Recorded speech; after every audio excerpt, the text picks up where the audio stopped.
you're out of the country here a little bit later down the road. In July. Maybe you'll get the same thing. I don't know. That feels like more of a Jamaican thing than Punta Cana in the DR. So Dusty was in Jamaica. I'll be in Dominican Republic, but I'll definitely see what the vibes are like. But it looked beautiful. Good to have Dusty back. He'll be back on the air tomorrow.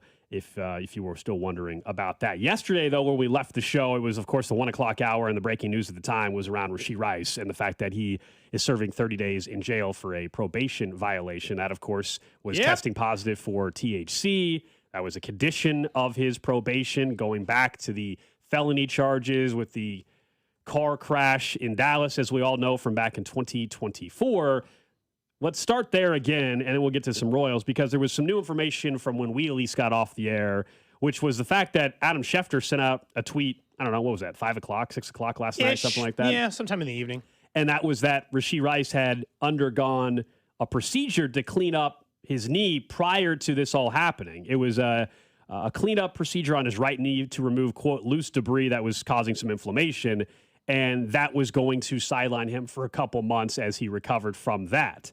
So that came out after we got the news about 30 days in jail. Now, look, OTAs was coming up, so we would have heard from the Chiefs that he wasn't practicing at some point, and why eventually. But that came out after the 30 days, which I'll be honest, it makes him look even dumber. It really does, because now you're telling me, on top of just violating your probation, okay, and the consequences of that, which is serving 30 days in jail and going into a contract year and everything else that we all know and we all, I think, can acknowledge, is the fact that you had surgery, knowing that you're going to have to recover from having surgery, even if it's a minor procedure to remove some debris in your knee.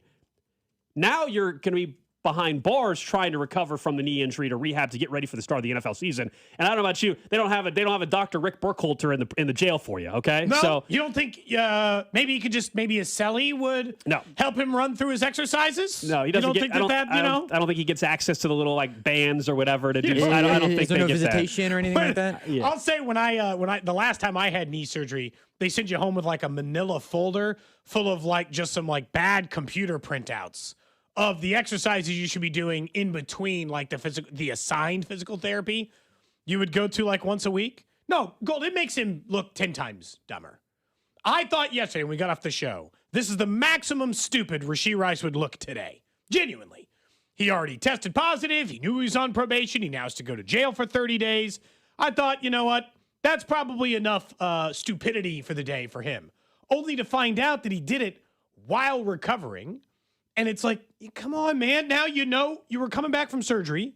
You're already going to miss OTAs anyway. And then on top of it, you thought you were going to what? Either not get tested or whatever thing you try to do to circumvent testing positive didn't work. And you get busted instead. It makes you look way worse. Way worse. Although I will say, and like we've been gearing this way for the last 2 years in this show anyway.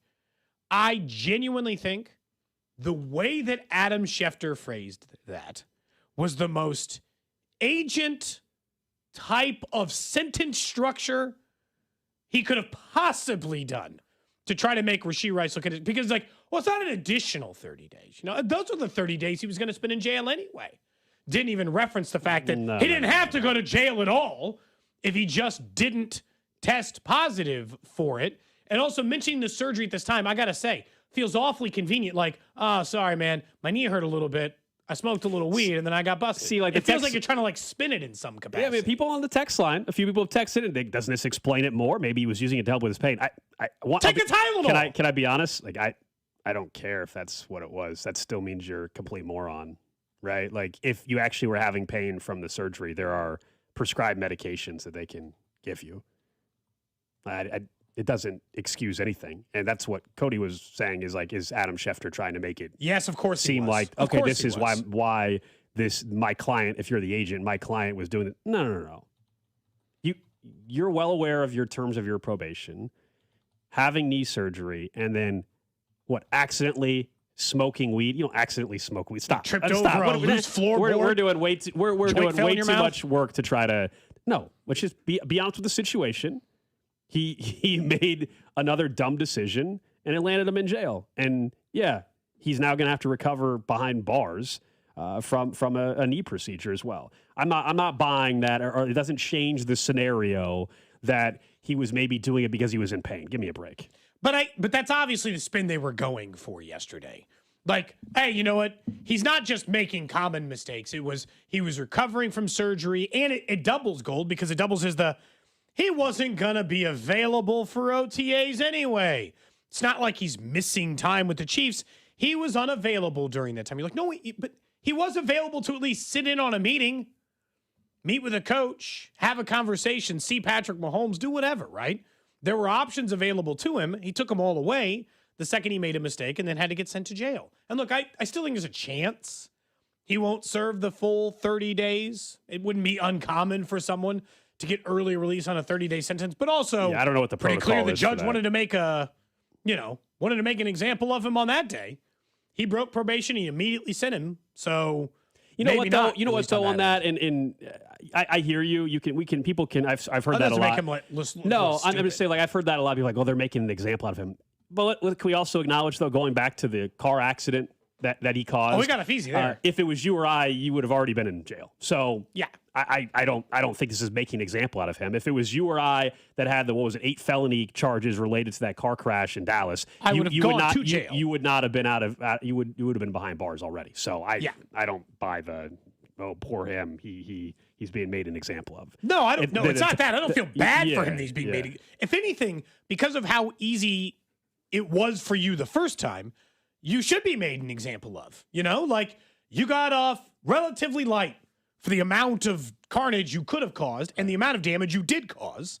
Certainly easier than any other regular citizen just walking around on 2 feet. So if they want to send you straight to jail for a little weed, well, I don't feel bad. You set this up. You got off easy the first time. Now that we've had some time since the news yesterday broke, did your stance change at all on whether or not, if you were Brett Veach or Andy Reid, would you just say, all right, it's enough is enough. It's going to have football consequences, but we're done. I don't think that's what they're going to do, by the way. I think they would have done that a long time ago. I don't think, and ultimately it would have to be Andy Reid's decision. I guess ownership could come in and say, we're freaking done with this. I don't care. But it would probably take Andy Reid and Brett Veach saying, all right, we've had enough. And I don't think in May they would do that. My guess is no. Andy loves a second chance. I would guess that they're not be that. If I were them, I'd probably walk. The problem is that if I were them, I would have also set myself up slightly better in case I had to. And like that goes back to the draft and stuff we can maybe talk about down the road or tomorrow even. But it's like all of that, I would have positioned myself differently so that maybe I had an option in there. They are in a tough spot. They're in a difficult position as it relates to that because getting rid of him, what the hell is your offense then? Right. What are you going to hit? Are you going to become 50-50 in the run game and all of a sudden do nothing but give it to Ken Walker? Well, that seems unlikely. You're just going to give it to Emmett Johnson and Ken Walker. Emmett Johnson, by the way, scheduled to join the show today. Yeah, 1:15. At 1:15. But yeah, they're in a tough spot. Am I finished with it? Yeah. You know what makes it easier, Gold, to just be like, whatever, they can just stick this thing out. It's a year. I don't have to. I mean, we've already made it clear. I wouldn't give him an extension. I wouldn't franchise tag him. Sure. This is the last calendar year he's employed by this team. If I were in charge. Yeah, get your comp pick next year after he walks. Look, if he had 3 years left in the deal, it'd actually be a harder decision for me. I'd be more inclined to get rid of him. Be like, but why? He has more time on his deal. Yeah, because I don't want to sit around and deal with this for the next 3 years. If you're the Chiefs, all you got to do with it is the next 10 months. Like 10 months, and then you can just wash your hands of it and be done. So, like, from their perspective, I imagine they wake up this morning and say, we can finish out 10 more months of this. We stuck with them through the car wreck. We stuck with them through some of the other allegations that took place. Like, if we've made it this long, we'll make it through a probation violation for weed. Yep. We only got to do 10 more months of this, and then we're free of it. So I imagine they woke up and were like, well, we'll figure out a way. Yeah, the only way I see him getting cut before the season would have been, and I guess it still could happen, but would it be if Clark Hunt made the phone call and said, all right, enough. I'm sick of this guy embarrassing me. But think about what it took. In my franchise and embarrassing the city, frankly, on top of it. But I don't think that's where we're at with the situation. And I don't think Clark necessarily meddles in that. The Kareem Hunt thing people will bring up, that was so different. There was video evidence, lied to the team and all that. So that's why that whole circumstance to me was different. This would take Andy Reid and Brett Veach being like, all right, it's time. It I is. don't think they're there. It is rare, not just for the Chiefs, for any team in football to cut a player for problematic stuff, right? Like, I mean, it's any team. So like, that's the part that I don't want to like try to pretend that's not on the other side. It's like, it's rare. So let's not pretend like it's not. Players get in trouble all the time. They are not just cut from teams because they got in trouble. And in fairness, I would say the two previous things, both the allegations that obviously did not bear any fruit when it was done legally, let's say, and the actual accident that did, they stuck with him through that. They're gonna bounce him because of a 30 days. Probably not. It builds up. I get it. Yeah, but it builds up, and then the I guess the sad reality of it is that does anybody actually think that the remaining terms of however many years it is of his probation that he's not going to have another violation? I mean, I would love to sit here and tell you I think, he's somebody that has learned his lesson or whatever. I think this proves that he hasn't. So he made it. He made it 10 months the last time before the probation violation. So that's all you got to get. But this is before. Like you would have thought, if there was ever a time for be him squeaky clean, to be on the straight and narrow, right, and follow on probation in a contract year, follow the laws in terms of your probation, it would be entering the final year of your rookie deal when a massive payday is on the way, and he couldn't even do that. So why would I think that a year from now, after maybe he gets a nice little 2 or 3 year deal from somebody, if he even gets that, okay, if he's even able to get that anymore, why would I think that that's when the wake-up call is going to happen? He's 26 years old, and he's about to have an opportunity to get a massive payday, and he still can't get it right. And yes, you're right. It's double. It's like probation and a massive payday, and he couldn't even stay in line for that portion of time. And that's always the issue, and this was why when you and I came in today, it was like, man, I can't believe somehow he looked dumber because of like the knee stuff and all this stuff. And look, I'll say, if at any point this year his knee flares up and he has to miss a game, I'm like, yeah, dummy, you couldn't do proper rehab for the first 30 days post your surgery because you were sitting in a jail cell. So no surprise the knee doesn't feel as good. And look, he's still got plenty of time to rehab and all that stuff. But so much as a flare-up, Golden, I'm going to blame jail. Whether it's true or not, I'm going to assume it's that.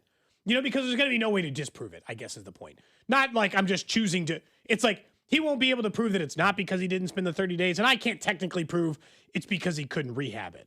But if he has a flare-up from this knee problem that exists in the regular season, I'm going to assume he couldn't do the 30 days of regular rehab with Rick at the facility that he would get post-surgery like a professional athlete typically would. Or if he has to miss a couple of training camp days, we're going to bring it up. Or if he has, now that's going to linger over the course of it. And by the way, and this, I don't know when he had the surgery or if they knew he was going to have the surgery and all this other stuff. That goes back to did you not want more protection inside the wide receiver unit, or who are you signing and when, Yeah. Like how long till Tyreek is a Chief? Did you catch LaShawn McCoy in his podcast yesterday talking about the Rashee Rice scenario? Former Chief LaShawn McCoy, by the way. I never personally smoked weed before. A lot of my homeboys did. They must love it, man. If you go smoke weed to go for 30 days in jail, you must really love it. Him and Josh Gordon should throw a party, home. It should be puff. And party should be called Puff Puff Pass. If you can smoke weed and go to jail for 30 days, you must really love it, home. You know what I mean? Like, you must really love that. No blunt is worth 30 days in jail to me, bro. That's crazy. And I don't know what type of brand. I know it's a lot of different brands. It's a Cali, wherever it's from. 30 days worth? In 30 days, he going to be back to play with the Chiefs, right? He already know the offense. He know Andy Reid. And Andy Reid knows brothers like to smoke that green. He knows that. And he understands that. But who don't understand that is Rashee Rice. You cannot smoke the green because you are in trouble, son. So when I look at this young brother, I'm like, damn. Yeah. Put myself in his shoes. Okay. Phone ring. Yeah. Ring, ring. Yo, what up? What you doing?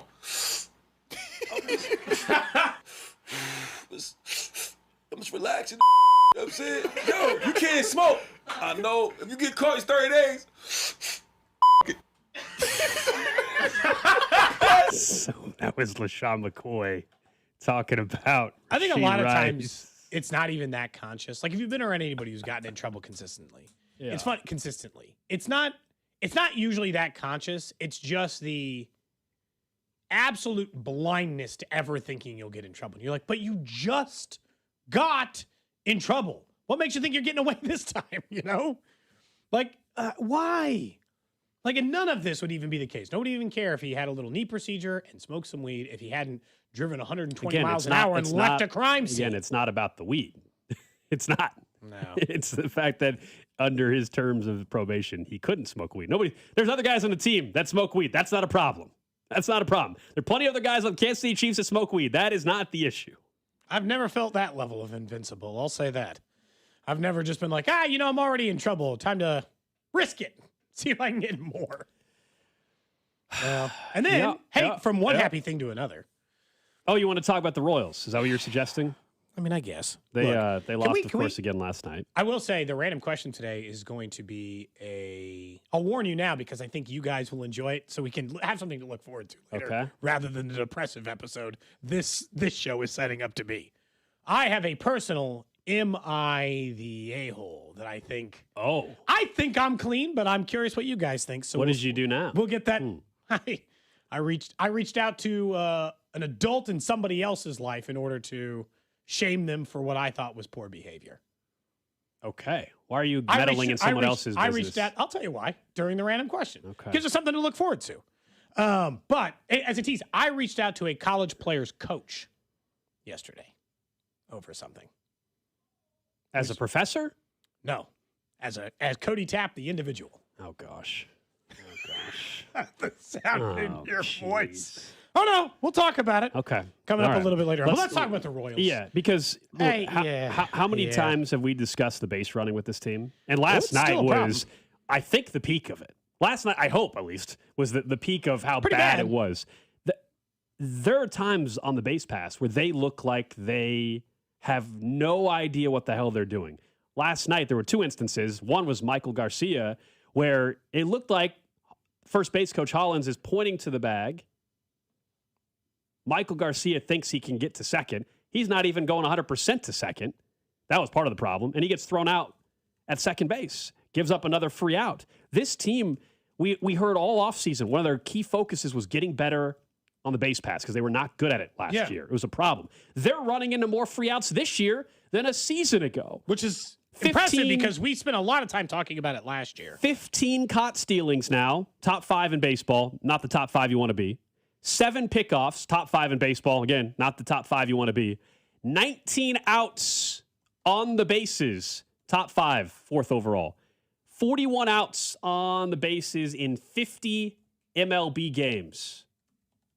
That is insane, especially for a team, an organization that claimed it was a focus of the offseason. There are plenty of times where I will say it's the player making the bad decision. There was also the instance a couple nights ago where Vance Wilson had no business sending Michael Massey. Yeah. Last night, I'll say that Lane Thomas was more to blame than Vance Wilson. I don't know what Lane Thomas was doing. He got caught. No. So it is mental errors. I don't know if guys are trying to force the issue and make something happen. It is backfiring in a massive way, and this team is simply not good enough to give up free outs. No team really is, but especially this team. I think let's be honest. It's one of many flaws they have as a team. But it all comes back to the same thing, this pressing nature of, we got to do something. I got to get on the base paths. I got to score. And then last night, it's like, it's not even the one's gold where you see them get caught. It's the one last night where Jack Caglione hits a slow rolling ground ball out to second. And Salvi doesn't move from third. Frozen still. They can't even get the runs home when they hit a ball to shallow center field, admittedly, but Carter can't tag up. They're also too slow. They don't have a way, like in the middle of the order, this is the part we don't talk about enough. Salvador Perez, Carter Jensen, Vinny Pasquantino, Jack Caglione hitting together. They can't even get around the base paths fast enough. They need too many hits in a row in order to get it done. And look, I thought Cags was clearly safe, and I'm not really sure what they were doing on that end, but they run into so many different outs. How am I supposed to do this? And look, I assume right now, if I said, hey, you're in charge of the Royals starting today, you got 24 hours, what are you doing? I'm assuming everybody's firing somebody. Pretty sure that pretty much 99% of fans are like, they're just looking for whoever they're firing. Maybe it's Q for some of them. Maybe it's Vance Wilson. For you, it's probably Zumwalt. Whatever the version is, somebody's looking for a sacrificial lamb, which I'm assuming is the stage of the season they're at. They're 9 games below 500. They're last place in the Central. They're one of the worst teams in the American League record-wise. At some point, and I'm not saying just do it to do it, but the Phillies had an awful start. They're 16-5 since their manager change. The Mets, still not good, are better since their managerial change. Like, sometimes you just got to change stuff to change stuff. Like, I know that sounds silly, but you are at that stage of the record and the ineptitude part. Maybe just to remind you, you can't just constantly make mistakes and everybody be safe. Currently, it appears they're at the lineup change portion. Yeah. Because I'd love an explanation for how in 48 hours they went from Jack Caglione can't play against a righty because the guy has a season-long reverse split to he's hitting above Vinny Pasquantino in the middle of the order against a lefty. Well, the morning show asked you about that very thing, as a matter of fact. And they had said, oh, his splits are a little bit weird. And I know he has reverse splits as a lefty versus the other. And except for he doesn't have reverse splits, he's essentially just equally great at both. So why? Why so many lefties? Why Carter and Cags and Vinny? And now why all of a sudden Cags ahead of him? Even though you've been protecting him. So, like, I'm not saying there's not other things at play. There might be things that we don't know. There might be injuries or others, or just like they are clearly more protective of Cags than just about any other player on their roster. And I get it. There's an article out, I think, from the Star. It's like, he's playing more than you think. Except he's not. He's still got 50 less at-bats than pretty much any other player who started in the big leagues of his same age this year. That's a significant amount in just 50 games. It's not like a small amount for that portion of the season. He is playing more than, it's not like he's playing 20 games. I'm not trying to say that. But he's got a lot less at-bats than you think than some other guys. But all of a sudden he can hit the middle of the order? And against the lefty? I wasn't asking for that goal. That's what's funny. You and I want Jack Caglione to be in the lineup against righties and against most lefties. You and I were not asking for him to hit third against a left-hander. Nobody was asking for that. We were just asking for some, like, regular common sense lineup stuff. So I think they got too many numbers. And they can't decide which ones to play. And now they're playing against each other. We brought this up yesterday. It's throwing them off. I don't know. They're out of their rhythm. They have the data and everything. And are they interpreting in the proper way? And is it overcomplicating everything? And now they're at a point because of I feel like, they are at the point where they're trying to try anything right now with where the Royals sit, which is 20-29 on the season, and trying to avoid getting swept by the Boston Red Sox tonight out of Kauffman Stadium. Don't forget, this year we did partner with KCUC, who's donating $50 to the Prostate Cancer Foundation. For every home run the boys in blue hit this season, 1 in 8 men will face prostate cancer. Early detection saves lives. And at KCUC, Kansas City's largest, most experienced, and most advanced urology team, you see the best in KC. Scheduled today at kcuc.com. Up next, something that I think NFL fans should be very worried about. Got approved yesterday. We'll tell you what it is and what it means for the future of watching games. Cody and Gold, brought to you by Heartland Men's Health, the leader in men's sexual health. Thousands of men have been successfully treated for low T, ED, and more, all with discretion and compassion. Make your appointment at heartlandmenshealth.com. Follow the station on Instagram for ticket giveaways and behind-the-scenes content from the show at The Fan 965. This is the story of the one. As a procurement manager for a hospital system, she keeps every facility in her network stocked and ready. That's why she counts on Grainger to be her single source for thousands of products, from disinfectants to lighting, air filters, and more. And with fast, dependable delivery, Grainger helps her keep every facility stocked, safe, and running smoothly. Call 1-800-GRAINGER, click Grainger.com, or just stop by. Grainger, for the ones who get it done. FanDuel is giving you even better payouts on same-game parlays all NBA playoffs long. And with more ways to build and more value every time you play, you can stack your picks your way for every game, every matchup, and every moment. From point spreads to player points to threes and so much more, you can build it all into one simple same-game parlay and go for an even bigger payout. So if you're betting a same-game parlay this NBA postseason, you can bet them with America's #1 sportsbook app with our friends over at FanDuel. More options, better payouts, all NBA playoffs long. So head to FanDuel.com/local to get started. One more time, that's FanDuel.com/local. FanDuel puts player research right at your fingertips so you can check every stat, trend, and matchup all in one place. You can make your picks with confidence. Everything you need in just one app, so don't miss your shot. Head to FanDuel right now, America's #1 sportsbook app and official partner of the NBA, and play your game. 21 and present in Missouri. Gambling problem. Call 1-800-GAMBLER. Steve here with Connolly Plumbing Solutions, your neighborhood plumber. Outside faucets are annoying. They are finicky. Sometimes even when you disconnect the hose, they freeze, or they hobble along all summer and then finally break. We are currently running our outside faucet replacement special of $399 with access. This is a pretty good deal. If you haven't used us yet, we would love to win you over. Visit ConnollyPlumbingSolutions.com to schedule. What if you could have the most reliable Wi-Fi? And get this, what if you could keep it at the same price for 5 years? That's the Xfinity 5-year price guarantee. Just 5 years of fiber-powered Wi-Fi that boosts speeds to the devices that need them most. That finds and fixes problems before you even notice them. Like super intelligent Wi-Fi with a sixth sense. And that keeps you gaming in the fast lane, even when the whole family's banking on bandwidth. And here's the best part. No annual contracts, no hidden fees, and our best equipment included. Plus, get online in minutes with same-day Wi-Fi. Hey, let's face it, a lot can change in 5 years. Kids grow taller, dreams grow bigger, but your Wi-Fi? It would stay reliable and the price would stay put. The Xfinity 5-year price guarantee. Lock in your price and unlock the possibilities. Xfinity, imagine that. Select plans only. Restrictions apply. Powered by fiber. Connected to the premises by coaxial cable. Actual speeds vary. Carpal tunnel syndrome. Heart failure that doesn't improve with common medicines. These are some signs and symptoms associated with ATTR-CM, or the cardiomyopathy of ATTR amyloidosis, a serious heart condition with symptoms that get worse over time. Amvuttra, vutrisiran, is a prescription medicine given by a healthcare provider that treats ATTR-CM in adults to reduce heart-related death, hospital stays, and urgent visits. In a clinical study, Amvuttra was proven to help people live longer and have fewer heart-related hospital stays and urgent visits over 3 years compared to placebo. Amvuttra lowers the amount of vitamin A in your blood, which can affect vision. Other side effects include pain in the arms or legs, pain in the joints, and shortness of breath. These are not all the possible side effects of Amvuttra. For prescribing information, call 1-833-256-2748 or learn more at amvuttra.com. Ask your doctor about Amvuttra for ATTR-CM. Attention, have you racked up $10,000 or more in credit card debt? Are you barely getting by making minimum payments?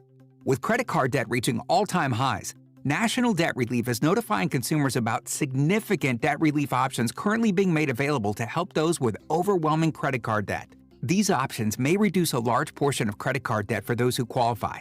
You don't need to declare bankruptcy or take out a consolidation loan, and you may only have to pay back a fraction of what you owe, even if you have bad credit. National Debt Relief has already reduced the credit card debt for more than 550,000 consumers, so don't wait. If you owe $10,000, $20,000, or even $100,000 in credit card debt, you can now take advantage of this financial debt relief as the cost of living continues to skyrocket. To check what debt reduction you may qualify for, call 800-358-6868.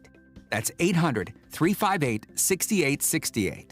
Again, 800-358-6868. Rob Sight Ford, KC's Ford volume leader and top rated on Google. 135th and State Line. Rob Sight Ford, your 2025 Ford volume leader. Top rated on Google with 4.8 stars and 3,000 plus reviews. The best selection, best prices, and Kansas City's best customer service. Visit Rob Sight Ford at 135th and State Line. Buy right, save big, and drive home a winner. Only at Rob Sight Ford. You're listening to 96.5 The Fan from the DM Injury Law Studios. Mike's got this. Car, truck, or motorcycle wreck? Remember, Mike's got this. 816-888-7500. Mike's got this. Hey, it's Rob Brennan. We hope you're enjoying Beyond the Pitch KC, a podcast on how Kansas City landed the world's biggest sporting event. It's presented by Commerce Bank. Visit commercebank.com/soccer26. New episodes released every Wednesday on the Odyssey app or wherever you get your podcasts.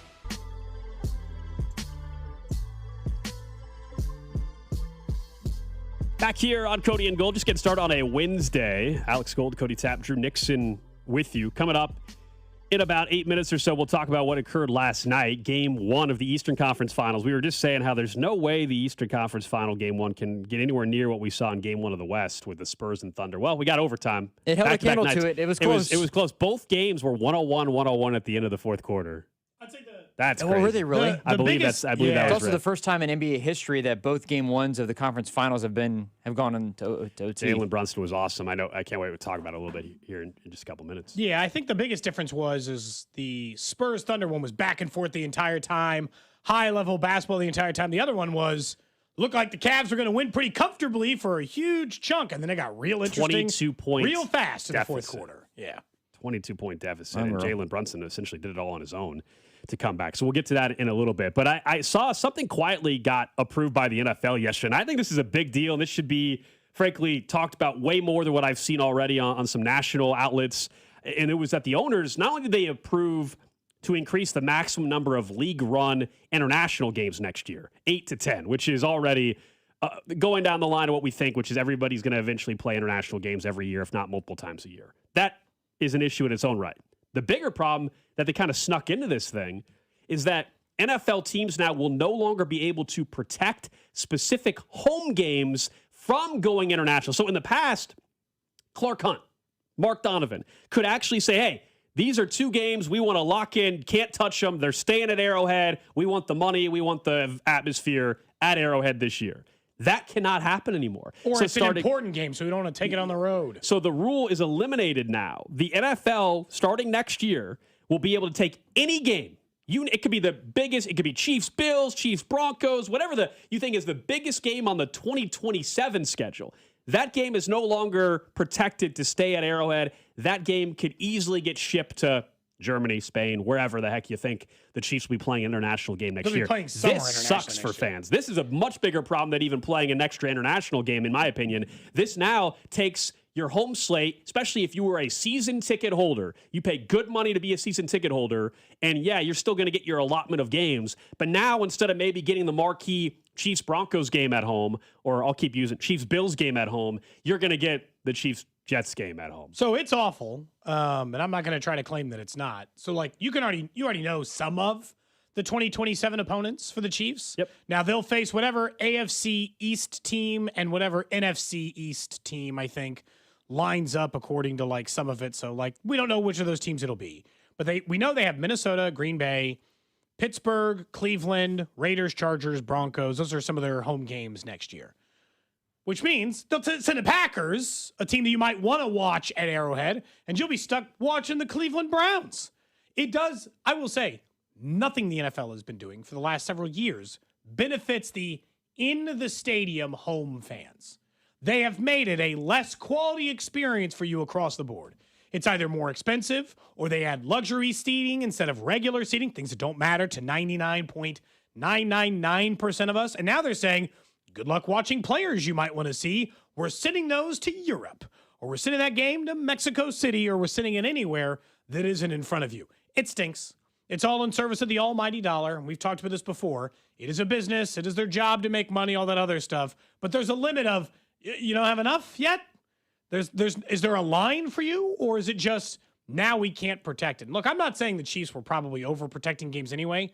They've been pretty much willing to do anything in service of the dollar, and especially in service of the growth of the franchise and sending them overseas. I mean, can you imagine? But like the idea that Chiefs Bills could be in Germany instead of here when it's supposed to be a Chiefs home game, that stinks. Yeah, imagine if, pick any other rivalry. Imagine, Cowboys Eagles is going to get sent possibly overseas, no longer a home game next year for one of those teams, and one of them gets the home game and one of them doesn't get the return trip. That's the division ones are even worse because it's bad for competitive stuff. You don't want to give up a home game against Denver. Yeah, it's even worse for divisional games, but there are no restrictions now. This is in particular, you said it, in person. Season ticket holders are the ones who get screwed the most, and those are the most, I don't want to say most loyal fans, but certainly the ones they're certainly spending the most money on a regular basis among NFL fans. Those that are season ticket holders. And we'll see how it plays out. It doesn't guarantee every marquee game is going to be is going to go away, but keep an eye on the. It's a year from now. Keep an eye on it.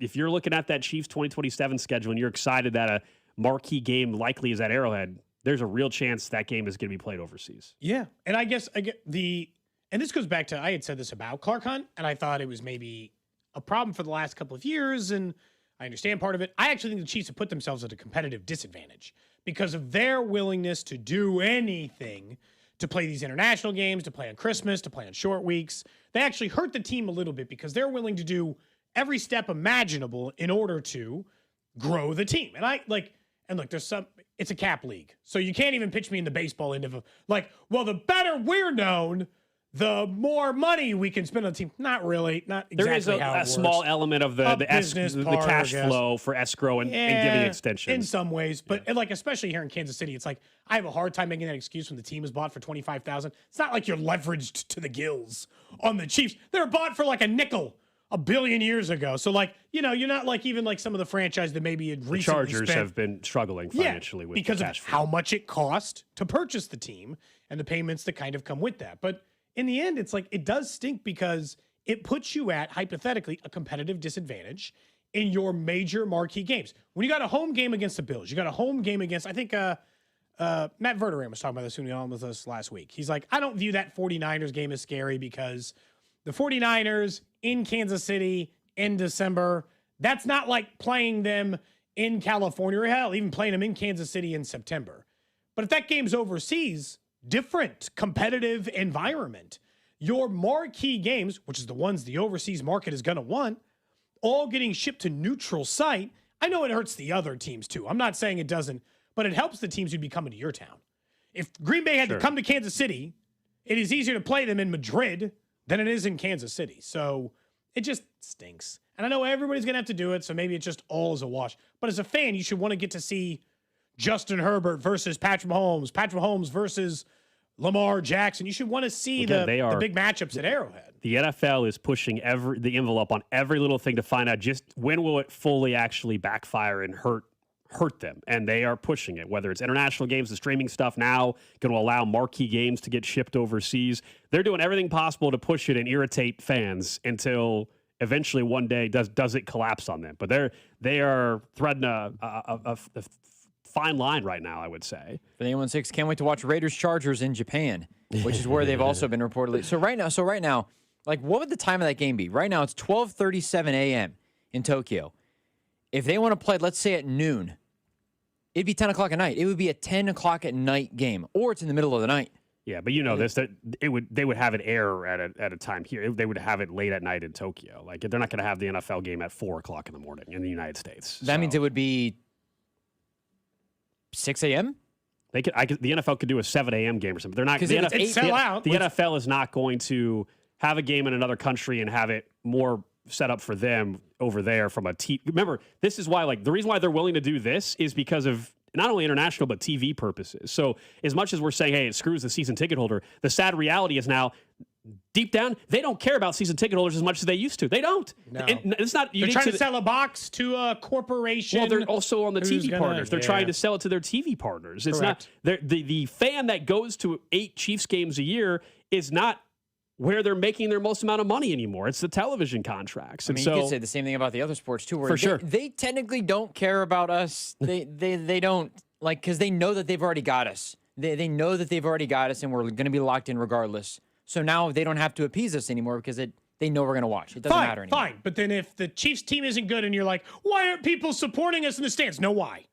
Don't come out rattling the cup with a couple of nickels in it if I don't want to go because you're not going to give me any of them because I won't show up at Arrowhead I totally for agree. Chiefs Browns. I'm just telling you the way that it might be. It seems like that's where we're at. Because I won't pay $300 to sit, in the 400s for Chiefs Browns, like that part. I totally understand. I just it's like the slow chip away, Gold. It's not like all at once that they've done this, but there's a real slow chip away of, we added 17 games. You don't get an extra home game because of that. Don't be crazy. We just ship that thing overseas. And we're going to get to 18 games, and you're like, oh, so will I get 9 home games? No, that's also crazy. We're just going to send 2 overseas. You're like, well, at least I'll get to see Josh Allen versus Patrick Mahomes. No, that's also going overseas. We're trying to grow this game. And the point is, growing the game is great for the league. It's great for the teams. It's great for the people who purchase teams and the net worth of the people who own the teams. It has never been good for the fans, and that's not the point.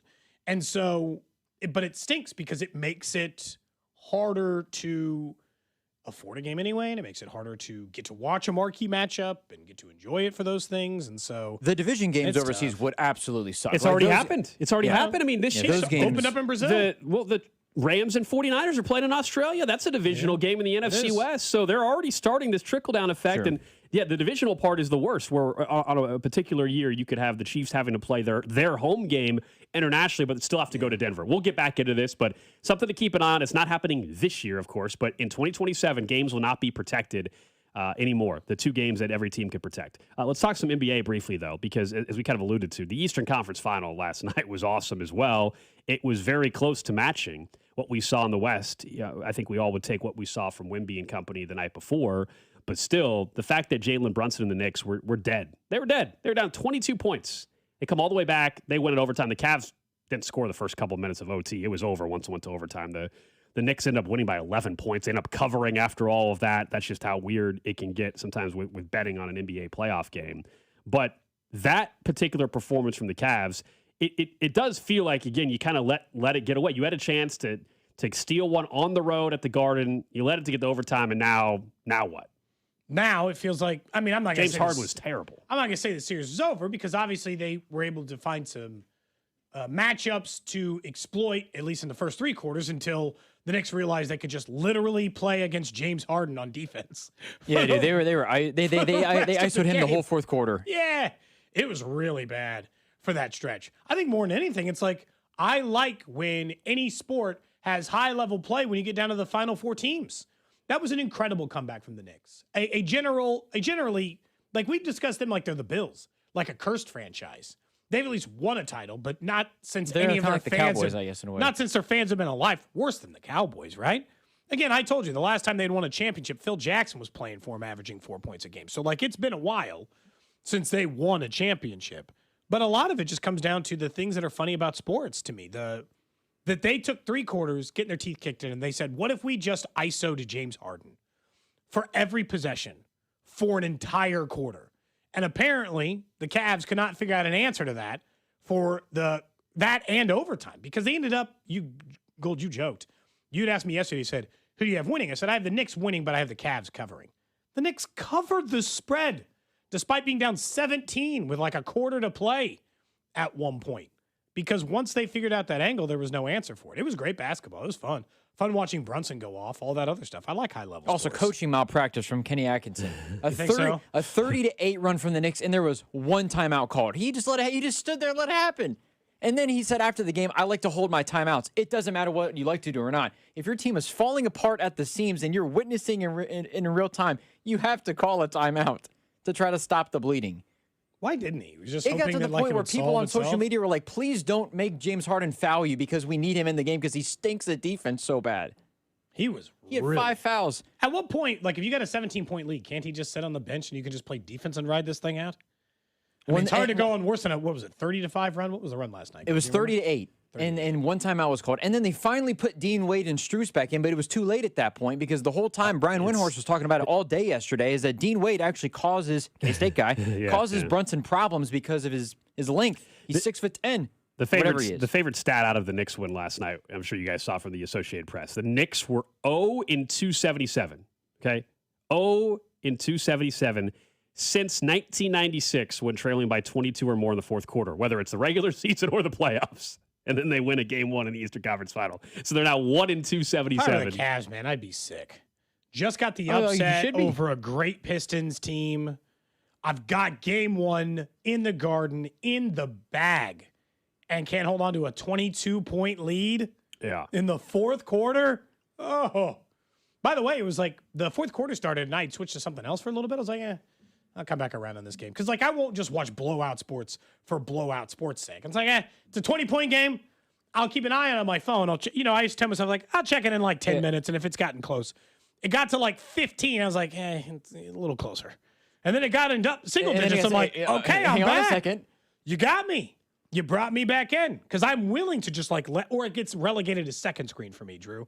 I'll pop it on the iPad and be like, corner of my eye. It was like that meme where whatever his name is with WWE, the guy that founded it, where he's in the chair and he's just standing there like, oh, okay. And then he's looking around and all of a sudden he falls back over.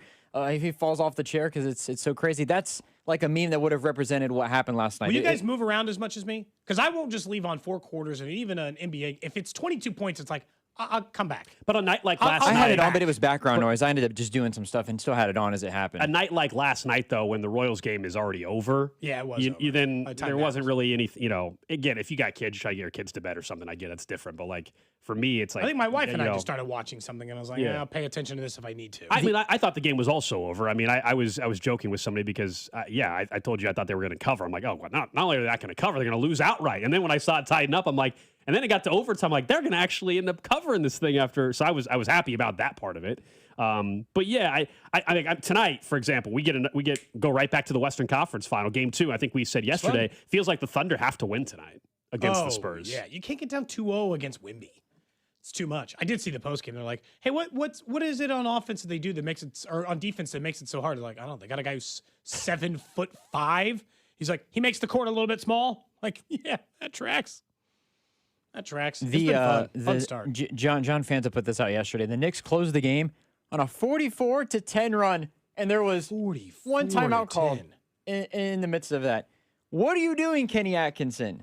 Come on, man. I will say this is the difference between like you guys have been asking about Q and these other like managerial firings or like the Royals being in trouble. If you like firings, you should be a fan of the NBA. You know, like There's been a lot. Jason Kidd was fired yesterday. Like if you like He was on firings, borrowed time anyways, though. pick up the NBA or NHL. If you like your coach getting run because of just one bad day, like that could very well in the offseason get their coach fired because he went the final 15 minutes of the game, calling zero Cody, timeouts. the Nuggets letting him fired- run by 45-10. He's been great all Cody. year. They pulled a massive upset. He could get fired in 2 weeks because of that one game. Cody, the Nuggets fired Mike Malone, and they were the 2 seed, I think, last year, the 3 seed. The Grizzlies fired Taylor Jenkins. They were set to be a top 4 seed in the playoffs. Adrian Griffin was fired by the Bucks the year after they fired Budenholzer. After winning the title, they fired him because Giannis didn't like him. Adrian Griffin was 30-13, and they fired him because Giannis didn't like him either. But you just said it right there because Giannis didn't like him. It happens more in the NBA. The players have way more power than any other sports league. And if a player, the star player in particular, a superstar player, all of a sudden just is like, you know what, I actually don't like this coach anymore, they'll fire you. It's like, it's the only sport where... And look what's happened since then with those 3 teams in particular. There's very few athletes in any other sport. Like in the NFL, there's a couple quarterbacks, right, that could cause their coach to get fired if the quarterback said, hey, I don't want this guy to be my coach anymore. There's 5 to 7 quarterbacks in football that could maybe pull that card if they wanted to. We just don't really see that, but they could. In the NBA, there's 10 players at least, 15 players at least that could say, you know what? I don't really believe in this coach anymore. Go to management and they'll listen and they'll fire the coach. Yeah. You're always going to go with the NBA. You're going to go with the player. Shout out to Landry Shamet too. He was incredible that last half of the former fourth Wichita quarter. State Shock. Park Hill High School. Kid, Yeah, local kid as well. Shout out to Landry Shamet. Actually, you know what? We made 3 threes during that. should actually. He hit some big. we He's should been try known to- for hitting some big shots. Try to get him on the show there this summer. Actually, we've had him on the show before, not this show, but we should. You've had him on our show? Yeah. I forgot about that. Somebody wants to know, Cody, did you turn the wild card game off in 2014? I was at the game. I didn't turn it off. I will also say that for professional reasons and because I live in Kansas City, local playoff games are a slightly different thing. Like I didn't turn off the Super Bowl against the Eagles or the Bucks either. Like You just slightly suffered through it. when it's a local team in a playoff game, my rules but it's Knicks Cavs. I don't owe anything to either of those franchises just because it's the Eastern Conference Finals. If it's 30-point game, what the hell am I watching it for? To watch people put up some threes in a game that's a blowout? Like I don't feel obligated to leave a sport on if it's no good. There's other entertaining television or movies or a million other things. Now, in fairness, I pay close attention to be like, if it gets interesting, I'll swing back through. And it did. I turned the game back on. I finished the last maybe 7 live, like not on a second screen. On the TV, I think the last 7 minutes of the fourth quarter and the entire overtime. Even though the overtime ended up being stretched out there, point-wise there towards the end too. Coming up in 10 minutes, we'll talk some more Chiefs football and how the Chiefs have handled the run game over the last 5 years or so, and a couple of interesting numbers of how much could it actually increase. I think you might be surprised with where the percentages are and like what are we really talking about if they run the ball more. But you came across something just where Kansas City is at as a sports we deserve some city. credit. Yeah, the Kansas City Star, they put out an article, but it's based off of something from the Sports Business Journal, who ranked out some of the best sports cities in like business created in the United States. And I thought, you know what? This is a fair point because the World Cup's coming here in a couple of weeks. This is something as a city we probably deserve a lot more credit for.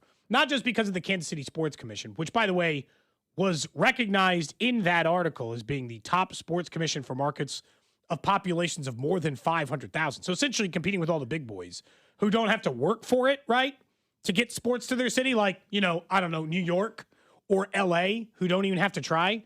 And they listed out their best sports business cities for 2026, and Kansas City was 9th.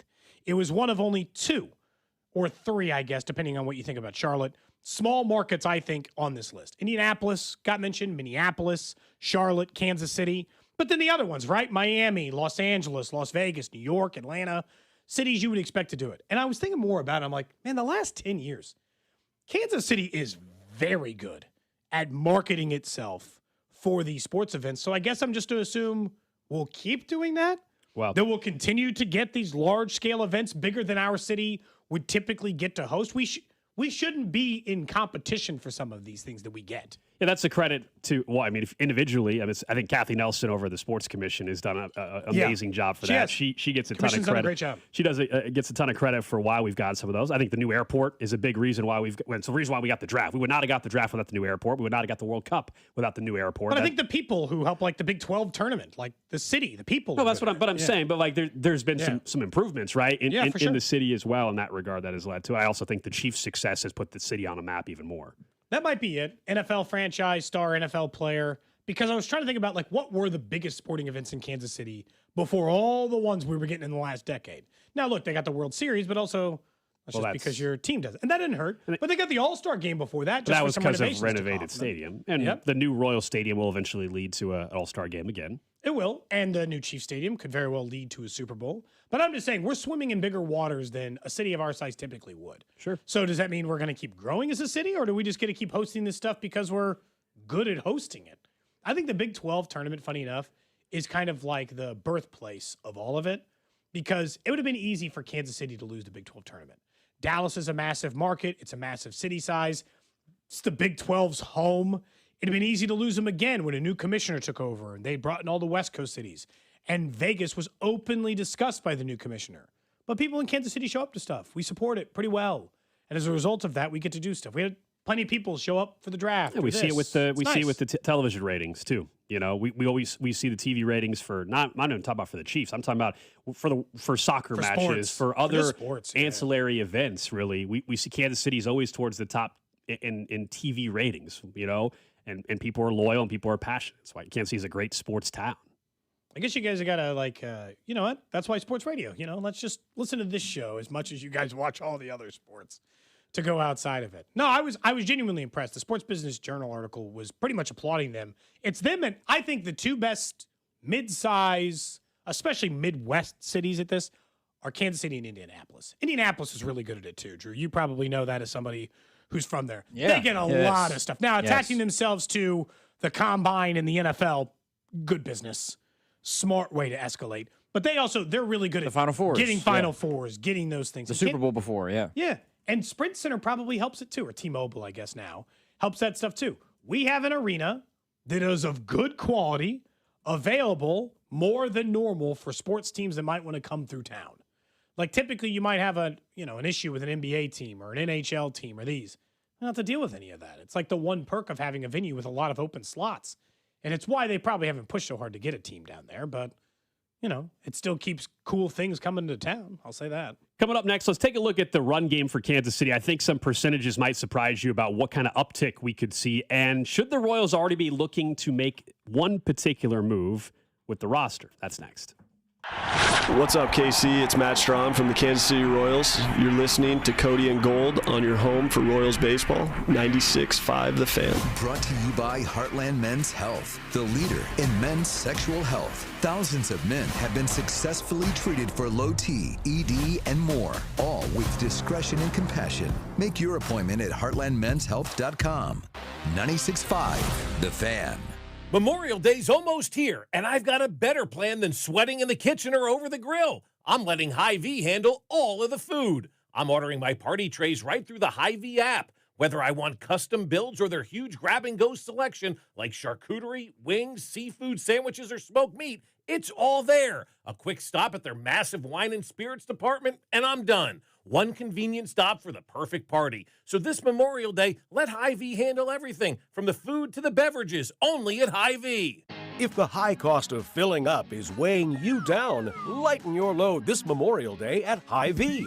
Save 25 cents per gallon on fuel with every $35 purchase. Stock up on groceries and stack up the fuel savings. Earn 25 cents per gallon with your $35 purchase, 50 cents per gallon with a $70 purchase, and so on. The more you spend, the more you'll save. Your next fill-up could be free. Don't miss the Memorial Day Fuel Saver event Monday, May 25th, only at Hy-Vee.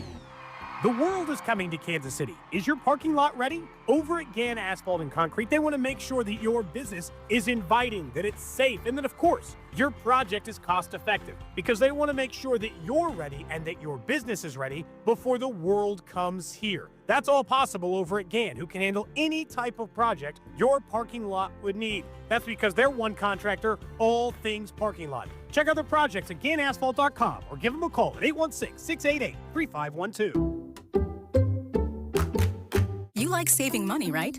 We all do. That's why Allstate just lowered the price of car insurance. Not, but wait, there's a catch. Lower. Actually lower. So if you're shopping around or just want to see how much you could save, check Allstate first for a new lower auto rate that could save you hundreds.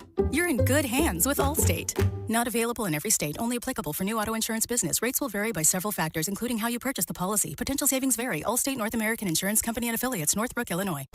In a world in need of a hero, one man rises to the challenge in style. He is... just driving the kids to soccer practice.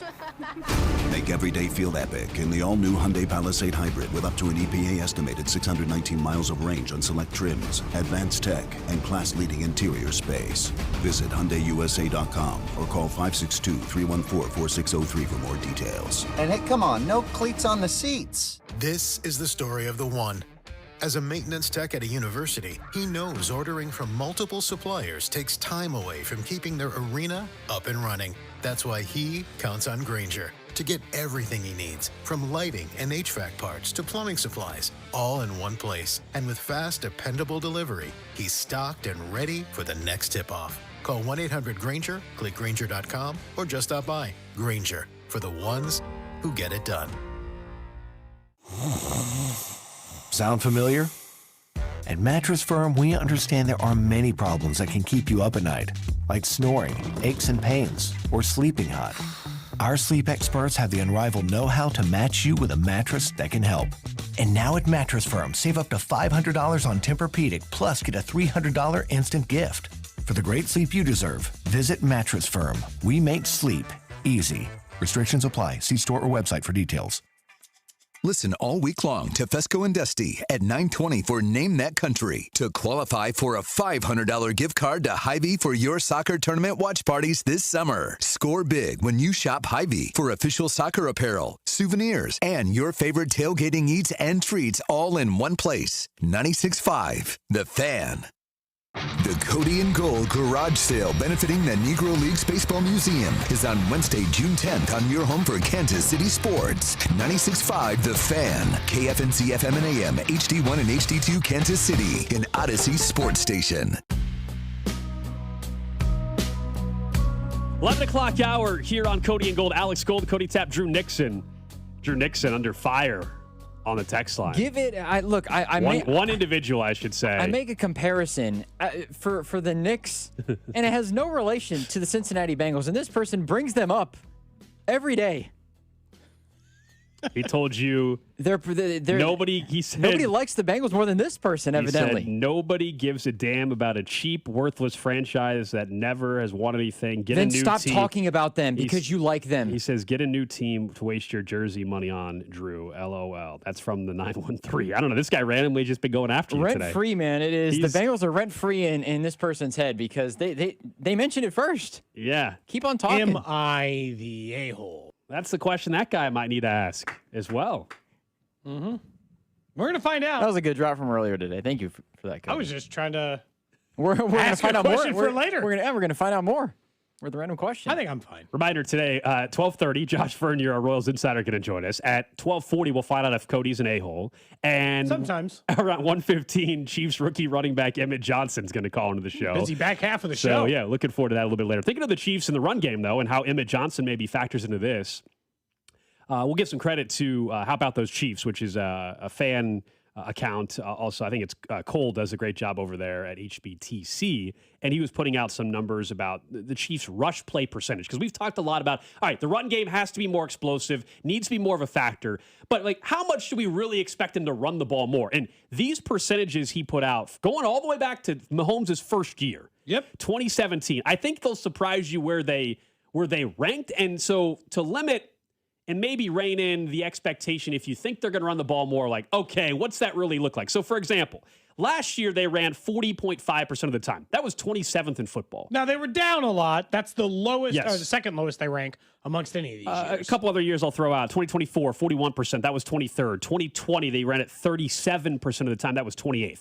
That was the low water mark, okay? Yep. And as you said, the most they ever ran it was in 2017. His rookie season. 40.5% of the time. So I guess what we're saying is you shouldn't suddenly expect this number to be like 47% of the time. And honestly, with Patrick Mahomes, once he's past the first week or two of his reassertion into the NFL world, if you will, then I think we'll see it level back out. What do you think? Do you think there's a scenario where Chiefs' rush play percentage will be anywhere near top half of the league? No. Top half? Like higher than 15th?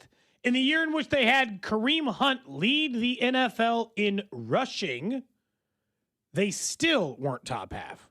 So do I think there's a world in which Ken Walker puts him above that marker? No. Like, what does it bump it up to? 42% of the time? So that gets them to like 23rd in the league? 22nd? You know what I mean? That might be percentage. I mean, do you know how few teams ran? How many teams do you think ran over 50% of the time last season? Oh, I don't know. In a time in which things 5? are shifting in that direction more. Yeah, 5 is correct. Oh. It is Baltimore, Buffalo, Seattle, Washington, and Green Bay. Now, what I'll say about at least 4 of those teams, those were either competitive or slightly competitive teams. Washington stunk. But Green Bay, Seattle, Baltimore, Buffalo, 3 of those were serious competitors. Baltimore was average. And we know why they run more than other teams. They have Derrick Henry and Lamar Jackson, one of the better running quarterbacks in NFL history. But even in a year in which Patrick Mahomes didn't play a portion of the season towards the end, they were still at the bottom. The question I guess I have as it relates to, do I think it's going to go way up? No. But do I think they got to get back into the lower part of the 20s? Yeah. I think stop being 27th, 28th and be like 24th.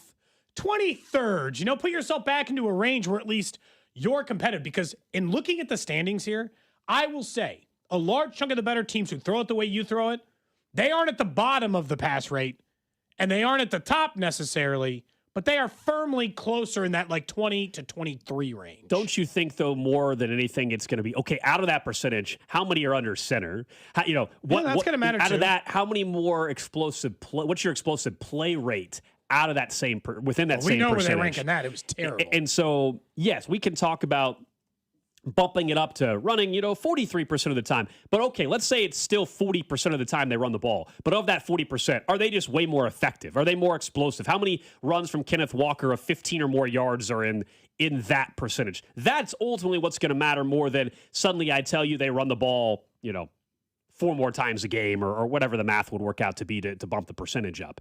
I think it is clearly the effective nature of it, the explosive nature, RPO versus under center, and how do they what's the breakdown within that percentage last year of RPO versus under center, and how does that part change? What's crazy is you would still think that the Chiefs, God, is this right? Is this what they were last year? Oh, that's 2019. I was like, what is wrong? This is an old stat. In 2019, they ran under center 72% of the time. 72%. They used to run under center. They used to actually be a portion of that.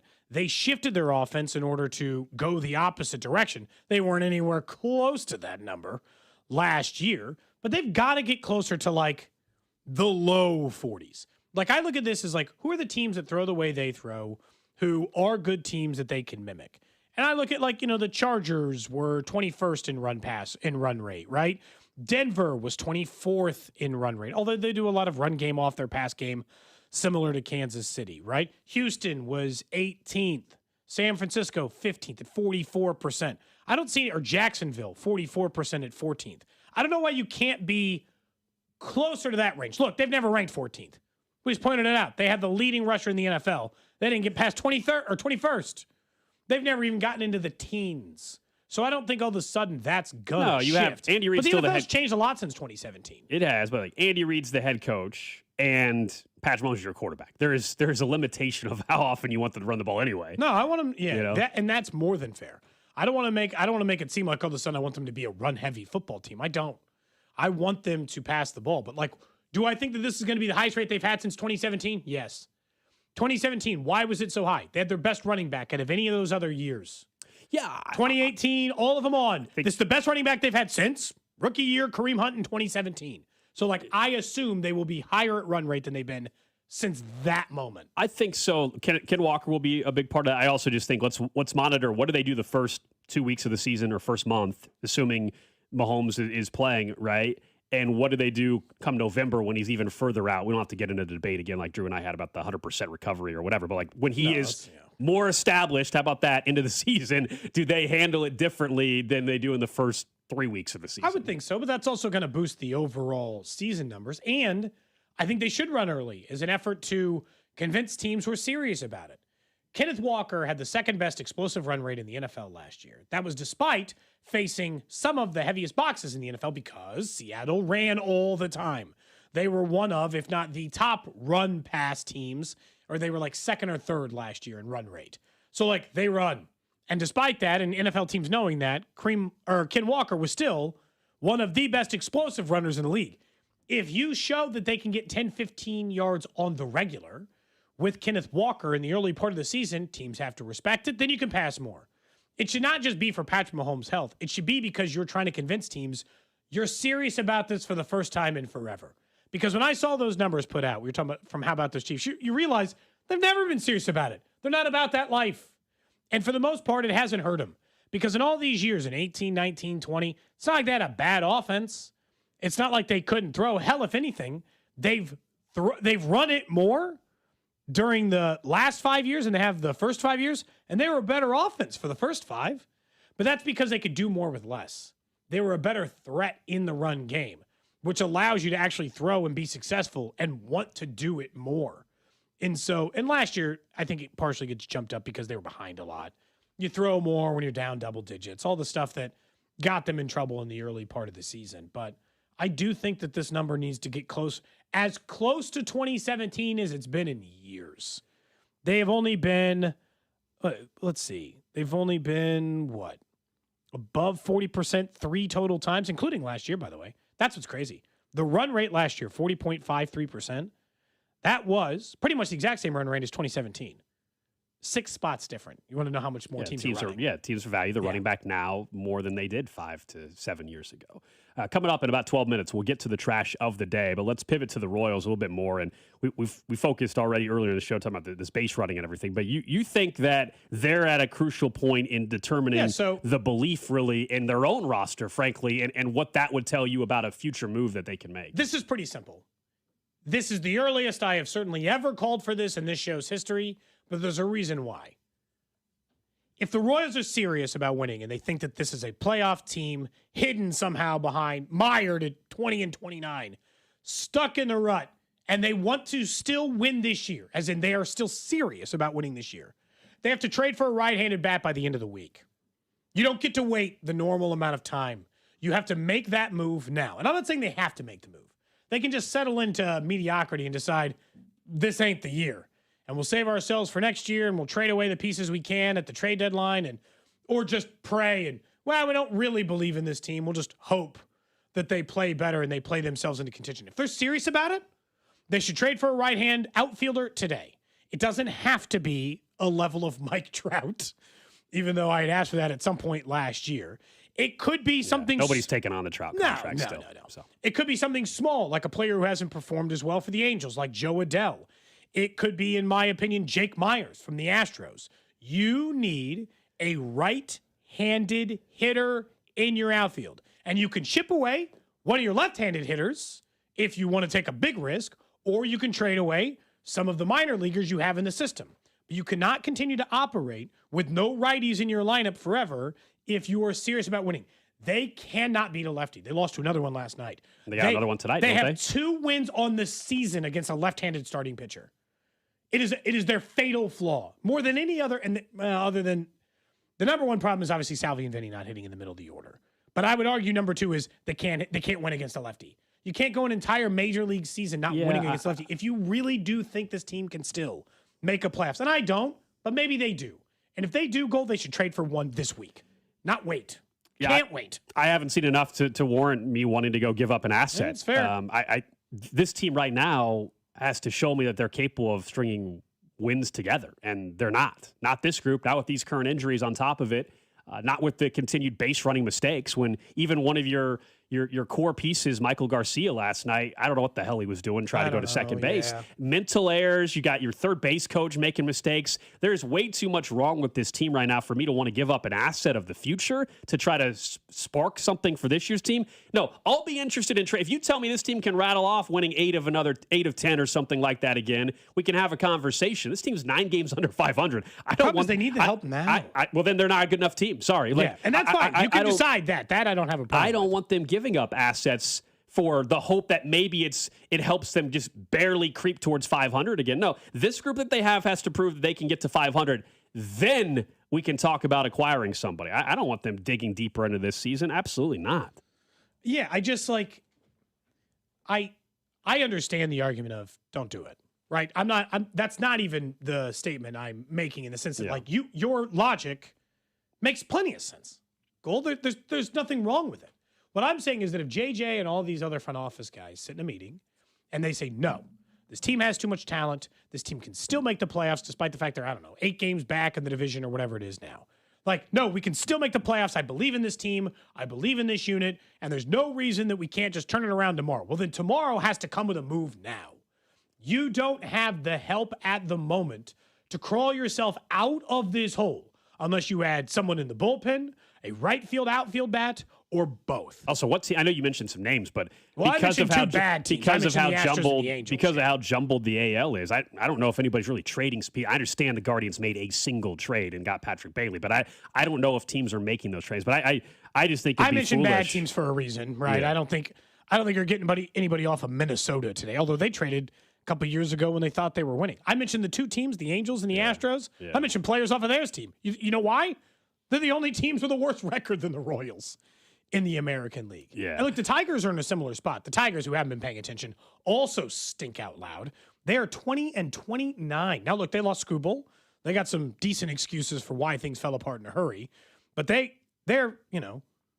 also they're in the same record as the Royals. Yeah, they're in a bad way. And so if you are serious about we have the pieces in place, it is there. Because that's the part that's still, I think, when I was texting my cousin of mine last night, it's still the thing that bothers me the most about this team is I do not think they're talentless. And so you're like, why do you make so many mistakes? They do everything wrong in the little things right now. They never get a runner home from third with less than 2 outs. They make base running mistakes. They make errors. They just constantly kick the ball around and do things that make no sense. Bobby is great. Bobby is great at anything. He essentially makes no mistakes. He's a plus runner. He's a plus fielder. He's a plus hitter. He's all those things. And that's the part that would tempt me, Gold, is that I got Bobby Wood Jr. and I only get him for so many years. And it's like having Mahomes, not at the end of his career, because Bobby's in the very young part of his career. Yeah. But how many years do I get? Am I going to waste the years I got with Bobby? Or do I just keep swinging for the fences while I got the guy and try to actually put a team around him that deserves to win? That's the part that would become tempting for me. And that's where, I don't think the standings matter, but at least you can, look at a standing and say, I don't know, maybe if we were that far back in August, maybe we'd be in it. So do we talk ourselves into it? I'm just saying if they think they're serious about winning this year, they have to make a deal. How? How can they not? They're just going to hope? Hoping has not gotten them very far this year, I'll say. They made a lineup change yesterday. They did. For 1 game, 2 games? Who knows? The lineup comes out later. We'll find out today. Yeah, they did. They moved Vinny down in the order. They moved Cags. They also had Carter. They had Cags, Jensen, and Vinny all in the order, and they had him above Vinny in that spot. That's something we hadn't seen so far this year. Somebody says we're not getting Joe Adell for anything we have. I don't know. I mean, he's underperformed again. I'm buying low on him. Is he some superstar? That's not an acquirable player. He's 27 years old. He's hitting .250 with a .296 on base percentage. He's not acquirable. The Angels stink. I mean, I got to be honest. I think they got a number of prospects to get a Joe Adell done. And I'm not saying it even solves their problem. He'd be in a straight platoon, righties versus lefties. But at least they'd have a qualified at bat. Because right now, here's the problem. This is why they can't beat a lefty. When they face a lefty, they either have to choose to just be like, screw it. We'll put 3 left-handers in today, and we'll hope that Carter Jensen, Vinny Pasquantino, and Jack Caglione get the job done. Yesterday, they didn't.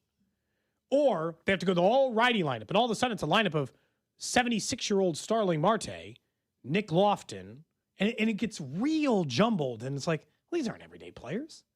You got to do something else.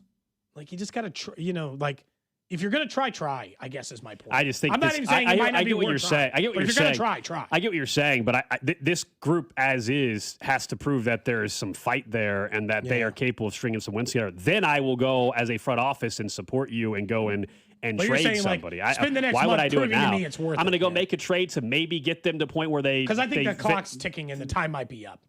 That they might not have time to prove it to you because they're too far in the hole. Yeah, but chasing this is like we talk about gambling. Chasing your losses seems like a terrible strategy as well. Oh, I'm not even claiming it's necessarily the smartest approach. It is the approach of saying you look at your team in the mirror and you say, this has talent. I know they have talent. They just need something to drag them out of this. And maybe it's it. I don't even blame you to say, I'm just saying if you're serious about winning, I would make a very, and also not to mention, I get the whole right-handed bat thing, but Joe Adell, Joe Adell's gonna be in the lineup, and suddenly they're just suddenly things are gonna get better for this team. That's not they could go acquire a right-handed bat. That's not really solving anything right now. It's not the total solution. It's just, but some of it is like what you said. It's despite the fact that you haven't given me any reason to have faith in you, I'm showing you faith. Right? It's like I get it. I'm having faith in you despite the fact you haven't given me a reason to. There is something to it. But that's also why at the beginning of the show, and I know we'll talk about it again at noon, which is just, it's why they feel like they're in, sadly, sacrificial lamb territory. That they're in the, you got to change something up just to change something up. Yep. We are venturing down that road, I think. Unfortunately. Or at least it's starting to feel that way more every day.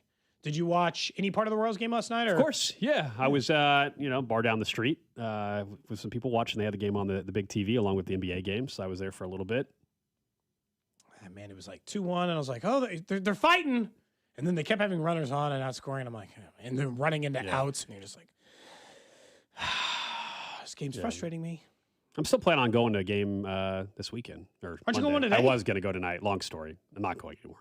Not unrelated to anything that happened last night. Just not going. You watched him last night and you're like, no, I'm not going. It's completely unrelated. Just the individual, the tickets, and somebody else is going, and somebody we didn't think was going. Oh, I thought this was going to be I potentially could be going on a date situation. I thought that something diverted you away from that even. No, they were not my tickets. Okay. Somebody else invited me, and then somebody else thought they were. Somebody thought they were going to something else, and they're not, but they hadn't gone with that person. So I said, go ahead and go. I'll be okay. Who wants to go on a date with Alex tonight? 913-586-7965. Would you go on a date with the text line? The text line? With someone on the text line. Our show listenership is made up of 95% men, Cody. 32-year-old woman, and she'd send you a text. She'd give you her social profile so you could. I would need the social media account. Scout for 30 minutes. I would need a social media account. Yeah. Just to confirm. Yeah. I went on one semi-blind date because of this show. I know. It turned out to be an FBI agent. That's why we couldn't. She was nice. She was very nice. That's why we couldn't find anything about her because she was an FBI agent. It turned out. I did not know that till we were at dinner. It made way more sense once I got there. Yeah, that was. Yeah, she was nice. Yeah, didn't work out, but that's fine. Yeah, it was just one date. Just one date. Her dad's the one that texted That's in. hard. That's hard for that to be a success story. Dad purchases date in a previous Cody and Gold garage sale. Drew Drew wasn't here when this happened. Oh, that was how it came about. It was a Cody and Gold garage sale item. You got to go on a date with Alex, and some father of some guy purchased the date for his daughter. She went on it. They were it just did not a perfect fit or anything, but she was an FBI agent. It's true. That was interesting. That was really weird. What are the odds? Because you and I talked about it for days. You're like, I can't find anything about this person. They don't exist. They're a ghost on social media was the thought, which seemed uncommon for somebody of her age or our age. Interesting. And it's just like, no, nothing, at least on the other end. Trash of the day. So I'm laughing. Somebody just sent me a ticket for the game tonight. Oh, really? Oh, my goodness. Yeah. Yeah, maybe you'll end up going. Maybe I'll go. Let's get to the trash of the day. All right. This one has to do with a West Palm Beach man. We're down in Drew territory. Yeah, this is Drew's neighborhood. West Palm. My brother's area, Drew's familiar with It says a man named Mr. Nixon. I don't know your brother's name. Zach. Zach Nixon was... No, I'm just kidding. Anyway, West Palm Beach man was arrested on Sunday after setting his apartment on fire following what started as an argument over an apple. An apple. One Yes, apple? as in the fruit. Yes. Was it even did they say what kind of apple? He did not say if it was a Granny Smith or a Red Delicious. Because or, I'll say if it's over a Red Delicious, that's even more psychotic behavior. Cody has had strong takes. I've heard his apple take. Yeah, I got strong opinions. I haven't heard this. I feel so many times. He is very staunch on like types of like Red Delicious are Red Delicious overrated. is the worst apple on the planet. I agree. It's overrated. Yeah, I haven't had like just I haven't just like bought a random apple in a while. Anyway, all right. So to go with the story, 57-year-old guy knocked on a neighbor's door demanding an apple. He apparently flew into a rage when she didn't have one and then cut off his own hair and let it fall in a pile on the ground. Less than an hour later, smoke alarms started going off. Firefighters broke down his door to find this guy sitting in the middle of a smoke-filled apartment, smoking a cigarette with an open gas burner, melting a pile of electronics, papers, and batteries on the stove. He told officials he had burned a Bible because the Holy Spirit commanded it. After being escorted out, he hurled profanities at the neighbor who called for help. He was charged with first-degree arson, property damage, and interfering with a firefighter. There's a lot there. Did you get all that? Man. Yeah, it started over an apple, but then he decided to sit in the middle of the room, smoke a cigarette, and burn with an open gas burner, electronics and papers, and a battery. That really escalated quickly. Was he on something, according to officials? Well, that's what I was wondering. It does not say that, but, Hurled profanities at his neighbor who called for help. First-degree arson, property damage, and interfering with a firefighter. It's quite the rap sheet. Were you an arsonist as a kid? Bit of a firebug? An arsonist as a kid? Well, I mean, like some kids have a fascination with fire. I don't think it's an uncommon fascination. No, the one thing we I did lit have, a lot of things on fire. I did like, I had one of those wood burning kits. Do you know what that is? As a kid? Oh, yeah. So like it came with a couple thin planks of wood, and it had like I don't know what the tool was called, but it looked like an old-style fountain pen, essentially. Yeah, you can carve letter. Yeah, you can carve letter. So I was obsessed with that, and I would go around. I got in trouble in the house because I would go around and like just melt things with it as well. So that part I did. But as far as like not fire, open flames, but you still like to melt stuff. Yeah. Holding off fire. Well, I mean, what is that? Don't put out this fire, please. I want it to burn. Like, what is? Well, I mean, the guy said he had a divine moment. Somebody spoke to him and said that he had to do it. Set his apartment on fire. Someone says this is why I love Cody asking if Drew and I were arsonists. A lot of stuff on as a kid. fire when I was a kid. Almost burned a shed down. Almost burned a small lighthouse down. Burned lots of other I kept my distance from fire. Other than the fireplace, I suppose. Yeah. Someone says, come on, Gold. How many buildings did you burn down as a kid? That's basically what you asked. Yeah, I guess. But like we also just went to the woods and had fires all the time. Burned stuff. I don't know. That just wasn't uncommon for us. We're constantly starting fires. I used to carry around a Zippo. Didn't even smoke. Text line wants to know, did you get aroused by the flames? No. I just think it was like normal kid stuff. For the same stuff that like being destructive as a kid is entertaining sometimes, Oh, man. Yeah. Someone says from the 816, I like it because it's deep down Cody has some dark issues. And maybe get one off. I've never had a moment of divinity, where somebody told me to burn something down. It was all on my own accord. Oh, man, that is the trash of the day. Arson leads to psychotic behavior, Cody. Be careful. People are asking and telling you. Up next. I don't light anything on fire now. I'm an adult. They're just passing along the warning. Other than, like a fire pit, maybe. Up next, we'll get the Chiefs Red Half Hour. Cody's also saw this text he's going to address from the 816 that I'm sure will come up at some point in time. We'll also talk more about Eric Bieniemy, and I guess he's still involved in this same cycle that we've talked about for years. We'll explain that next. You're listening to Cody and Gold. Tune in for the Chiefs Red Half Hour every day, starting at 11:30 right here on your home for Chiefs football. 96.5 The Fan. Brought to you by Heartland Men's Health, the leader in men's sexual health. Thousands of men have been successfully treated for low T, ED, and more, all with discretion and compassion. Make your appointment at heartlandmenshealth.com. Well, our friends over at Centric are getting set to host an AI sales event on Thursday, May 28th over at Centric. That way you have a chance to learn about what a career in AI could look like for you, thanks to over at Centric. We talk about it all the time. They can get you in a new career in as little as 4 months, and with the AI sales event, they can teach you how to use it as a daily sales assistant, strengthen follow-up leads, or use AI sales workflows enabled to support daily selling activities and long-term consistency. Yeah, you can apply AI to prospect research, as you were saying, quickly understanding companies, roles, industries, buying signals, repeatable AI sales workflows, all part of Centric's AI sales event. Again, this is Thursday, May 28th at Centric. Go to centric.com.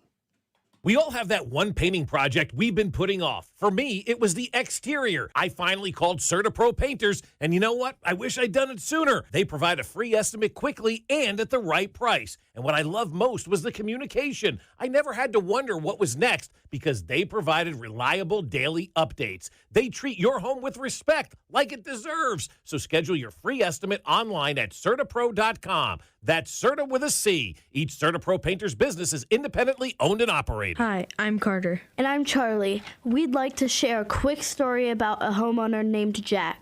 Jack had a home he needed to sell fast. And Jack thought he had it all figured out. So Jack talked to multiple cash buyers. Jack chose the highest offer. But the day before closing, guess what? The buyer backed out.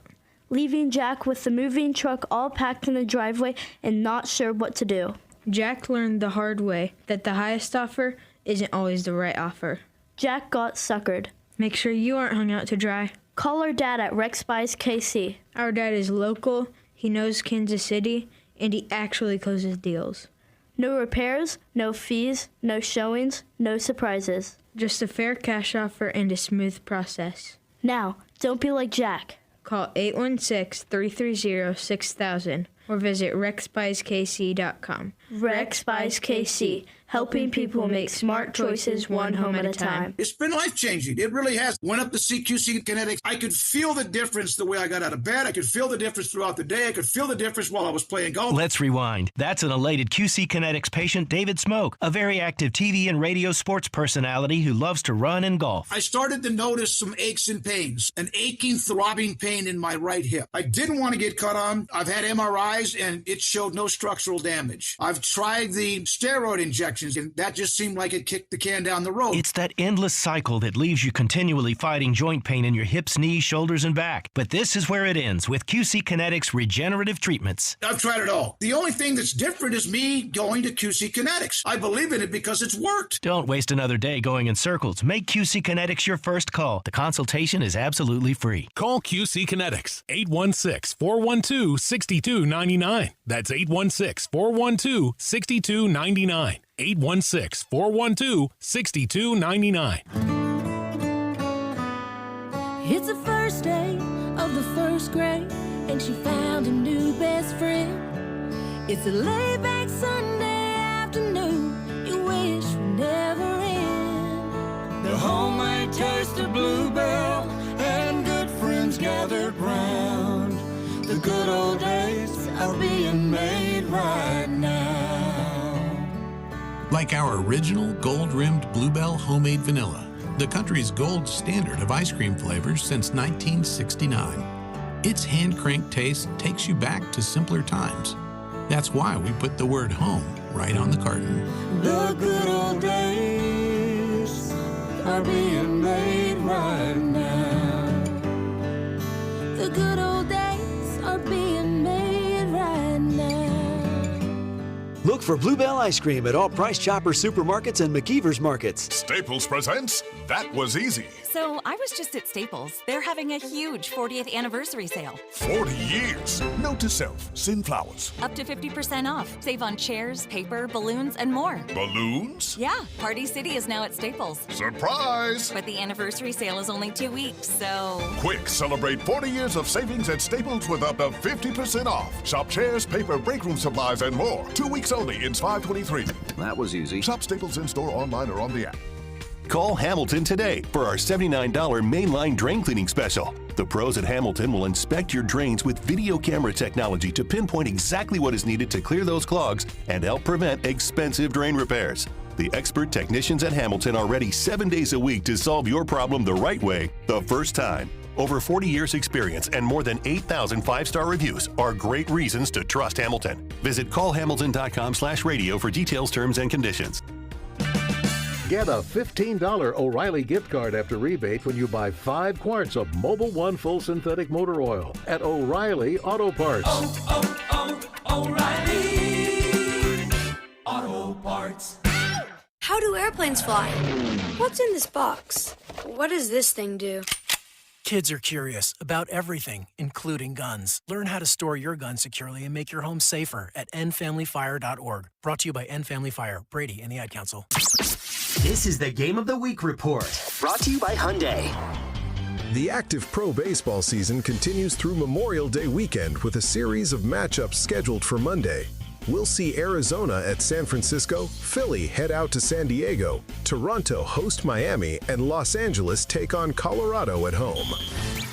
The Game of the Week report is brought to you by the all-new Hyundai Palisade Hybrid. Learn how it's so much more than just another SUV at HyundaiUSA.com.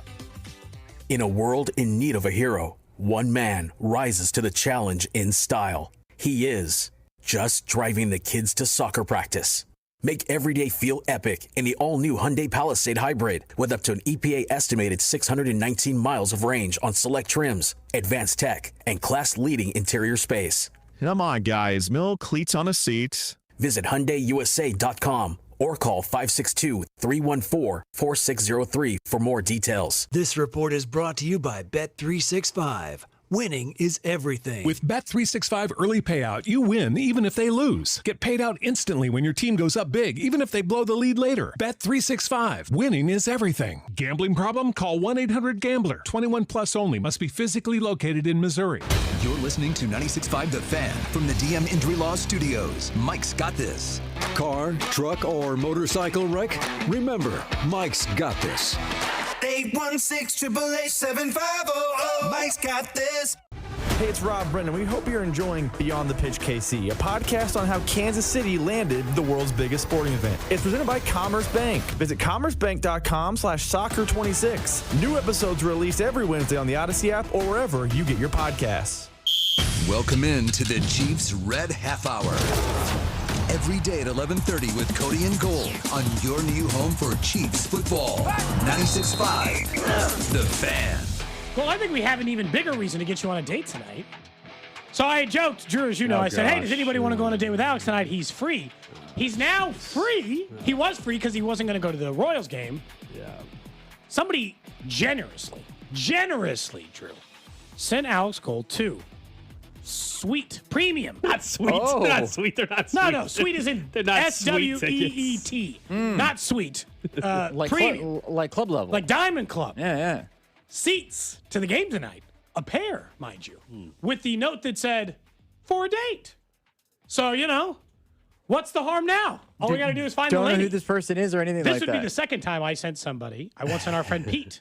He went on a first date on the 4th of July in Diamond Club and just sent me updates throughout of how it was going.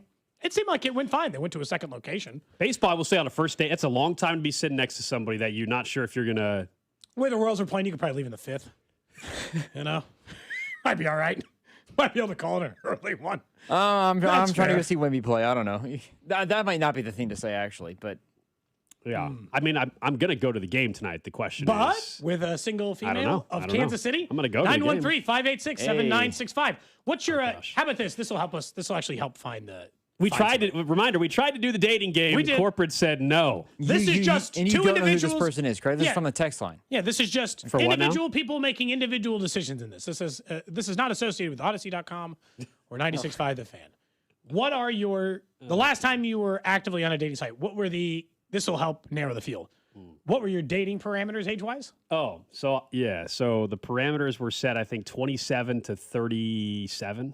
Okay, 27. So 27 to 37-year-old female. At this moment, we can lower it down if we need to. You know. Okay, we'll go 23. 20. Okay, 25. I almost went 23. I almost went too young. That's 25. That's a bit much. 25 to 37. At the moment, would you prefer kids? No kids? Are you looking to be a stepdad? I mean, I still prefer no kids, but I'm also realizing we're getting to the point where it's going to become. So no kids restriction. He likes them to be career oriented, like have a. He likes them to be the way you phrase the way you phrase that. He likes them to be. He specified before that he likes someone who has ambition and like a you want to have their a stuff direction. Together. Yeah, like a direction in life, with a purpose. So 913-586-7965 from the 816. The first text at top said, "Can you be my stepdad, Gold? Please date my mom." Somebody else said, "Can I just go to the game with you?" Oh boy, yeah. So, well, I'll keep an eye on. I'll be going to the game tonight. I'm not sure it's going to be for a date though, but I will be going to the game tonight. In all honesty, though, what's the percentage chance that you not go to the game, but you actually go on this date?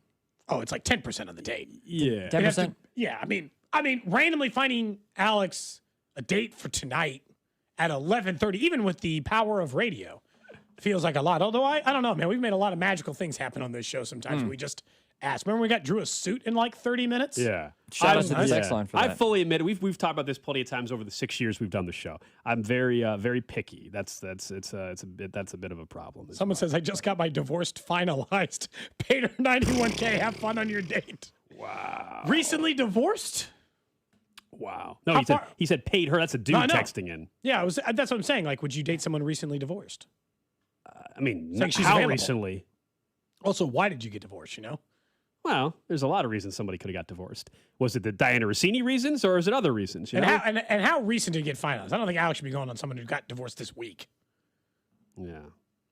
Now the text line is just sending resumes in. Essentially, is what it is. Yeah. Someone says have people. Someone says can go lower but won't go up. Or are you like? Look, I'm 35, so the range could go up. I think for me, admittedly, even on the dating app, the scary thing is all of a sudden moving the slider to like 40. Is that to what it 40. It's like, oh my god. A year or two away, that slider just go up based on a couple of years. Yeah. Someone says, like 38. No, not saying no to 38. No, they said, are you like 38? No, I'm 35. Sorry. I'm 35. So, lots. And there's a lot of, frankly, a lot of dudes offering just to saying, go. I'll go. Forget women. They're saying bros before. I'll be your wingman. That's what they say. Yeah. Mm-hmm. We can revisit this a little bit later. Someone says going on a date with that guy's ex-wife would be the funniest possible thing to do for this show. That would be easily the funniest possible result on this show. Is it somehow a guy's like, my wife and I got divorced this week. She's available, and you went on a date with her? That'd be insane. Someone says the guys that got the divorce, and I'll send you her number. Feel free to give her a call. You'll find out why we got divorced.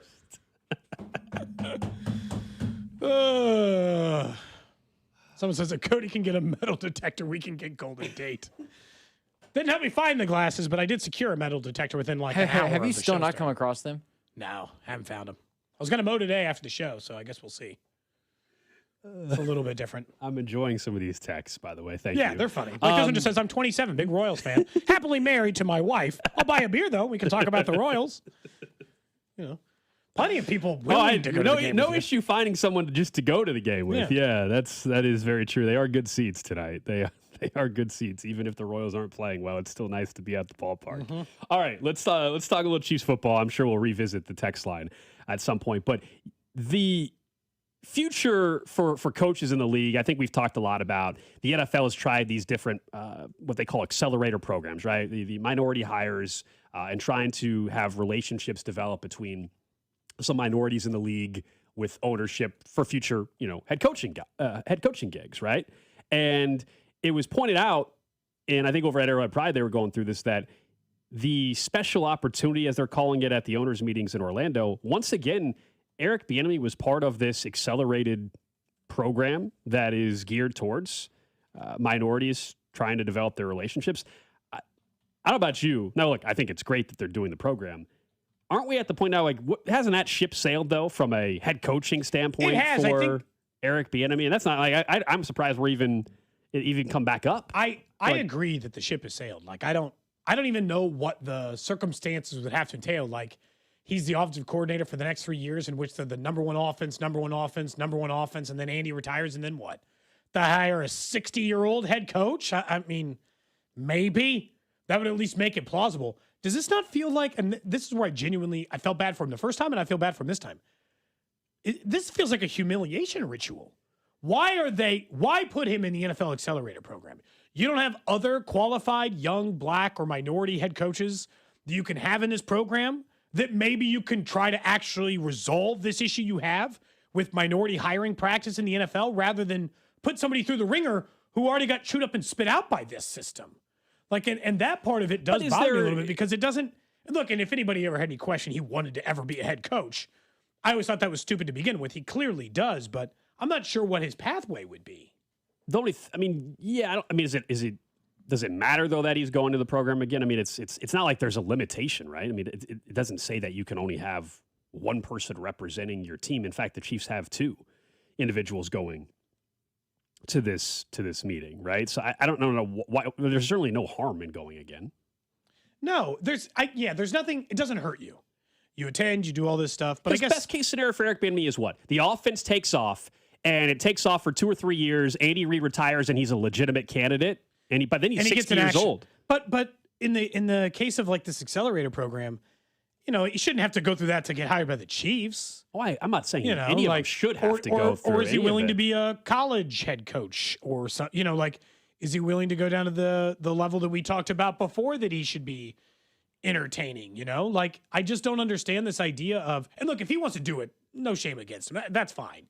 Like, he obviously has to agree to go through it, but it just feels like a weird offer by the NFL to do it. And like, I don't know. I just feel bad. I feel bad that he never got an opportunity. I thought he deserved one at the time. And then of course what happens with coaches all the time is, which is if you miss the window in which you should have had a chance to become a head coach, that time just slowly slips away. What also stands out though is the NFL has done, despite many attempts, nothing to actually help their minority hiring practices. It has not gotten better.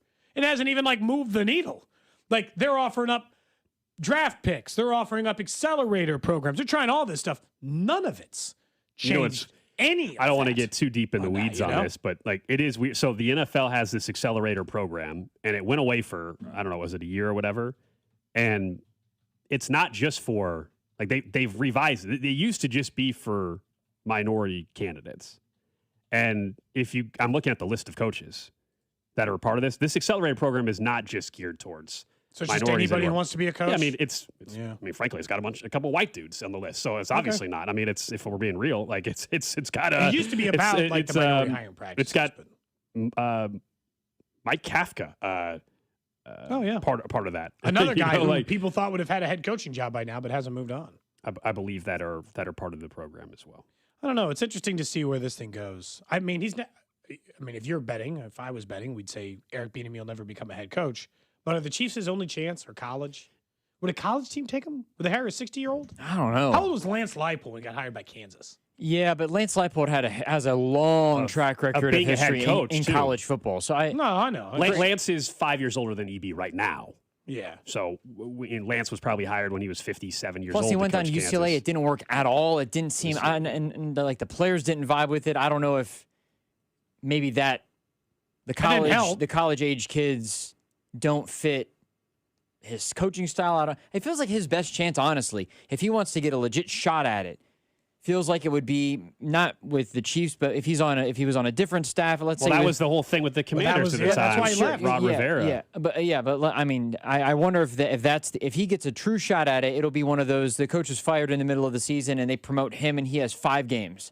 And those 5 games are the tryout for him to be a head coach, and that's the best chance he might get. Now. Yeah, I just assume if all goes well, he's going to be the OC in Kansas City throughout the rest of Andy Reid's career. And if the offense is good, then maybe they give it to him. I don't know. Whenever that day comes that Andy retires, then we'll be talking about whether or not he, gets an interview, whether or not he's a legitimate candidate, and all that kind of stuff. So that to me would be the path, the only path I could ever see now for him becoming one. I think the ship has sailed, but that would be the path where the offense is great. All of a sudden, for a couple of years, 3 years from now, Andy Reid, 4 years from now, hangs it up, and then he's a legitimate candidate then, and then we have the conversation whether or not that's the right hire at the time. Yeah. I mean, again, from a Chiefs perspective, this is the problem with be. If Andy retires in 3 years, I don't want a 60-year-old head coach. And not because it's Eric Bieniemy. I don't want any 60-year-old head coach. And period. Not the EV, it wouldn't be one of the choices, one of the options, but you have Patrick Mahomes. If, for whatever reason, Kyle Shanahan or Sean McVay are available, it doesn't matter how good the offense has looked. You're going to go after that coach. Yeah, well, like we talked about this when it related to in Gold. I think you were surprised when we talked about this before. This was the single biggest reason why I didn't like the Giants hiring of John Harbaugh. I was like, he's 63. Are you sure that it's not that crazy that it could just be a Pete Carroll situation? And part of the reason they hadn't had success in Baltimore is the game just moved past his ass.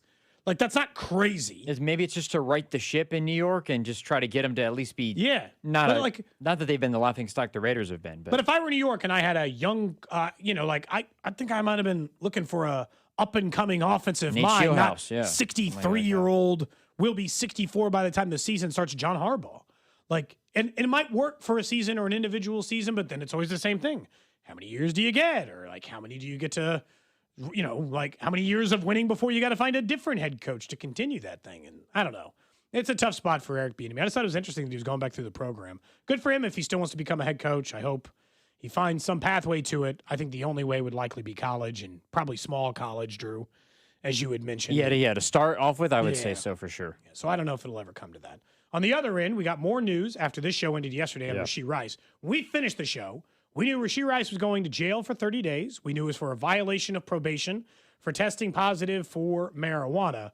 What we did not yet know was he also had off-season knee surgery to clean up some loose bodies in his knee that was going to sideline him for multiple months, that he will now have to begin the rehab process from jail. And I think you and I came to the same conclusion, which is this makes him look even dumber.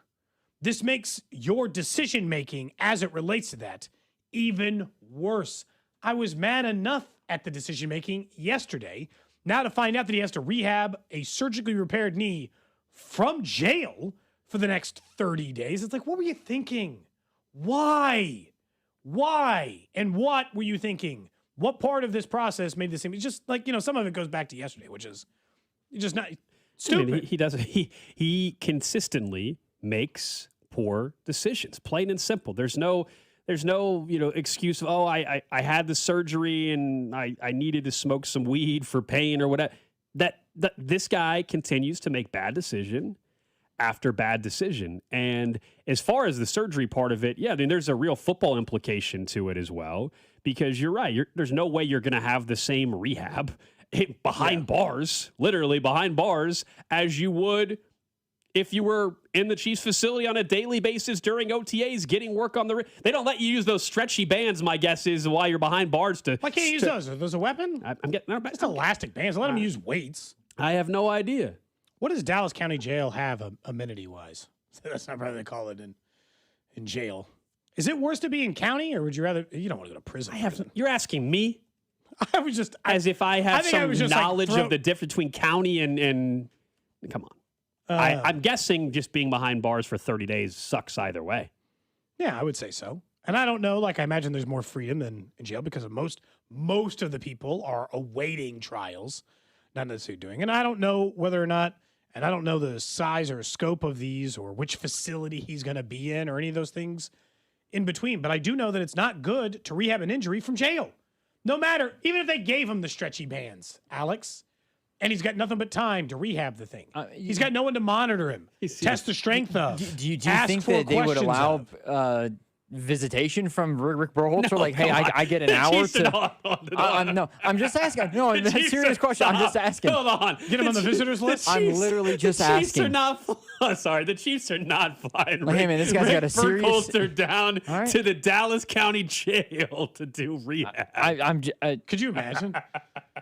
That's wild. What? He doesn't, Oh my goodness! No, I'm guessing he probably can be told some certain stretches and things he can do to try to. His only focus should be lifting weights and rehabbing the knee. But there's no way you're getting the same treatment. Someone on the text line, multiple people saying county jail way worse than prison. In a lot of ways, it's people from all scopes. Those beds, people coming off drugs, people waiting trial, people waiting very serious trial. It's all over the place. Mm-hmm. I mean, the beds in St. Joe for training camp are going to feel like he's staying at the Ritz-Carlton by the time he gets up there after what he's sleeping on right now. Well, and sometimes county, it's sometimes they do the tent city outside where you just get a cot, I don't know what, again, someone says county typically has little to no amenities. It is kind of funny. Amenities? Amenities? Why are there any amenities? Well, you got to keep people in it. You can't just lock them up every single second. That's no good. I'm actually pulling up a YouTube video. There's like somebody who did like a day thing in Dallas County where it's got all the video, like one of those like TV specials or whatever. Maybe that'll give us some idea. But I don't know. I mean, I still imagine you'd rather be in county than jail or prison, right? Or county jail than Time prison. for show research, Cody. Go ahead. You want me to spend a day in county?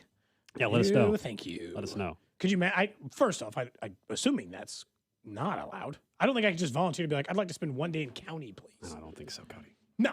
Someone says most new jails don't have weights at all because they can be bad weapons when used incorrectly. So they don't have access to weights at all anymore? Is that true? I don't know. I mean, I know that there's you can get some iPad or computer access or this kind of stuff. But again, it's limited to the amount of time that you have it.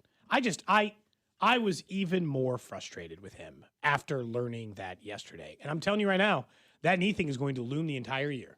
If he misses, Rashee Rice is out for 3 days of training camp practices, knee's a little sore recovering from it. Be like, yeah, maybe it wouldn't be sore had you been able to exercise it properly for 30 straight days. It could be week 16. And they say he misses the game because his knee hurts. I'd be like, well, maybe if not, maybe if you were available in May, maybe you'd be feeling fine. Because and again, it's probably not, it's a minor knee operation. It's not different than a lot of other guys have. But it's just not having that availability and in addition to that, it just makes the decision-making even worse. I will say this, based on this text line that we got going right now, 913-586-7965, we got a lot of we got a lot of experienced individuals with a lot of knowledge about the judicial system, or at least the jail system, I should say, not the judicial system, the jail system that exists. A lot of people arguing with each other on the text line, saying that guy that texted that's not right. People are very, very passionate. Can you imagine if people could actually respond individually to people? Oh, it would be a mess. I wish they could respond to other people's texts. That'd be great. Well, that's essentially what the YouTube and Twitch chats are for. You can. If you want that, you go over there. Yeah. Yeah. Now, LaShawn McCoy was talking about this on. Who was he doing the podcast with? Who's he doing? This is his podcast. With who though? There's somebody else on the audio. Emmanuel Acho, and then somebody also said TJ Hushmanzada does a couple of nights with them during the week as well. This was them talking about Rashee Rice. I never personally smoked weed before. A lot of my homeboys did. They must love it, man. If you go smoke weed to go for 30 days in jail, you must really love it. Him and Josh Gordon should throw a party, home. It should be puff. That party should be called Puff Puff Pass. If you can smoke weed and go to jail for 30 days, you must really love it, home. You know what I mean? Like, you must really love that. No blunt is worth 30 days in jail to me, bro. That's crazy. And I don't know what type of brand. I know it's a lot of different brands. It's a Cali, wherever it's from. 30 days worth? In 30 days, he's going to be back to play with the Chiefs, right? He already know the offense. He know Andy Reid. And Andy Reid knows brothers like to smoke that green. He knows that. And he understands that. But who don't understand that is Rashee Rice. You cannot smoke the green because you are in trouble, son. So when I look at this young brother, I'm like, damn. Yeah. Put myself in his shoes. Okay. Phone ring. Ring, ring. Yeah, what up? What you doing? I'm just relaxing. You know what I'm saying? Yo, you can't smoke. I know. If you get caught, it's 30 days. Do you think he may never talk to the media about it anyway or say, I'm not going to answer questions about it. I'm guessing he's going to say he's moving on. If he answered a question about it publicly, do you think his reason would be my knee hurt after the surgery? I didn't think about it. Or you just be like, I'm sorry, I made a mistake. I didn't, like. I mean, he can't claim he didn't know that he can't smoke weed. It's part of his probation. If that's the case, then he's even dumber than we thought. But I don't know. For LaShawn McCoy to say Puff Puff Pass is the name of the party he and Josh Gordon should have. I mean, it was crazy. Like when that, and Drew, you weren't in sports radio at the time, but like that Josh Gordon story at the time was nuts because it was just like just stop. And at the time, obviously, like it looks, in retrospect, it looks kind of stupid because most of the guys in the league were doing it, and he certainly wasn't alone. And they have now since said it doesn't matter in the NFL; they don't care. But again, this is like it's the criminal part of it and the legal part of it. Not that the NFL cares; the NFL doesn't care. But his probation, like the probation part of it did and mattered, and he still did it, and he got tossed it. So I mean, he's in there. It's crazy. He's in there right now for another 30 days. Assuming he doesn't get out till June 16th. He has to serve the full 30. Yeah. Yeah. Well, we'll see. Yeah, because that part, people talk about this all the time. They let people out early from county for overcrowding or a million other reasons. The Chiefs. But I don't know. Look, we've got Chiefs contributors who know the way that things have been going for the Chiefs the last 5 years or so. We could honestly just have a permanent lawyer on call for us to help us anytime there's legal issues related to sports teams in this city. Yeah, you're right. We probably should just find a local lawyer to partner up with. Yeah, anytime something happens, with Rashee Rice, we need you to call in immediately. The difference between county jail and prison? We're Everything. We're trying to debate the amenities. Stay off the damn weed. In this case, that's what we're talking about. But of course, it's more about all the other. Yeah, Carrington's song. I'm singing a couple of lines from Because I Got High. That was great. Carrington was great with awesome. that. Yeah. That's 2 different times we've played songs on this show from other people, Cody, that have not made you look good. Carrington's song, some people said was better. We had Matt Gafsky play. He did 2 lines. And Matt's a genius. That's not fair. Don't compare me to that. Okay.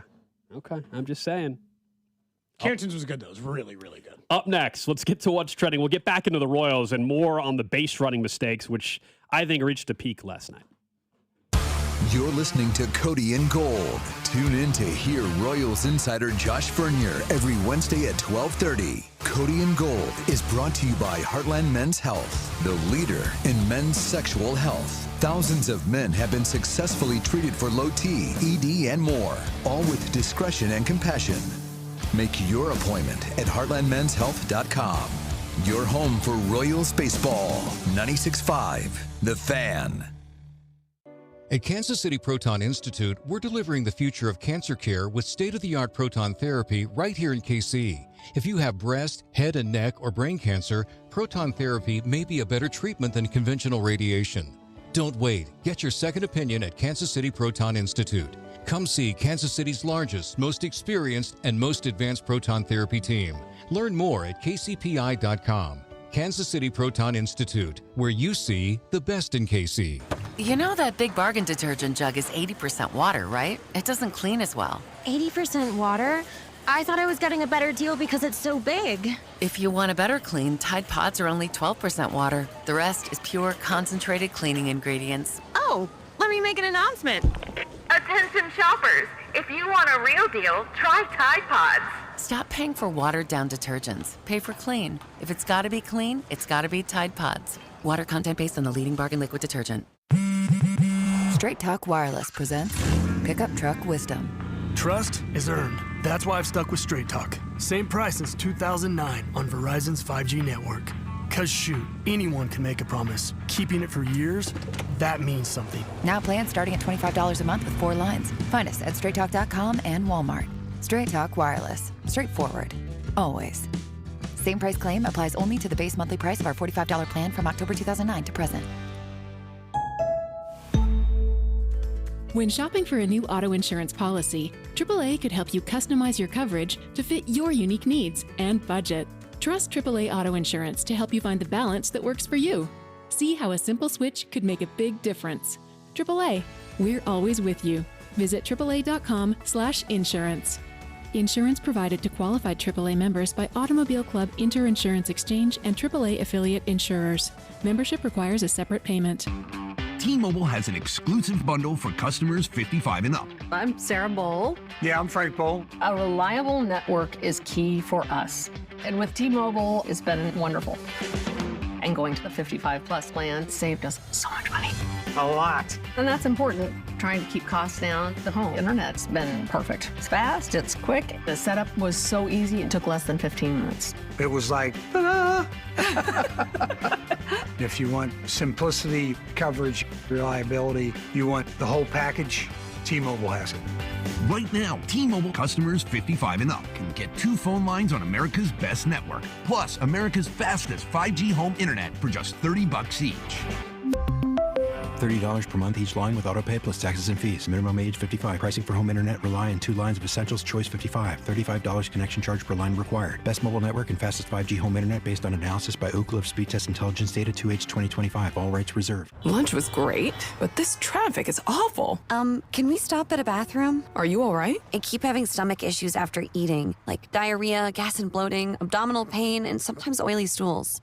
Sound familiar? Those stomach issues may actually be a pancreas issue called exocrine pancreatic insufficiency, or EPI. Creon pancrelipase may help manage EPI. Creon is a prescription medicine used to treat people who can't digest food normally because their pancreas doesn't make enough enzymes. Creon may increase your chance of fibrosing colonopathy, a rare bowel disorder. Tell your doctor if you have a history of intestinal blockage or scarring or thickening of your bowel wall. If you are allergic to pork, or if you have gout, kidney problems, or worsening of painful swollen joints. Call your doctor if you have any unusual or severe gastrointestinal symptoms or allergic reactions. Take Creon as directed by your doctor and always with food. Do not chew capsules as this may cause mouth irritation. Other side effects may include blood sugar changes, gas, dizziness, sore throat, and cough. These are not all the side effects of Creon. Call 800-633-9110 or visit creoninfo.com to learn more. That's creoninfo.com. I'm asking my doctor about EPI and if Creon could help. Range Bait with Dusty Likens is now up on the Fan's YouTube, Instagram, and Twitter channels. 96.5 The Fan, KFNZ FM and AM, HD1 and HD2 Kansas City, in Odyssey Sports Station. What's trending? Cheddar, mozzarella, Havarti. Number one on what's trending, we just kind of talked about it a little bit. Of course, the more fallout from the Rashee Rice situation. Yesterday, we all know the probation violation. That's why he's behind bars for 30 days. The follow-up to that and the new information when we got off the air yesterday was from Adam Schefter, which was that Rashee Rice had a cleanup procedure on his knee. There's some loose debris in there, was causing inflammation. So he was going to miss some time during OTAs in this offseason to begin with. Now he's got to deal with all this recovery while behind bars because of the probation violation. The Chiefs, of course, put out a statement yesterday saying they're aware. You know, it's kind of the standard statement we have seen over and over and over for years now, right? They're aware of the incident, basically, and have no further comment. We have no further comment at this time. I don't know how many times they've sent that over the... It'd be funny to do a social media search of, we'll have no further comment at this time from the Chiefs over the last 5 years, because it's got to be 20 times they've sent it. And look, half maybe from Rice lately, but still, they just continue to have to avoid those conversations. Next up on What's Trending, the Royals trying to avoid getting swept tonight against the Red Sox after they fall 7-1 last night. Game was obviously closer than that for a majority of it. Eventually, it opened way up in the later part of the game, but still, the Royals slide continues. They're now the only team in baseball to lose 6 games in a row twice this season. They've done it in the last 30 days. It'll be Micah Walker on the mound tonight as the Royals are at their season low, 9 games under 500 at 20-29. Yep, that is definitely the case. We're going to talk more about last night, more of the base running mistakes in just a bit. NBA postseason continues tonight. Game 2 in the Western Conference Final. Spurs Thunder, we all know we were treated to a double overtime classic a couple nights ago.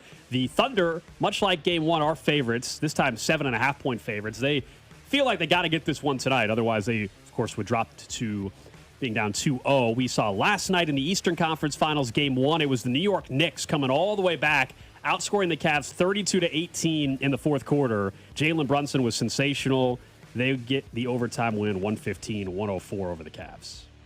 Yeah, it's been a fun start. Like you said, we get Thunder Spurs tonight. Hopefully, it'll be as good as the game we got just the other day. We got obviously a pretty good one. Next up on Watch Trending, Live Golf in court as they continue to try to explain their plan for restructuring their current business model. You might have seen earlier last week, they had asked for $250 million in private investment in order to keep the league alive, claiming they could see profitability in the next 10 years. But now Bloomberg is reporting Live Golf is considering relocating its headquarters to the U.S. from where it was overseas because the bankruptcy restructuring laws are quite a bit more favorable. Live Golf has entities that are based in the U.S., in England, and in the island of Jersey, wherever that is. And so they're trying to explore it. They're dead. They're dead. The league's dead. It's gonna die. But obviously all that other stuff, it still makes no sense, and I don't feel bad for any of the players who didn't eject when the PGA actually gave them a soft landing spot to get out and stuck with it. It's like, if you did that, why should PGA make you play through the Corn Ferry? You should have to earn your PGA Tour card like any other person. The island of Jersey is the largest of the Channel Islands, which are in the English Channel. Okay. It's 14 miles off the coast of France, 85 off the south coast of England. Probably has some favorable tax structuring things for them until bankruptcy. Huh. Probably a nice little shelter for them until they needed bankruptcy laws to favor them. Elsewhere on What's Trending, something that I think should be getting way more attention nationally, which is the NFL. Not only did they approve the ability to play as many as now 10 international games next year, that's up from 8, but they also voted to strip teams' ability to protect any home game from international play. So now, starting next season, 2027, the Chiefs can no longer say, all right, we want to make sure these 2 home games cannot be set overseas. They've been able to protect maybe Chiefs-Broncos or Chiefs-Bills or whoever. That will not be the case moving forward. So who gets screwed? Of course, the season ticket holder. Yeah, we're going to talk more about that coming up at 1. But yeah, it's again, it's never in service of the fan, and certainly not the season ticket holding fan, who would be like, enjoying owning 8 or 9 tickets to a home game and choosing some big ones to go with it. Of course, lastly on What's Trading, don't forget the Cody Gold Garage Sale is back. It'll be 1 day only on Wednesday, June 10th. That's when it'll take place. Items will start going up or are going up on the site as we speak, and throughout the week as we continue to put more things up. We will eventually make that public so you can start getting an idea of what you want to bid on and what you're thinking about on Wednesday, June 10th. Same thing, 7 a.m. start, 7 p.m. close. We give you all day to take a look at those varied experiences or some of the other items that we have available for you. It could include things as simple as the old Club 610 sign, a giant cardboard cutout with the head missing of Bobby Wood Jr. It's meant to be that way so you can pose with it. Yeah. Then like Jake Eisenberg agreed to do an experience where you can watch the broadcast for an inning, and he'll show you around and get a couple tickets to a game as well and experience that as well. So we got lots of great stuff coming your way for the Cody Gold I'm Garage assuming Sale. you guys want me to wash the Hooters outfit. No, actually, it might be someone's thing. But it's not, so we don't want to take that away from them. We determined that some people, whoever's going to bid on that anyway, might game worn. Want you to have it, show worn. By me and show worn. whoever else had it. Yeah, the problem is that outfit fits so tightly and was up in places it shouldn't be up in, and I don't know who's bidding on that, but somebody will. Somebody said, "What's our record to beat?" So last year we had deposit, as you know, for legal $15,000 for some other stuff, but yeah, we raised $15,000. I do always do custom baked goods. Yeah, we've got always sells for good money. I'll bake a cake or a pie or whatever you want. Fan Club Friday experience is going to be up for grabs. Private tour with Bob Kendrick at the museum for a group of 10, which is unbelievable. We're going to have a private tour, we believe, from our friends over at Rieger as well, to go on a tour with this show and you and a guest and taste some great whiskey and tour their awesome facility. Just some of the stuff we're working on that is going to be up for grabs, as you said, Wednesday, June 10th. And some of the normal, trust me, some of the normal weirdo stuff that we have available, like whoever still owns my high school diploma. That got sold 1 year, Drew. We do still have the fantasy football trophy that was not picked up. That was a cool trophy. If I can find my college diploma, someone can have that too. I don't know where that is. I don't know where. I think my college diploma is back at my parents' place. Somewhere at my parents' house. Honestly. I don't know. You can have it. I don't know what you're going to do with it. Hang it up on your wall. But okay, it's not hanging on mine, and it never will. I guess what's the text line? Someone said they desperately want the Hooters outfit for their wife. Okay, does she know this? Does she know this? Is she aware, or is this you should wash it? I would say just out of precaution. Yeah. And what the hell does that mean? And someone did ask, will they be able to donate without bidding? On the website, there will be a donate button. More details on that. So yeah, we're hoping to raise a lot of money for the Negro Leagues Baseball Museum with the 5th annual Cody and Gold Garage Sale. All right, let's get back into the Royals a little bit. We mentioned where they're at right now, which is trying to avoid a sweep at the hands of the Boston Red Sox. But last night, I felt like, I sure hope it's the peak of it being as bad as it gets from a base running standpoint. We have discussed base running for weeks and weeks with this team. Last year it was a problem. We have talked about that being an emphasis, they said, for this baseball team in the offseason, and yet last night was about as ugly as it got on the base paths of this season, and there's been some ugly moments. There was, for starters, I don't know what Michael Garcia was thinking, Cody. He's going to first base. Holland's first base coach is pointing to the bag, right? Pointing to the bag. Garcia sees would that be the second baseman, I guess it would have been at the time, throw towards home. He thinks he can make it to second. He couldn't. He was out, and I felt like the effort level sucked. It didn't look like it was a full-on sprint from Garcia. So bad decision, and then if you're going to make a aggressive decision, where was the effort level? So that was a free out on the base pass. Lane Thomas got caught. Not napping, but certainly got. Like Salvi didn't try to go home on the Jack Caglione slow roller, just stood there. This team continues to make poor mental decisions on the base pass. Sometimes it's the fault of the coaches. Vance Wilson the other night. Last night, I put both on the players, Michael Garcia and Lane Thomas. So it's an all-around bad effort around the base pass. And I can't remember who put this out, and I apologize, on social media last night that did the research on where they stack up, this year. The Royals have been caught stealing 15 times. Top 5 in baseball. Again, not the top 5 you want to be. 7 times they've been picked off. Top 5 in baseball, tied for that. 19 outs on the bases. And the total of 41 outs on the bases in 50 games. Can I say that it's worse because they actually have good athletes? So, like, it's worse because you have Bobby Witt Jr. and Michael Garcia, who's an above-average speed guy. Like, you actually have the players to be one of the best. You should be the best or one of the best. Like, and I get it. They got some guys that aren't the speediest, right? I mean, the middle part of the order, and that's part of the reason they probably don't get around as many guys to score. Once you start hitting like 3rd or 4th in the order, it goes Vinny, Salvi, Carter, Jack. And I'm not saying Carter and Jack are obviously not as slow as Salvi or whatever, but they're also not like super swift either. But they have guys who have been good base runners in their career. But this goes back to the same thing. Like somebody said from the 816, coaching is horrible. That's fundamentals. That's why I am assuming, look, you want me to guess right now? I don't even think the matter results for the game tonight.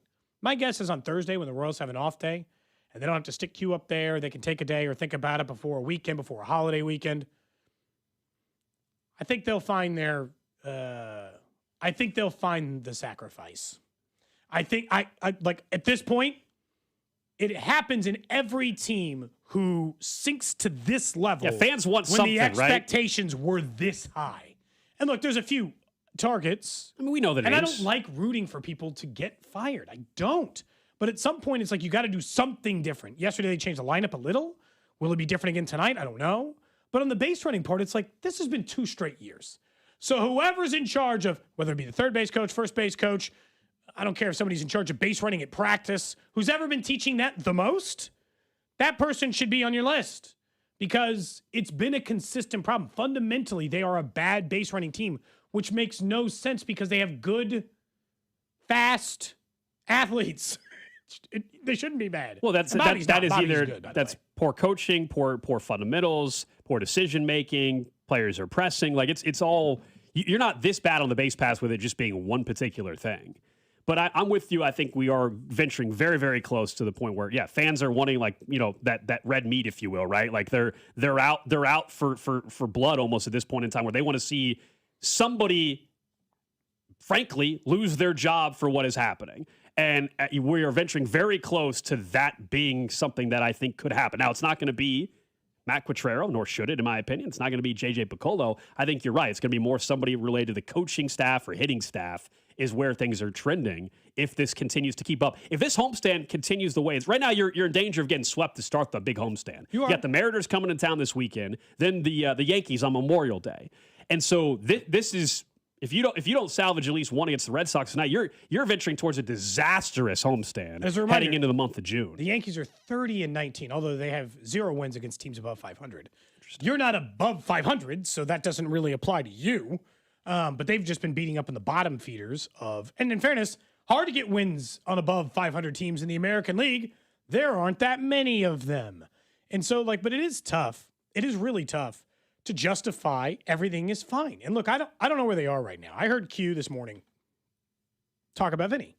And he was saying Vinny is very mentally tough. And in every time I've ever talked to Vinny, he prides himself on being very even-keeled. And I think he is. I think he goes about his business every day the same. Every day does his routine, does the work, does the job, works hard, does the things you'd want to do. Doesn't seem like he gets in his head very often. I would think that this would be one of the more difficult times. Probably the most difficult stretch in any point of his major league career. Versus when he first got called up and you're just trying to get your head above water.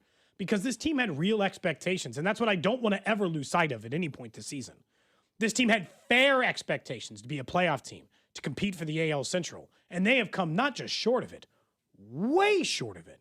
And what I can't figure out is, I think, and this is the problem with only being an analytical-based team in the way you do stuff is, numbers can tell you 2 different things. Anybody who's ever taken a statistic class, I can give you a statistic that makes it seem like CAG should hit 3rd, and I can give you a different statistic that make it seem like he should hit 8th. Yeah, you can find numbers to support your point. Correct. Sure. Yeah. I can find any number to support my decision.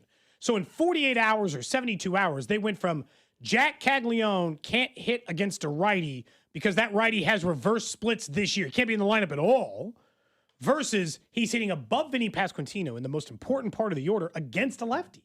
And I'm not saying you have to protect him. He had a bad night last night. They gave him a chance against a lefty. Didn't come through. Got caught looking a couple times in the strikeout department. He's been one of their more consistent hitters, but not against lefties. And obviously not with runners in scoring position. He's flown under the radar. He's actually been statistically as bad or worse as Vinny and Salvi with runners in scoring position. And so, like, those parts I don't want to ignore. But, like, what changed in 48 hours? The numbers certainly didn't change. So now you're going off vibes? I think Q Why kind didn't of you get to alluded. vibes sooner? I think he kind of alluded to the fact that because they were facing multiple lefties in a row and different types They of wanted to try lefties. something I'm just else. telling you what he said. I'm not saying that people don't have the right to be upset about it. But I think that was his answer, part of his answer this morning to Bob and Bink about it. Yeah, I'm actually kind of curious to see what the lineup is tonight. I thought they listened to Cody and Gold from a couple days ago. And we're like, you know what? I think they're right. Yeah, There should be a lineup change. Hey, it's better than doing nothing. I'm like, the Oh, lineup I didn't work. 100% agree with that. The lineup didn't Try work something. yesterday, partially because they cannot beat a left-handed starting pitcher to save But you know what, though? their life. Like, the lineup has become such a focus, and we've talked about it as well. But again, if you're making the mistakes on the base pass, giving away free The outs, lineup doesn't matter, then who cares what the damn lineup is? Like, you're not good enough to give out. Most teams are not good enough to give away the kind of outs they're giving on the base Should pass. have Let 4 or alone 5 extra bats with runners on last night, probably. Let alone a team that already is struggling in other areas, and a bullpen is dicey, and all this, and you're already, the margin is already very thin right now for this team, and then you're giving away free outs. No kidding, they're 9 games under 500. That's a part of it. And I had asked earlier, and I guess I'll pose it again, 913-586-7965, which is, I mean, the simple part, because I am always curious what fans would do. It's like, you're in charge of the Royals for the next 2 hours. They'll let you do whatever you want. What are you going to do? And I saw people be like, oh, I'll send Vinny down. I'm like, that's not the move I'd make. It's not going to happen. Well, it's also just not, even if it was going to happen, Gold, because I'm the person in charge for the next 2 hours. It's not what I do. But would I shift some lineup stuff? Would I yes. Would I get rid of a coach or two? Yeah, probably. Would it be the manager? No. But would I make some moves? Yeah, I would. Because they do need, like, someone has to rattle the cage, or, you know, like, there needs to be something that wakes the team up. And it seemed like, I think that, God, this is the other part about this team. It's so weird. Gold, I thought we had it. That their 6-game losing streak, they lost a bunch of games, and then they won 8 of 10. They were a game and a half back in the Central. The Guardians were coming to town, and I'm like, oh, baby, we are right back in this thing. Everybody bought back in. They didn't even get back to 500. We all bought back in. Because why not? It seemed like they had righted the wrongs and cured some of their ills. And then immediately to go back to a different losing streak, it's like, what the hell happened here? And I know now injuries are probably a portion of some of this losing streak, but that's not the reason why they're having a bad year. There were either. already plenty of other issues before the injuries happened. It's just now made it even worse, and why they're now 9 games under 500. Someone says Hosmer's hitting coach, like the way they did George Brett in 14. Oh, boy. Yeah, that just rarely ever works. He's also doing broadcast stuff. They're just going to have him pop down for a little bit? No. Also, they hit into enough ground balls. You know, I don't need. Oh, okay. Dang. Okay. Wow. All right. Jeez. I like Hosmer would probably be fine as a hitting coach, but he also, like, some of the things they're doing now with, like, Jack and Vinny and this, like, that was part of I think Hosmer. you sent me his number before. You know what? I'm actually going to try. I'm going to try to get him on. We had Hosmer on the show a month ago. I'm going to see if I can get him on again. I'm going to have to save that. Maybe he's got some solutions. I'm open to anything at this point. That's the truth. That's why I mentioned the trade stuff earlier, which we can come back to. Like, I am open to solutions. You are, by the way, going to the game tonight, we think? You're going to the game now? All of a sudden I am. Okay, so Alex got sent a couple tickets to the game. They're good seats. It was sent to him with the message of... I'm going to the game, but Cody's convinced that I'm going on a date. I think you should go on a date. And I'm not convinced. You have 2 options, I guess. So part of the reason is because Alex said, I'm not going to the game tonight. You know, some other stuff came up. I'm free. I'm like, oh, you're free to, let's, you know, I haven't, it's been many months since I've said anything to Alex about, like, hey, how's the dating life? Or inquired. I don't want to pry too much. So I was like, you know, Alex is doing his thing. I'll just let Alex do his thing. So I thought, oh, you know, he's free. Random Wednesday night free, feeling good post-surgery. Feels like it's going to be nice outside, maybe patio weather, a little chilly, but it'll be fine. And so I said, hey, you should go on a date. And then somebody sent him 2 tickets and said, 2? Why? Because Alex is the only one who needed a ticket for a date. So I thought maybe we should try to find him a date. Text line has not helped much. Is our audience too male heavy? 913-586-7965. Do you have a female coworker who's between the ages of, we've now learned, 25 and 37 or 38? is single and is willing to let Alex snoop on their social media Someone profile. says, why not just take Cody or Drew? When's the last time you guys hung out? Cody and I hang out plenty of times. We were just in Pittsburgh together on a trip for 3 or 4 days. We went out like 3 times. I think Cody agrees with that. We hang out plenty. The other part about it sometimes is like any other coworker. Like you guys might have a different I think all working environments are a little bit different. Alex, Drew, and I, we spend 6 consecutive hours together every day. Like we're the only 3 people we see essentially. Like we might run into Speck in the hallway or Rob in the hallway for a few minutes. We stare down, do 20 hours of radio together. We don't have to spend every free moment together. But that's also why, like, I don't bring up Alex's dating life on the air all the time. It doesn't need to be a point of discussion all the time. I just thought it seemed like a nice time for a date. Maybe somebody knows who likes there's not much going on. If there is anything, it is the Royals at this point. Any other preferences you'd like to mention? Do you got hair color, or I said that you like someone who you've said before that you like someone who has like a career identity, essentially, like is motivated to like do something professionally and is in a career or something. Yeah, we've talked about it. But again, this was. But it doesn't matter what the job. You're not like, you don't care about what job they do. No, I don't care what job they do. Again, this just all happened out of the blue. I'm going to be very clear. This was not planned. I was not seeking a date tonight. Cody somehow brought it up. I was seeking one for you. And then somebody sent me tickets for the game tonight, and I said, I'm going, but I don't know who I'm taking.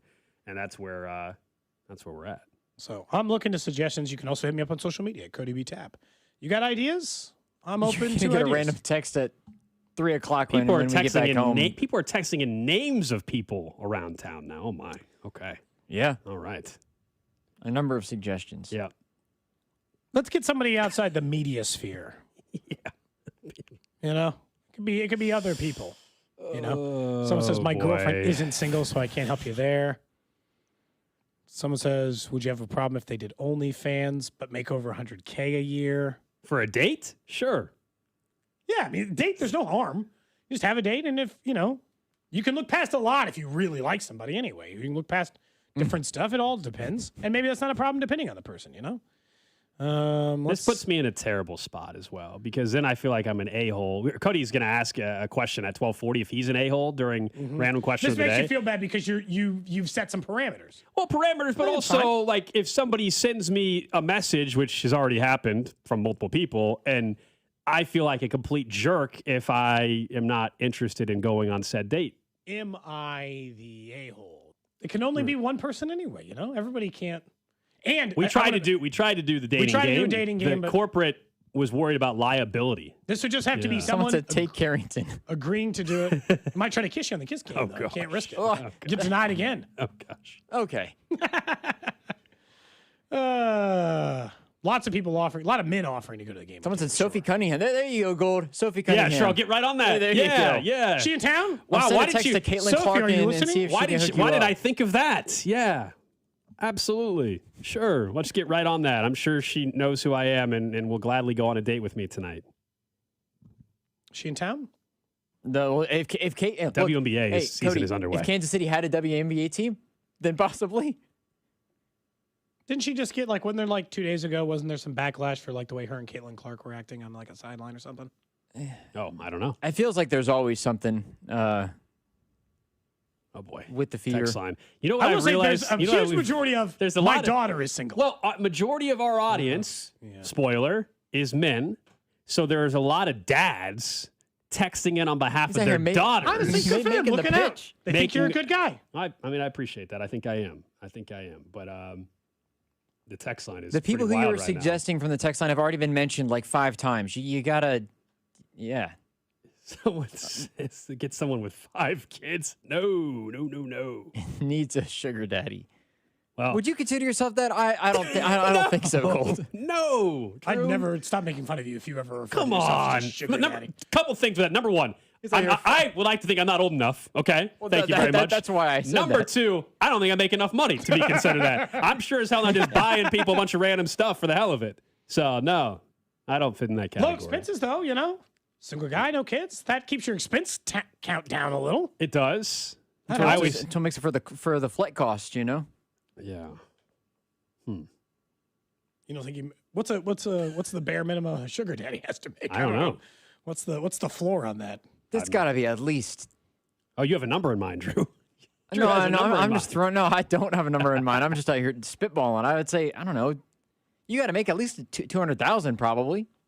I would say so. Yeah, I think you got to be in your 40s at least.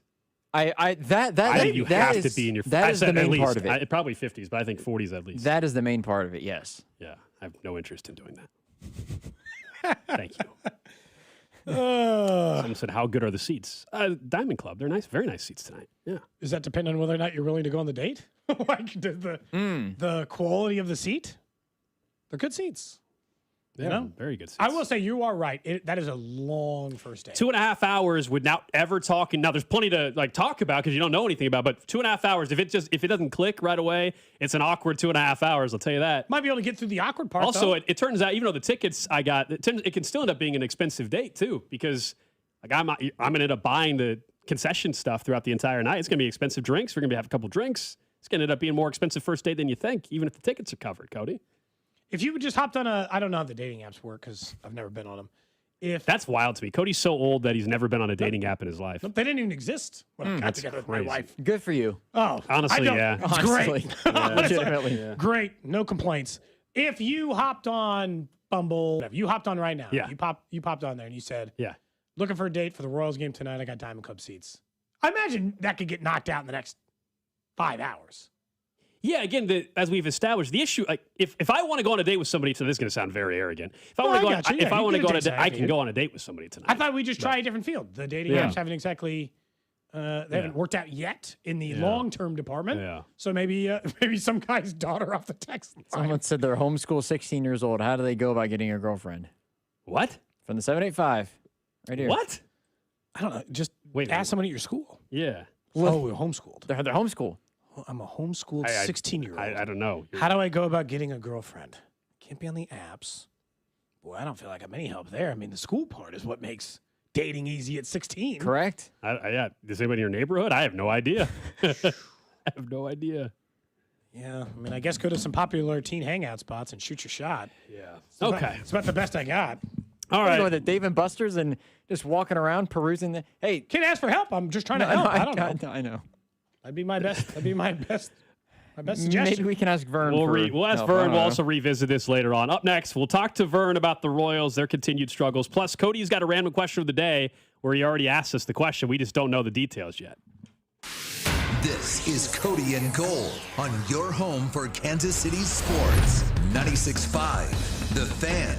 Brought to you by Heartland Men's Health, the leader in men's sexual health. Thousands of men have been successfully treated for low T, ED, and more, all with discretion and compassion. Make your appointment at heartlandmenshealth.com. Spring is here, and if you're still feeling exhausted, maybe you don't have the energy and no sex drive, all of those things could be a sign of low testosterone, which means it's probably time to head to Low T Center, where you could qualify for TRT customized to your body by expert providers. You can choose self-pay or insurance. You can go lots of different directions with your care. You can choose to go to the facility, which you can do for the initial T test, which is free, by the way, this month, and find out where you go. Or you can go to the Low T Center and choose mobile or mobile options or telehealth and those things. Get the kind of care you need. Stop ignoring the problems when you don't feel right. And the Low T Center is the original TRT clinic that has helped countless men across the U.S. get their lives back through high-quality testosterone therapy, and you can be the next. So if you've been thinking about it anyway, I don't know why you wouldn't wait any longer. Find out for yourself if getting TRT could be something that could improve your life at Low T Center with that free testosterone test today. That's lowtcenter.com, lowtcenter.com. At Liberty Mutual, we love helping people with things like customizing car insurance, just like how we customize a song for you. Catered country tune. Liberty Mutual, saving you bucks by protecting your truck. 'Cause Birdie told me to only pay for what I need. Thank you, Limu. For always trusting Limu with Liberty, Liberty, Liberty, Liberty. Steve here with Connolly Plumbing Solutions, your neighborhood plumber. Outside faucets are annoying. They are finicky. Sometimes even when you disconnect the hose, they freeze, or they hobble along all summer and then finally break. We are currently running our outside faucet replacement special of $399 with access. This is a pretty good deal. If you haven't used us yet, we would love to win you over. Visit ConnollyPlumbingSolutions.com to schedule. FanDuel is giving you better payouts on same-game parlays all NBA playoff long. With more ways to build and more value every time you play, you can stack your picks your way for every game, every matchup, and every moment. From spreads to player points to threes and more, build it all into one same-game parlay and go for bigger payouts. So if you're betting same-game parlays this NBA postseason, bet them on FanDuel. More options, better payouts, all NBA playoffs long.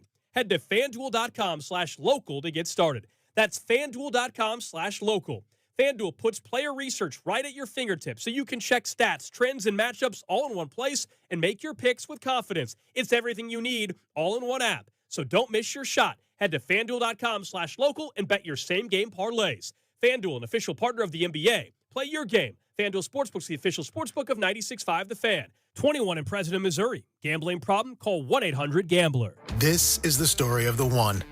As a maintenance tech at a university, he knows ordering from multiple suppliers takes time away from keeping their arena up and running. That's why he counts on Grainger to get everything he needs, from lighting and HVAC parts to plumbing supplies, all in one place. And with fast, dependable delivery, he's stocked and ready for the next tip-off. Call 1-800-GRAINGER, click Grainger.com, or just stop by. Grainger, for the ones who get it done. Hey, it's Rex here with Rex Buys KC. I get it. Selling your house can sometimes feel overwhelming or scary, right? I've seen it too many times. A homeowner thought they had a deal, only to have the buyer back out at the last minute. That's not how we do business at Rex Buys KC. I'm local, I know Kansas City, and I make sure every deal actually closes like it's supposed to. No hidden fees, no showings, no last-minute surprises, just a fair cash offer and a process you can count on. We buy homes in any condition and judgment-free. So whether your house needs repairs or you just want a fast, hassle-free sale, we can make it happen.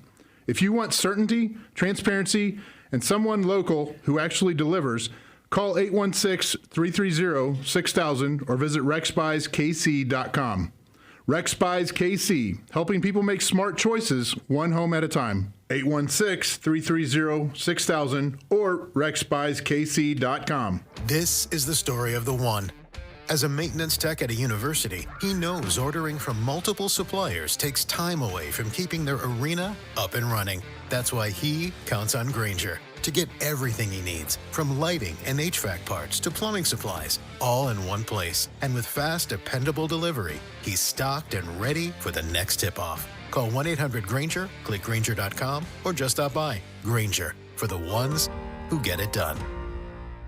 Ready or not, summer is coming, and Wayfair's Memorial Day clearance is on now. Right now through May 25th, get up to 70% off everything home at Wayfair. Plus, score amazing doorbuster deals all sale long and surprise flash deals on Memorial Day. We're talking thousands of products at every style and budget. Now is the time to save big on must-haves for your patio, backyard, and beyond. These savings won't last, so don't wait. Shop Wayfair's Memorial Day clearance now through May 25th. Wayfair, every style, every home. For 75 years, Kansas City families have trusted Anthony for comfort, safety, and dependable service. Thank you for trusting us with your house keys. Anthony, in your home for 75 years.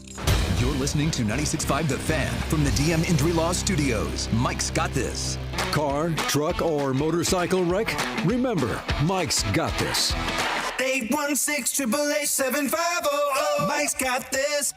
Hey, it's Rob Brennan. We hope you're enjoying Beyond the Pitch KC, a podcast on how Kansas City landed the world's biggest sporting event. It's presented by Commerce Bank. Visit commercebank.com/soccer26. New episodes released every Wednesday on the Odyssey app or wherever you get your podcasts.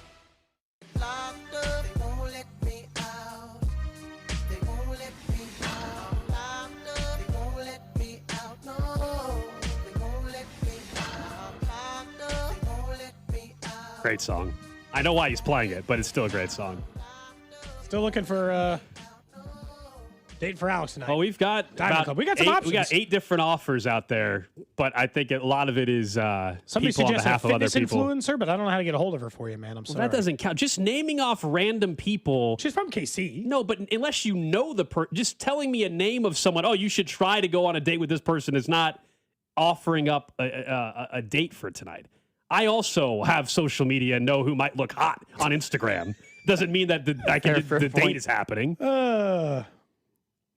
Let's talk to Vern, shall we?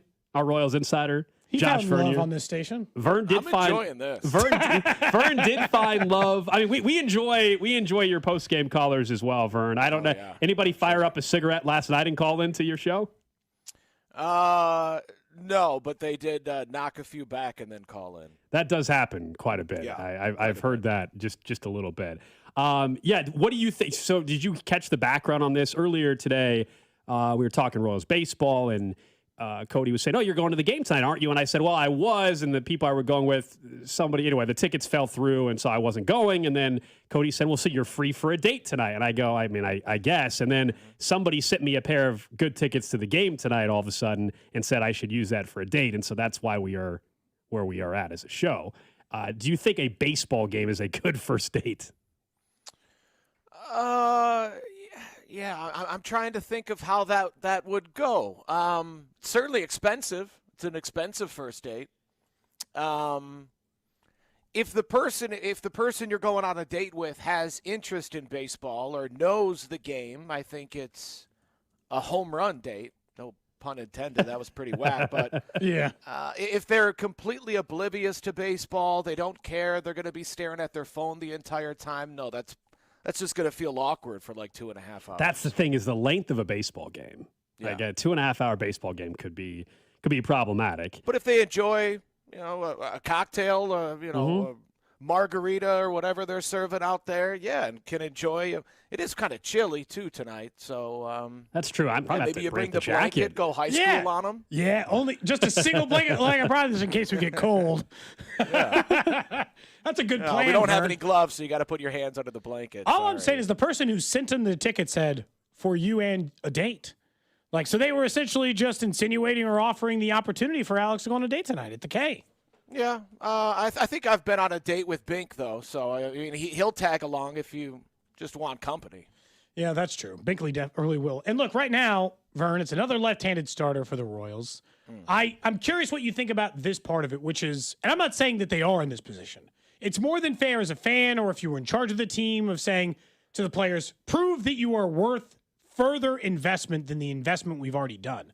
But I do think if you're the front office and you are serious about winning with Bobby Wood Jr. this year, and you say, no, there is talent, and I'm not sure why it's not clicking yet, but I got to do something, I got to do it now. This is the earliest trade call I'd ever make if I were J.J. Picollo, because I'd go call about a right-handed hitter somewhere in baseball today in an effort to try to jumpstart this thing if I still believe in the talent. Yeah, sure. Is there a name? I mean, are we talking about anybody specific? I mentioned Joe Adell. He's off to a bad start, but it's still the kind of player I'd take a chance on. Oh, he's 27. He's a right-hander. He's athletic. He can easily play in the outfield at all three spots. He's the kind of player I'd probably call on. Yeah. I'm certainly for it. Although through 49 games, I don't know if Joe Adell's enough.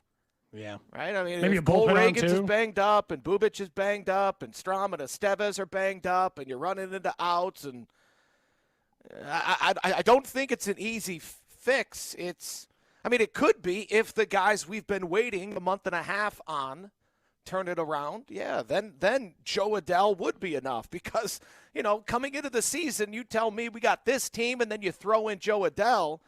Yeah, that's a division contender. But shoot, the team you thought you were going to be contending with, you're tied in the basement with them, both the Tigers and Royals, 9 games below 500. Yeah. If the opportunity, if the front office really does believe in this team, sure. Yeah, I'm not opposed to it. I don't know that I agree, though. Yeah, and that's where I'm at, which is I need this group to show me they're capable of going on a bit of a run the next couple weeks before I'm mortgaging any pieces of the future to or try hustling out of the box. Well, or how about just what's going on with the base running? This was a thing last night was absolutely pathetic. The 2 nights ago, you can maybe blame the coaches in terms of sending Massey home, of course, or Vance Wilson sending Massey home. Last night, what was Michael Garcia thinking going to second? Lane Thomas is out there floating between second and third. I mean, the mental breakdowns with this team on the base pass are embarrassing. I mean, Michael did what you're supposed to do when the right fielder airmails the cutoff man. You're supposed to take the extra 90 feet. The issue is, as he admitted after the game, he wasn't busting it out of the box. So as I'm watching from the press box, you see the throw from Abreu, airmail Contreras, the first baseman, the cutoff man there. But Michael wasn't already around first base when that happened, which is normally the case, right? You've already made your round first base, you're watching the throw, and then you take off for second base. He admitted after the game that he dogged it. He this season has been still an above average base runner, but he needs to be one of the best base runners in the sport because he has been over the past few seasons, and he's been anything but this year. Lane Thomas has... Off of what I've been able to watch through 49 games, he has terrible instincts on the base pass. Isaac Collins has bad instincts on the base pass. Tyler Tolbert, when he was here, was not what the team needed him to be, which is your automatic bag when you need it. So Thomas, Michael, Isaac Collins, Vinny and Salvi and Starling Marte, you were never expecting those guys to run the base as well, but that's a lot of bad base running individuals on a 13-position player roster. It's a lot of bad base runners for a team that must be good on the mound, in the field, and on the bases. Bobby makes up for a lot of it. Kyle Isbell at times could be a top-tier base runner. But as a whole, no, it's been bad, and I understand when people want to point at the coaching staff because we saw this last year, and it's the old adage of you're either coaching it or allowing it, and either way, it's a problem. I think historically, Vinny's proven himself as a pretty mentally tough player. He talks a lot about remaining even-keeled. So what do you think it is? Is it the back, and he just doesn't want to use that as an excuse? Is it that it's, it is finally getting to him mentally because it's got to be one of the toughest stretches, if not the toughest, in his major league career? Where do you think the issue is for Vinny? Well, if he's not going to acknowledge the back, I can make note of it, but not give the lion's share of the blame to the back until he bows out and says, I need a stint on the IL, or until the coaches stop running him out there. Yeah. If Vinny Pasquantino's in the lineup, I need Vinny Pasquantino type of production, and obviously that has not happened.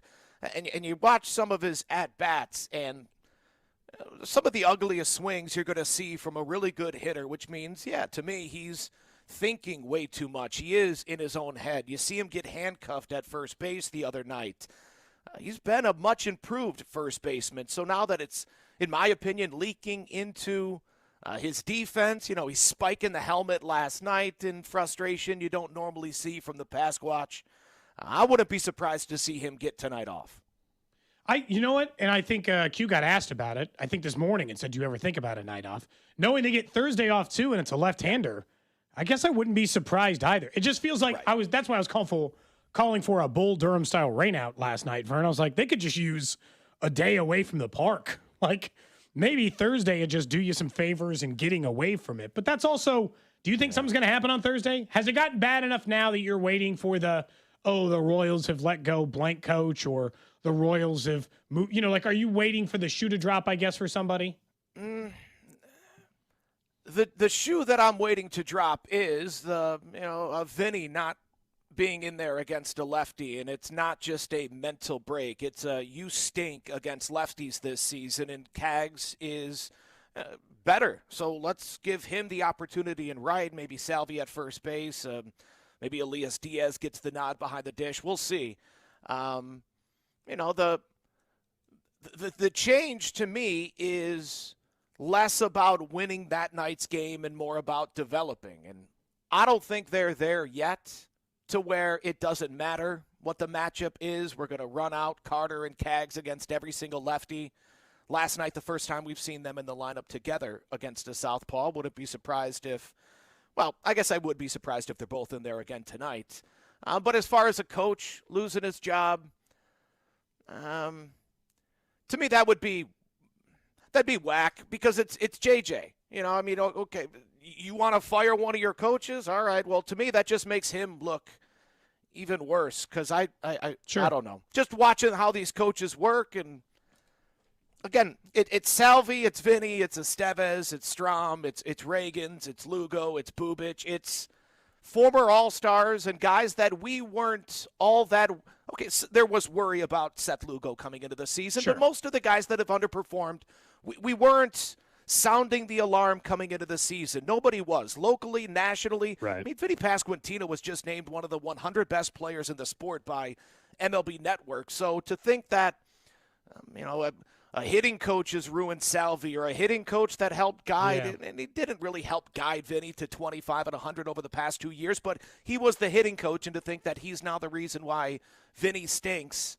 I understand you can't fire the player, so people want a head to roll, so I guess it could happen, but to me it would be a reflection, a negative reflection more so on the players in the front office than it would be on whoever's job is lost. What is your expectation of the rest of this homestand? I mean, they're trying to avoid a sweep tonight against Boston, and then we all know they still got the Mariners and Yankees on the way. Yeah, came into the homestand saying, if this was what we expected it to be, I would say 6-3. You should still have an expectation of a winning homestand. That's what I said following the finale against the Cardinals on Sunday. But that would mean that the Royals now need to go 5-2 from here on out. There's no reason to believe they're going to do that, especially with Garrett Cole and the Yankees now coming to town. I'm kind of done with expectations for this team.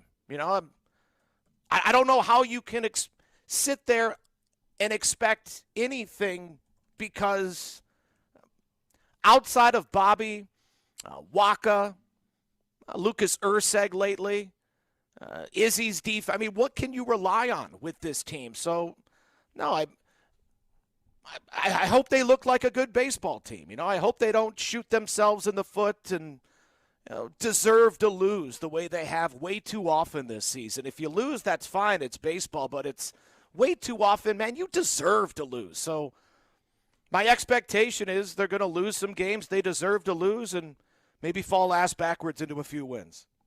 All right, we'll keep you up to date, Vern. We're working on some possibilities for Gold for the date tonight. If he gets one, we'll make sure that you know.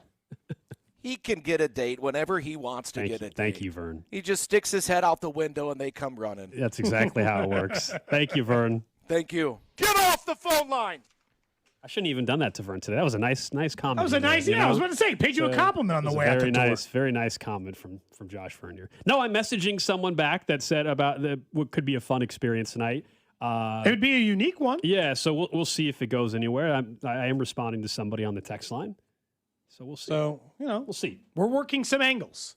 We'll see what takes place. In the meantime, let's go this direction. Random question. For you, Gold. For you, Drew. Text line 913-586-7965. Of course, over on YouTube, Twitter, Twitch, and Facebook, where we live stream the show every single day. You can interact with us over in 4K. Someone earlier said, is Alex handsome? I said, you can just look at the video stream. Make your own determinations. People have different things they find attractive. Alex is on camera 4 hours a day. So no. Yeah, it makes it very easy for you. I mean, it's the social media is wide open and we are on video. So no issues, at least finding what we look like on the video stream. You can find that over on YouTube, Twitter, Twitch, and Facebook. Like and subscribe to pop at the top of your feed. I told you at the beginning of the show, my random question today is a classic, a simple. Am I the a-hole for what I did yesterday? So yesterday, I get home from work and my wife calls me and her parents have a Sam's Club account that we use to go there, but we mostly just go to Costco, but whatever. We were, but I guess what had happened was their account at somewhere along the way had been hacked. And what was taking place was this person continuously in Florida trying to order a PS5 with what seemed like an abundance of Sam's cash, the cash back stuff they have in their account. Kept trying to order it. I was helping her change passwords, do all this other stuff. In doing it, because Sam's was, tell you the truth, not super helpful in just saying, hey, please just lock this account for 24 hours, whatever the hell you got to do to make sure this person can't buy anything. They said, oh, that's not a thing. You can cancel it and then lose all the cash. Doesn't make any sense. So we're going back and forth with customer service. It's a nightmare. All right. In this person changing it a bunch of times, because it's not hard to figure out. They have an address. they're putting numbers or stuff in there. I find the name of the person attempting this fraud while we're trying to get the account shut down. I find out that they are a college football player at a not so far away junior college. Oh. And I emailed his coach and texted him and said, you better tell this kid to get it together before he gets in real trouble and stop attempting to send this. And I was questioning, am I a bad person for getting him in trouble with his coach? Who did respond, by the way. Oh, the coach did? Oh, yeah. He responded. Am I a bad person for getting this kid in trouble with his coach when he was trying to perform a crime? No. So a couple things with it. I went straight to the coach. A couple things because I couldn't with find his number online. I couldn't find the kid's address and this other stuff. Yeah. But I did find his coach. So a few thoughts. One, I can see how long-term the lesson maybe could work out for him by you doing this. I would also say I don't think it's your spot to necessarily go and now email his coach. Now, he's also committing a crime, so what does he really have to complain about? I think the email of the coach, I wouldn't have done it, but I don't know. It's all right. Like the fact you did that might end up being a good thing for him long-term. But I felt like maybe I put him in trouble with his coach. I might hurt those things. It was a JUCO in What were you Kansas. hoping would happen by emailing the coach, though? That maybe he would get with this person and say, hey, man, someone's telling me you're trying Cody to steal wanted stuff. to give the And kid then a the father-son moment without... And then the kid might shut it down. Are you He worried might that the stop kid now his- knows... I was hoping he would stop his theft attempt knowing that I'm on to it. Are you worried that Right? the kid knows who you are and now it's a problem for you? No, because the kid, the back-end information on the site would have made it already available for that person to find me. They attempted to use the card in person at a Sam's Club. They called and said, hey, someone's trying to use your card. I said, don't allow them. Didn't stop them from using the online version of the same kid. The person at Sam's Club gave a description of the kid. Then I found, okay, they live in Brandon, Florida. I know that this is their address. So There's you just the name, started digging who found the person coach. was? Yeah, hell yeah. I was trying Why to not just stop- call the police? Because I couldn't. Well, because I don't think they can do anything. They haven't technically committed the crime yet. They've attempted to do it. Also, I'm going to call the Brandon, Florida Police Department and try to do that. His coach, I'll tell you this right now, Drew, you've played athletes. Anybody who's been an athlete, that coach would get to him before anybody else. 1,000,000%. He'd be on his Yes. ass in a second. I was Yes. trying to stop them from continuously trying because they wouldn't shut the account down at the time. I was trying to... What did the coach say back? Oh, he was just like, thank you for letting me know, and I will reach out to that player. I think this guy might be lucky that you, long term, that you emailed the coach. In the short term, it might not be good. But also, he was committing a crime, so... Someone says, you could have got him in real trouble and called the police, so, like, it could be worse. I just, like, some of it is just, how do we... Like, again, people steal for a variety of reasons. But, like, they were ordering... I had to cancel an order for, like, a flat of Sprite, and then they continuously tried to keep ordering, like, a PS5. Well, so it's like, maybe you don't... This was a Sam's credit card? So I'm not kidding. I don't know why. My in-laws, they have like a Sam's card that they use for like most of the groceries throughout the year. Over years and years and years and years, they just like save the cash back on there for like if they need a new mattress. Yeah. So there's I think an absorbent amount of Sam's cash. Gotcha. In the account. So like they were, saving it for the thing they were trying to purchase. So that kid, because all the credit cards, nothing was on there, they hadn't gotten any access to anything else. They were just trying to use the money in the account to try to just like place an online order. And they said they couldn't just pause it for 48 hours, which seemed insane. They were like, well, we need to investigate for 2 or 3 days. Yeah, I don't think you're a jerk for emailing the coach. I don't know. I don't know if I would email the coach. I probably just would have escalated. You just got straight to the police? Yeah, absolutely. Straight to the police, huh? Someone says you could. Some people seem to think I did the kid a favor. Well, people are saying because there's no that's way nicer than going to the police. There's no way you're the only Sam's card or whatever that this kid's trying to hack into or whatever. That's the issue. It's like it's not. Oh yeah, I should be saving other people. I don't even know how they. And someone says the coach maybe not even say a damn thing to the kid. You don't think so? I don't know. I don't know, man. That ultimately is up to the coach, though. Obviously, I think a lot of times in my experience, the second you start making it a problem, like you're getting emails about it, we don't hear anything. Like the second you start sending emails to like my boss's boss, that's when I gotta like hear about it. You just complain on the text line, no harm, no foul. You start escalating things higher and higher up at any job. You know this, Drew. That's when, like a high school coach, they don't care about the trouble you're getting into until it's on their desk. Until it's their problem. I think what you did was, in a way, you almost kind of did the kid a solid because you could have gone. And you know for sure it was this kid? Yeah, that'll. Yeah. Okay, if you know for sure. Very confident. Okay. And the research I did, very confident. Okay. If and you, also, if not, the kid can deny it if he wants, but. Okay, well, if you know that, then I think you telling the coach might help him in a way where if the coach does talk to him, maybe he gets him out. Someone says depends on how good the player is. I don't know. Jeez. No, we're not playing that game. We're not. We're talking about a JUCO kid, right? Is what you said? Is that what you said? Okay. Apparently, coming out of high school, it said he was a 3-star. Oh. I have not, a couple questions during the break. You have a couple off-air questions? Off-air questions. During the break? Off-air questions, yeah. I just thought that seemed like a natural escalation to me in the sense that if I was trying to get, I don't have that kid's number. If I was trying to get a hold of a person right now and be like, I am aware of who you are. I understand you were trying to steal from me. I would stop trying to steal from me. That's not a good idea. Yeah, I just would never Going through the coach feels like a pretty quick way to escalate. That was my thought. No, I hear you. I guess I would never contact the criminal. I would just, you know what I mean? Like, if somebody is trying to commit identity fraud or steal from me, I'm not going to reach out to them directly. I'm calling the damn cops. They're screwed. Good luck. Someone asked on the chat, they just said, was it the gear? No, not the gear. Cody's out here watching the kids' huddle highlights. He had a page. Of course he did. He had a page. Private Instagram, though. I couldn't just reach out there. I would have. Okay. I would have reached out directly. You were I was about it. You were. Yeah, I was gonna. You were. I just don't. I was down. All right. I was down the rabbit hole, Drew. All right. Yeah, I was all because part of it was I needed it to stop so it could stop eating up my entire afternoon. Yeah, sure. And the company wasn't going to help me stop it as fast as it needed to be stopped. And the simple solution seemed like because they already had access to some of the information that would have been publicly available on the account about us. So I wasn't going to be able to hide who I was anyway from this person. So the idea of being like, I know, don't do it, felt like a quicker solution to me at the time. Do they know how he got your information? No, they didn't know. Wasn't through any of it. We've checked a billion other accounts. There's no other information or stuff like that. Seemed like they just got into that account and then kept, even though it changed password, changed the two-factor. Yeah, someone did all say the this things is they where I'm suggested a million times in a row. None of that stuff worked. Yeah, this is. I think you were trying to do him a solid, but this is what I'm kind of saying, which is like, you know, a kid's trying to rob people, but instead of calling the police, Cody's going to call the parents. Like, no, man. No. No second chances here? Not for that. Yeah, that's true. Well, I don't know what. I mean, again, they finally got him out of the account, by the way. No other. Yeah, he's hacking somebody else today. Don't worry. All right, so? Up next. Yeah, absolutely. Up next, we'll talk about something that's terrible for NFL fans, and we're really excited to be joined by one of the newer members of the Kansas City Chiefs, Chiefs rookie running back Emmett Johnson, expected to call in around 1:15 right here on 96.5 The Fan.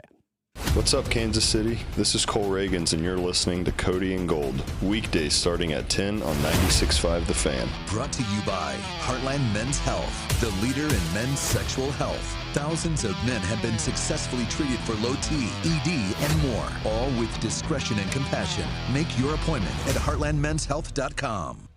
The severe weather that just came through Kansas City, maybe it did some damage to your roof. Maybe the hailstorms a couple of months ago did, and you've been afraid to get it looked at. Don't be. Century Roofing can take care of those needs for you. They've done repairs on my roof multiple times. One time they were out the same day that I called them. They will make sure to not just sell you what you want sell you what you want or what you need is what's important. In the sense that I thought, maybe I need a roof replacement. They're like, no, you just need some repairs. Your roof is in good shape. Let's extend the life of it and take care of it. That's because they've done over 30,000 roofs in the metro area. And I've told you before, voted best roofing company in Kansas City last year, thanks to readers over at the Kansas City Star. And what's important is the integrity and loyalty and all the stuff they stand behind. Plenty of roofing companies will knock on your door, say, I'll take care of it. My friend was just complaining about this. A company like that did his roof. And when there was a problem because they didn't do good work, he had to reach out to a different company to finish the problem that they didn't solve. Century's been doing this too long. They stand behind their warranty, and they're locally owned and operated and will continue to do high-quality work for you. So if you have those needs or down the road you need those things, make sure you save their name and their website so you know who to call. That's CenturyRoofingKC.com, CenturyRoofingKC.com. For nearly 100 years, Busey Wealth Management has helped families and businesses make smart financial decisions that stand the test of time. From personalized investment plans to tax strategies that work for you, we take a big picture approach, connecting you with the right experts to help protect what you've built and plan for what's next. Busey Wealth Management, here for every chapter of your financial story. Is your garage door too loud and whining for help? Overhead Door Company of Kansas City will make it all better. They will perform their full 26-task garage door tune-up for just $79. That's just $79 for up to 3 garage doors and openers. You need this done once a year, so why not now? And for just $79. Call Overhead Door Company of Kansas City at 816-221-0072 or schedule online at overheaddoorkc.com. Hi, this is Kevin Harlan, and I'm here with Rob Seid at Rob Seid Ford. Rob, I smell a grill. What's cooking? Kevin, the grills are fired up, and so are the deals. Right now at Rob Seid Ford, it's the Ford Employee Pricing Sales Event with the best deals we've had in the past 12 months. Now that's saying something. What are we talking? Employee pricing on virtually every new Ford on our lot, plus even more dealer discounts on top. So how hot do these deals get? Up to $17,500 off brand new F-150s at Rob Seid Ford, plus huge savings on Expedition, Explorer, Bronco Sport, Bronco, and more. Wow, that's 5 alarm hot. Exactly, and unlike Kevin's Burgers, these deals are coming out juicy. All right, I walked into that one. Shop Rob Seid Ford, Kansas City's top-rated Ford store on Google. 4.8 stars and nearly 3,500 reviews. Rob Seid Ford, 135th and State Line, or robseid.com. Buy right, Rob Seid. This summer, Casey's has 89-cent medium fountain and new Frostbite by Casey's drinks. But if you don't have 89 cents, you could check your center console, dig between your couch cushions, ask Grandma for $1, or just use your credit card. 89-cent medium Frostbite by Casey's or fountain drinks at Casey's all summer long. Restrictions may apply. See store for details. Drew McIntyre here from WWE. Wielding the Claymore can be a life of chaos. When I'm not dominating in the ring, Chumba Casino is how this warrior takes a wee break. With hundreds of online social games and new weekly releases, there's always something fresh to try. And those daily boosts, next level. Even my free time feels like Valhalla. So when life feels like a battle, kick up your feet, have some fun, and let's Chumba. No purchase necessary. VGW Group. Void where prohibited by law. See T's and C's. 21 plus. Sponsored by Chumba Casino. You love your land. During Kubota Orange Days, you'll love all the great deals. With versatile compact tractors, professional-grade mowers, and durable utility vehicles, Kubota equipment can help you turn dream projects into reality. Kubota Orange Days is here, and so are the best deals of the year. Now through June 30th, get select compact tractors with 0% financing available or save up to $5,500. Sale ends soon. Go to KubotaOrangeDays.com or stop by your local dealer for more information. Do you owe back taxes or have unfiled tax returns? The IRS won't quit until they get your money. Here's great news, fresh from those in the know. Major changes have happened at the IRS. If you owe more than $10,000, you may be eligible for a 99% reduction of what you owe. Haven't filed a return for a while? Their happy clients are talking. The IRS was going to levy my bank account, but Guardian was able to prevent that and fix all my IRS issues. Thanks again, Guardian Tax. Need relief from crushing tax debt? The IRS now has special programs. Guardian Tax knows all about them. Personal or business, this is the fresh new break you've been hoping for. We aren't the company you call when you need a hug because you're scared of the IRS. Guardian Tax is the company that wins when you need it most. Guardian Tax Service is really great to work with. They really help me out. I'd recommend them highly. Call now for a free confidential consultation. 800-499-1424. 800-499-1424. 800-499-1424. I'm Bob Burke, founder and chairman of Burke America Parts Group, a family of brands that includes RepairClinic.com, an appliance and HVAC parts solution company that's grown into an international brand. Before AmericanEagle.com, we partially launched a new technology platform developed by another firm. American Eagle helped take our technology to a whole new level with digital marketing, software development, and business insights into our key markets, appliances, HVAC, and outdoor power equipment, and did so both on time and on budget. AmericanEagle.com has the resources, experience, and talent needed to produce solutions. Our new technology platform, developed by AmericanEagle.com, has produced tremendous results with higher traffic, conversion, engagement, and online revenue. If you have any home repairs you need to take care of, check us out at RepairClinic.com. If you need a world-class website or technology project, then I would highly recommend AmericanEagle.com. Call AmericanEagle.com at 773-NETWORK. That's AmericanEagle.com, 773-NETWORK. Lunch was great, but this traffic is awful. Can we stop at a bathroom? Are you all right? I keep having stomach issues after eating, like diarrhea, gas and bloating, abdominal pain, and sometimes oily stools. Sound familiar? Those stomach issues may actually be a pancreas issue called exocrine pancreatic insufficiency, or EPI. Creon pancrelipase may help manage EPI. Creon is a prescription medicine used to treat people who can't digest food normally because their pancreas doesn't make enough enzymes.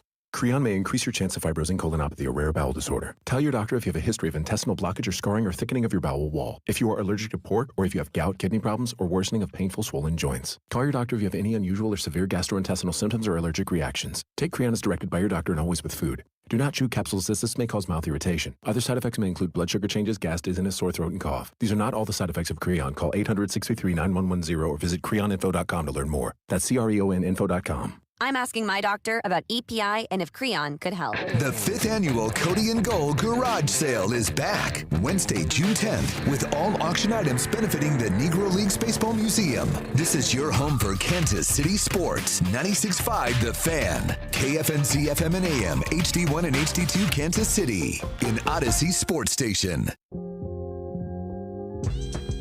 1 o'clock hour, Cody and Gold, Alex Gold, Cody Tapp, Drew Nixon with you. Here in about 10 minutes, we are expected to have Chiefs rookie running back Emmett Johnson call into the show. Get to know him a little bit. He was just out at the NFL PA Premier Day, which is like a big event for rookies out there. They get a lot of their trading card stuff done out there, and it sets the stage for their rookie cards and everything, and they hang out with other rookies, Mendoza, et cetera. We're out at that as well. So kind of a cool event I want to ask him about. Plus, we all know he played at Nebraska. I know there's a lot of you listen that are Nebraska fans, so probably excited to hear from him and find out what he thinks his role could be this year. He also went to the same high school as Larry Fitzgerald, so wonder if he's ever interacted with him, any advice. So a couple different things we'll get into. Am I allowed to ask him about the comparisons between Raiola and Patrick Mahomes? I think that's fair. We should ask him if there's people talk about the similarities. Was that something you guys joked about at Nebraska or not? I think that's fair. We can also ask him about DeMarco Murray being his running back coach. A lot to get into with Chiefs rookie running back Emmett Johnson. He's played at Arrowhead. They just did against Cincinnati in September. Okay, so I was at that game. I guess I have seen him play in person. Yes, I was about to say you've seen him. I guess that's true. You're one of the Kansas Cityans who's actually seen him. I guess I also saw Brendan Sorsby play in person too at that game. What do you think about Sorsby?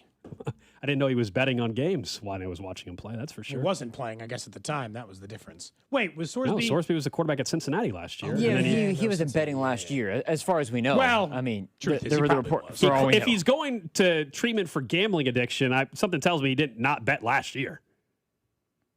It is hard. Even more reason he shouldn't be playing, but you never. Unless you finally got it under control and you're just hoping nobody noticed. The reports are Cincinnati might have known, though, which is... Exactly. Anyway, we will be joined by Emmett Johnson, though, coming up in just a bit. People wanting Cody to ask him if he thinks you're an a-hole. I'm not explaining that to him. He's not going to know the story. People wanting us to ask about dating advice. I mean, we can. We don't know him well. He doesn't know who the hell we are yet, so... I don't even know if he, I don't know. We can ask him. It might be a training camp. He might, that might be more of an in-person question. But we can see how the flow of the interview is going and decide if we should ask him about dates at baseball games or not, and if that's a good idea. Let's see. I don't know. I don't know where to even look. He's also wearing number 10, and people are like, "Well, what if they hire Tyreek Hill?" My guess is he would have to switch numbers. What number did you wear in college? 2022? My guess is if they signed Tyreek Hill, he probably would switch numbers. The rookie would probably be the one. This 5th round pick would be the one switching. I couldn't get a sense. Sometimes we try to not just when Alex is considering going on a date with someone to a Royals game, but when we're trying to learn stuff about players, I might scour their social media pages. Emmett Johnson's all business. All football? All football or marketing stuff. He is a Jay Binkley guy then. He's going, sure. he's going to Raising Cane's or he's going to Dick's Sporting Goods or football. It is like it was. Why is Raising Cane's football? No, I said or business. It's either football or Raising like Cane's is in the college football scene. His partnership deals. Gotcha. It's really just like those two things. I'm saying it's all very professional. So I don't know. I don't know if he has any hobbies outside of football, which is something I always like to learn about. Yeah, I just learned Jack Caglione the other day when I talked to him fishes. I didn't know he went fishing. I didn't realize that was a hobby that he was. I knew he was into the trading cards, but I've never seen him like post holding a catch. So I didn't know that was a thing he did. I only recently learned that. We'll see. Mm-hmm. Find out more from Emmett Johnson coming up in about 7 or 8 minutes. In the meantime, let's talk about the Chiefs and where things are as far as future games for the Chiefs. Because you and I both had the same reaction, which was, it's funny, when we put together our show rundown, I put it in there, and then Alex is probably trying to put something in there quick. He just put it right below there, the same thing. And both of us were like, the hell? They're going to not let them protect international games anymore? Because in addition to adding 2 more international games to the slate next year, or the possibility of 2 more international games, they also said that home teams don't get to protect games anymore. Used to be the Chiefs could say, all right, Bills and Bengals, those games are at Arrowhead, and they're staying at Arrowhead. Don't stick that thing somewhere else overseas. Don't move it. And you and I said, and this is the problem, the only person this hurts is the regular, everyday, Kansas City-based, goes to the football game fan. It hurts them. Season ticket holders. And it hurts the team in some ways from the win-loss perspective. But this is something all the owners approved yesterday, that the NFL teams will no longer be able to protect those specific home games. And so you can't lock into that. You want to make sure, A, your fans want, or A, you from a financial reason want to keep stateside at your stadium. Now there's a real chance starting in 2027, a marquee game or 2 is going to get shipped over to your international game. And that sucks, especially if we start seeing more and more divisional games. We know the Chiefs-Chargers game was in Brazil last year. This year, the Rams-49ers game is in Australia. So divisional games are already happening overseas. And now you're going to tell me that they're not going to be protected at all, that the ownership can't even select a game or 2. This is just a continued push for expansion internationally and more proof that they care more on the TV dollar side of things and expanding internationally than they do overall at times about the season ticket holder base. This is not unique to the Chiefs, Bob. This is an NFL-wide thing. Yeah, it's not like the Chiefs are the only team this is a disservice to. It's a disservice to the NFL. Major marquee games, Chiefs-Bills. Division games, Chiefs-Broncos, Chiefs-Chargers. It is an advantage to the team and to the fan base for those games to be at home. It is easier to win football games at home. And now the NFL is saying, we don't care how big of a game it is or how big of a game it might be for you in that individual year. Play it on a neutral site in Germany. And I know you used to be able to protect those things. And by the way, Gold, there's really only 2 reasons why the teams were protecting them before. And one is because that would be a well-sold ticket in their stadium for their fans, right? So like Chiefs-Bills, not that the Chiefs have any trouble selling out their stadium right now because they're good, but for any team in the NFL, it's a well-sold game. Or because you don't want to take your one home game against a divisional opponent like the Broncos to Mexico City, where you no longer have the advantage of taking on the Broncos on your home turf. So instead, you got to play a neutral site and a road game and get no home advantage for what needs to be a split maybe to win the division or be the 1 seed. Like, it just hurts you in multiple ways. And I'll be honest, I am a little tired of the leagues doing everything in service of the almighty dollar and would like a couple of things to go for the people who helped you get the almighty dollar, you know? Like the fans in the point of it. And I know they're chasing bigger fish or any of this other stuff, but it's stinky for a fan. You shouldn't like it as a Chiefs fan. You shouldn't like it as an NFL fan. Yeah, you don't want your top games now all of a sudden for every team, at least one of them getting sent overseas. I mean, that just flat out sucks. Honestly, it's probably going to happen a lot more when there's 2 overseas games out of the 18-game schedule. Yep. Probably at least 1 divisional game a year will be overseas, don't you think? Well, the future schedule long-term is going to be everybody playing too, yeah. Long-term, fast forward 4 or 5 years from now. Well, and I think that what's funny about these international games, it doesn't even include. It excludes the games that the Jags have just agreed to go over there every year for. Yeah, some of the owners didn't fight it, did they? No, well, because again, we're talking about from the financial end. Where, the people that get screwed in this whole scenario are going to be season ticket holders. Well, and the players who have to travel overseas, but also they're having to do that anyway. So it doesn't actually change how often they have to go overseas. It just changes which games. I'm a little surprised they don't let them protect some.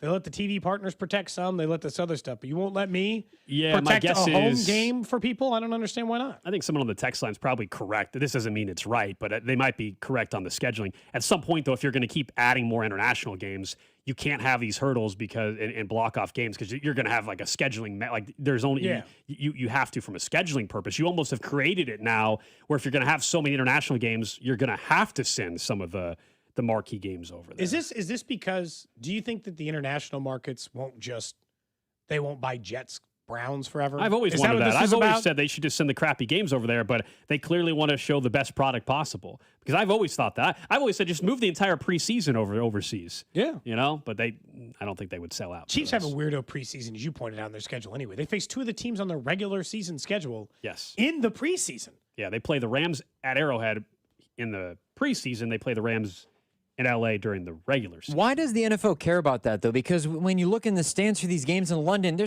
it could be the Chiefs and the Broncos playing. There's Jaguars and Ravens and Steelers jerseys I'm everywhere. assuming they assume there's an inflection point of interest that hurts their overall, like, not I'll go to one game, Drew, but we want to send a game to Germany, and we want every German fan who watches the game to also like the NFL. And if you force them to watch the Browns and Jets, they might not like the NFL very long. Sure. You know? Yeah, might not that's a be, fair point. you know, you let them watch Josh Allen versus Patrick Mahomes in a Week 12 game, they might get locked in. They're probably trying to, like, you know, bring them in for the long haul. But also, like, this is probably brings in a broader point, Gold, of the sports are having a hard time because they have, not sports are having hard. They're obviously getting viewed. I think sports are doing in-person attendance a disservice, which is something you and I really care about doing. So, you know, part of the reason we're in sports is we like going to live sporting events, Gold. They're doing a disservice to it by making it less and less and less and less about an everyday fan.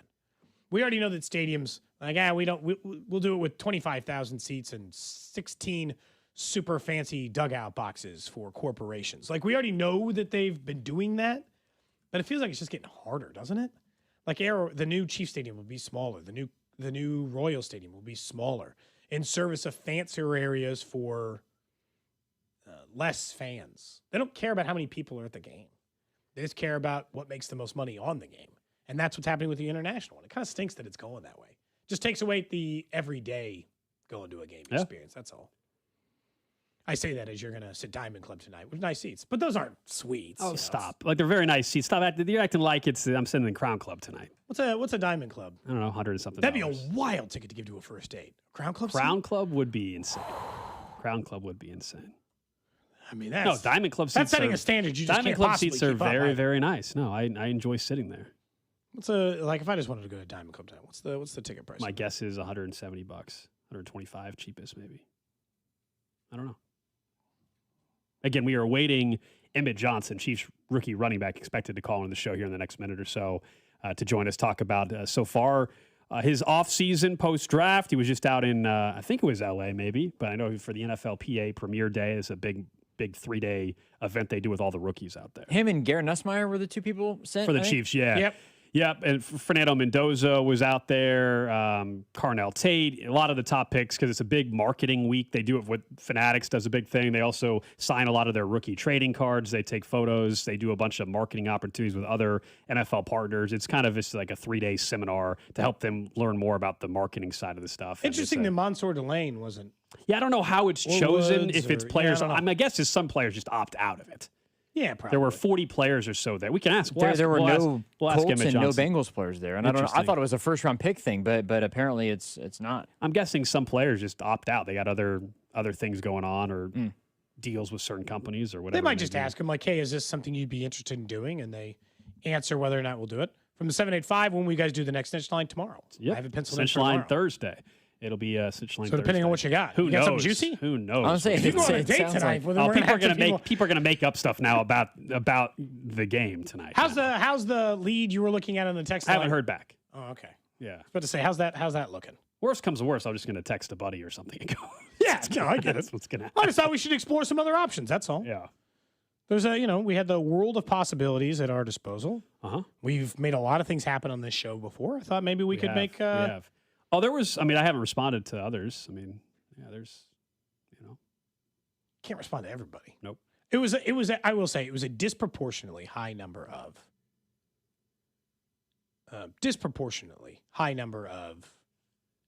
Dads looking for a date for their kid. Right. And so, like, that part of it is that puts you in an awkward spot. Puts you in a tough spot, Gold. You gotta tell some dad, maybe not this time. Or it's also just like you're putting it their word, the situation you're put in anyway. So we'll see how it goes. We will keep you up to date on the situation if that is to occur. But I am glad you got a ticket to the game tonight. I hope the Royals going to win. Chances there, if it's going well, Gold, chances that there's What's going well? The date or whatever. Like, There's a good chance I'm not going on a date. Well, okay. All right. But what are you going to ask? Go ahead. Well, if it did happen, then chances that there would be, if it's going really well, picture taken. Oh, I don't do pictures on first dates with anybody.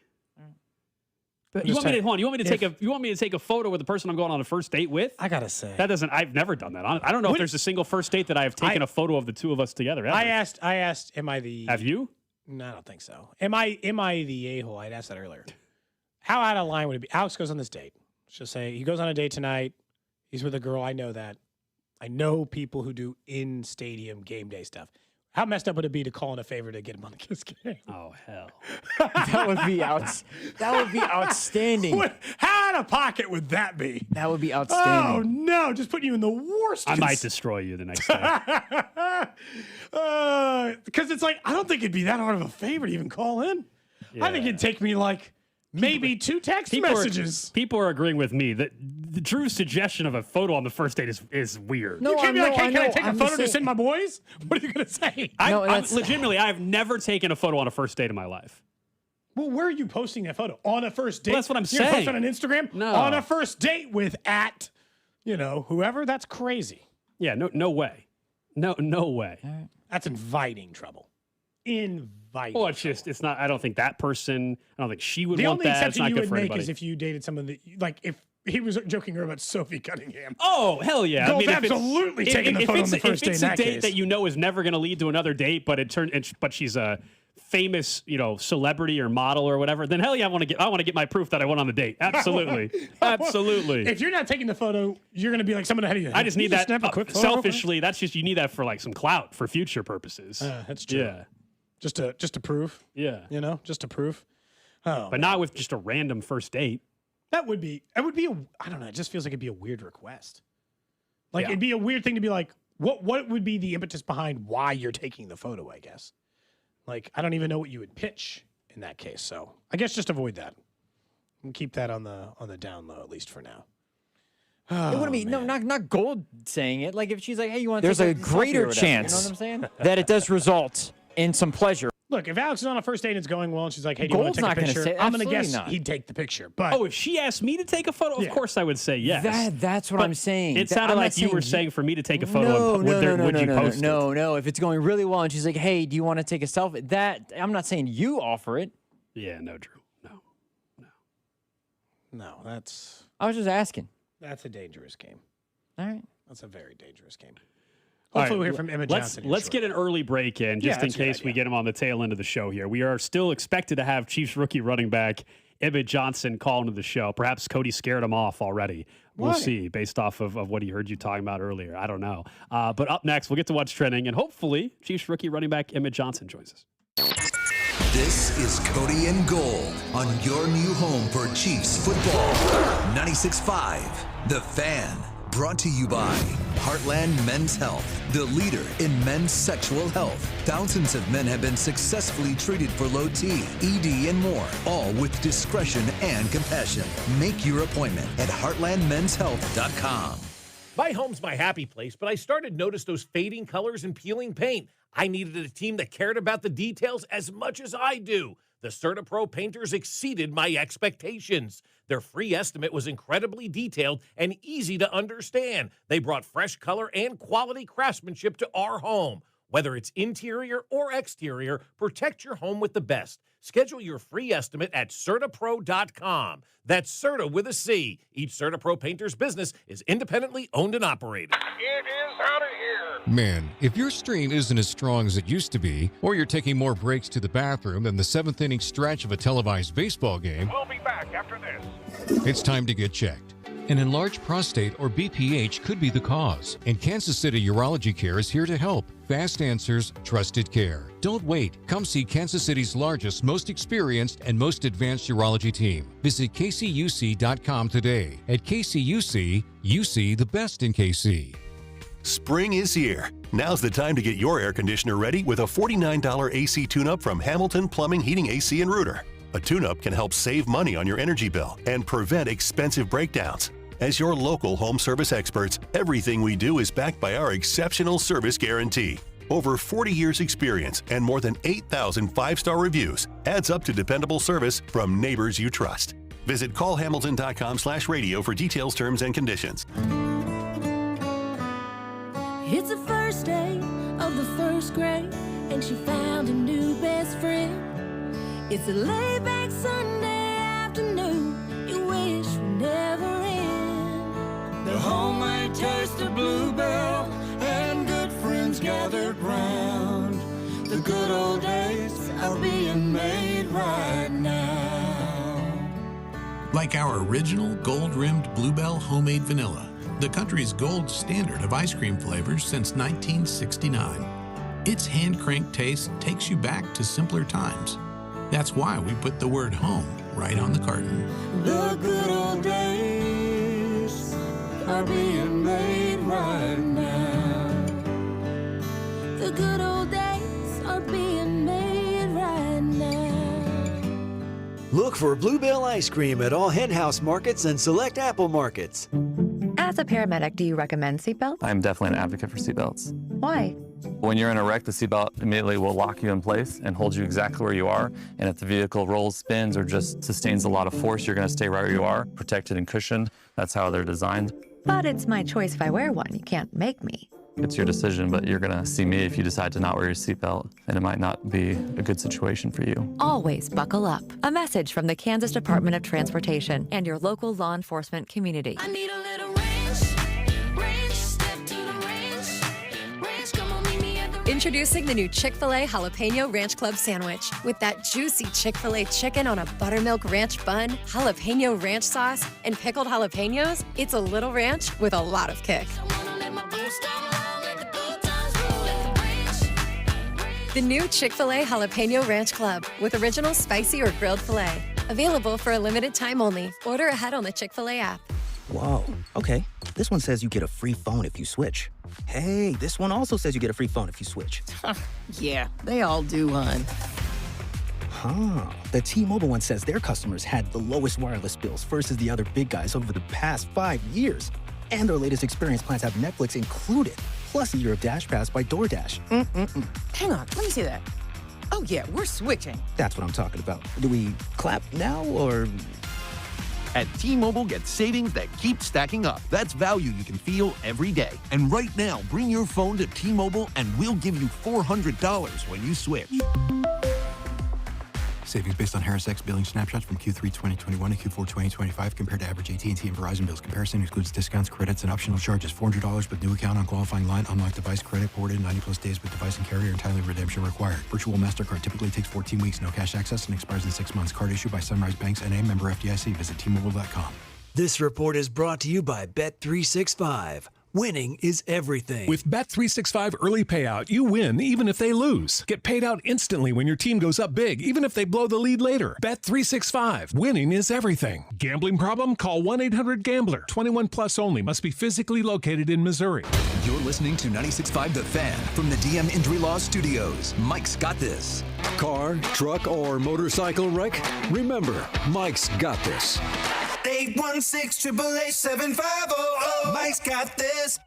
Hey, it's Rob Brennan. We hope you're enjoying Beyond the Pitch KC, a podcast on how Kansas City landed the world's biggest sporting event. It's presented by Commerce Bank. Visit commercebank.com/soccer26. New episodes released every Wednesday on the Odyssey app or wherever you get your podcasts. What's trending? Cheddar, mozzarella, Havarti. Number one on what's trending. Well, one, we are waiting for Chiefs running back Emmett Johnson to call. We were told it should be a couple more minutes. We're expected still to have Chiefs' fifth-round running back, get to know him a little bit. Some news during the break, though. Reporters in Pittsburgh were just told by Aaron Rodgers that this will be his final season. He will retire after this season. So this is the first time he's made a statement like that before an NFL season. So this is it. One last hurrah for Aaron Rodgers in Pittsburgh, and then he is hanging them up. Next up on What's Trending, the Royals back in action tonight. They're obviously trying to get rid of the losing streak as it sits at the moment. They've lost the first two to the Red Sox.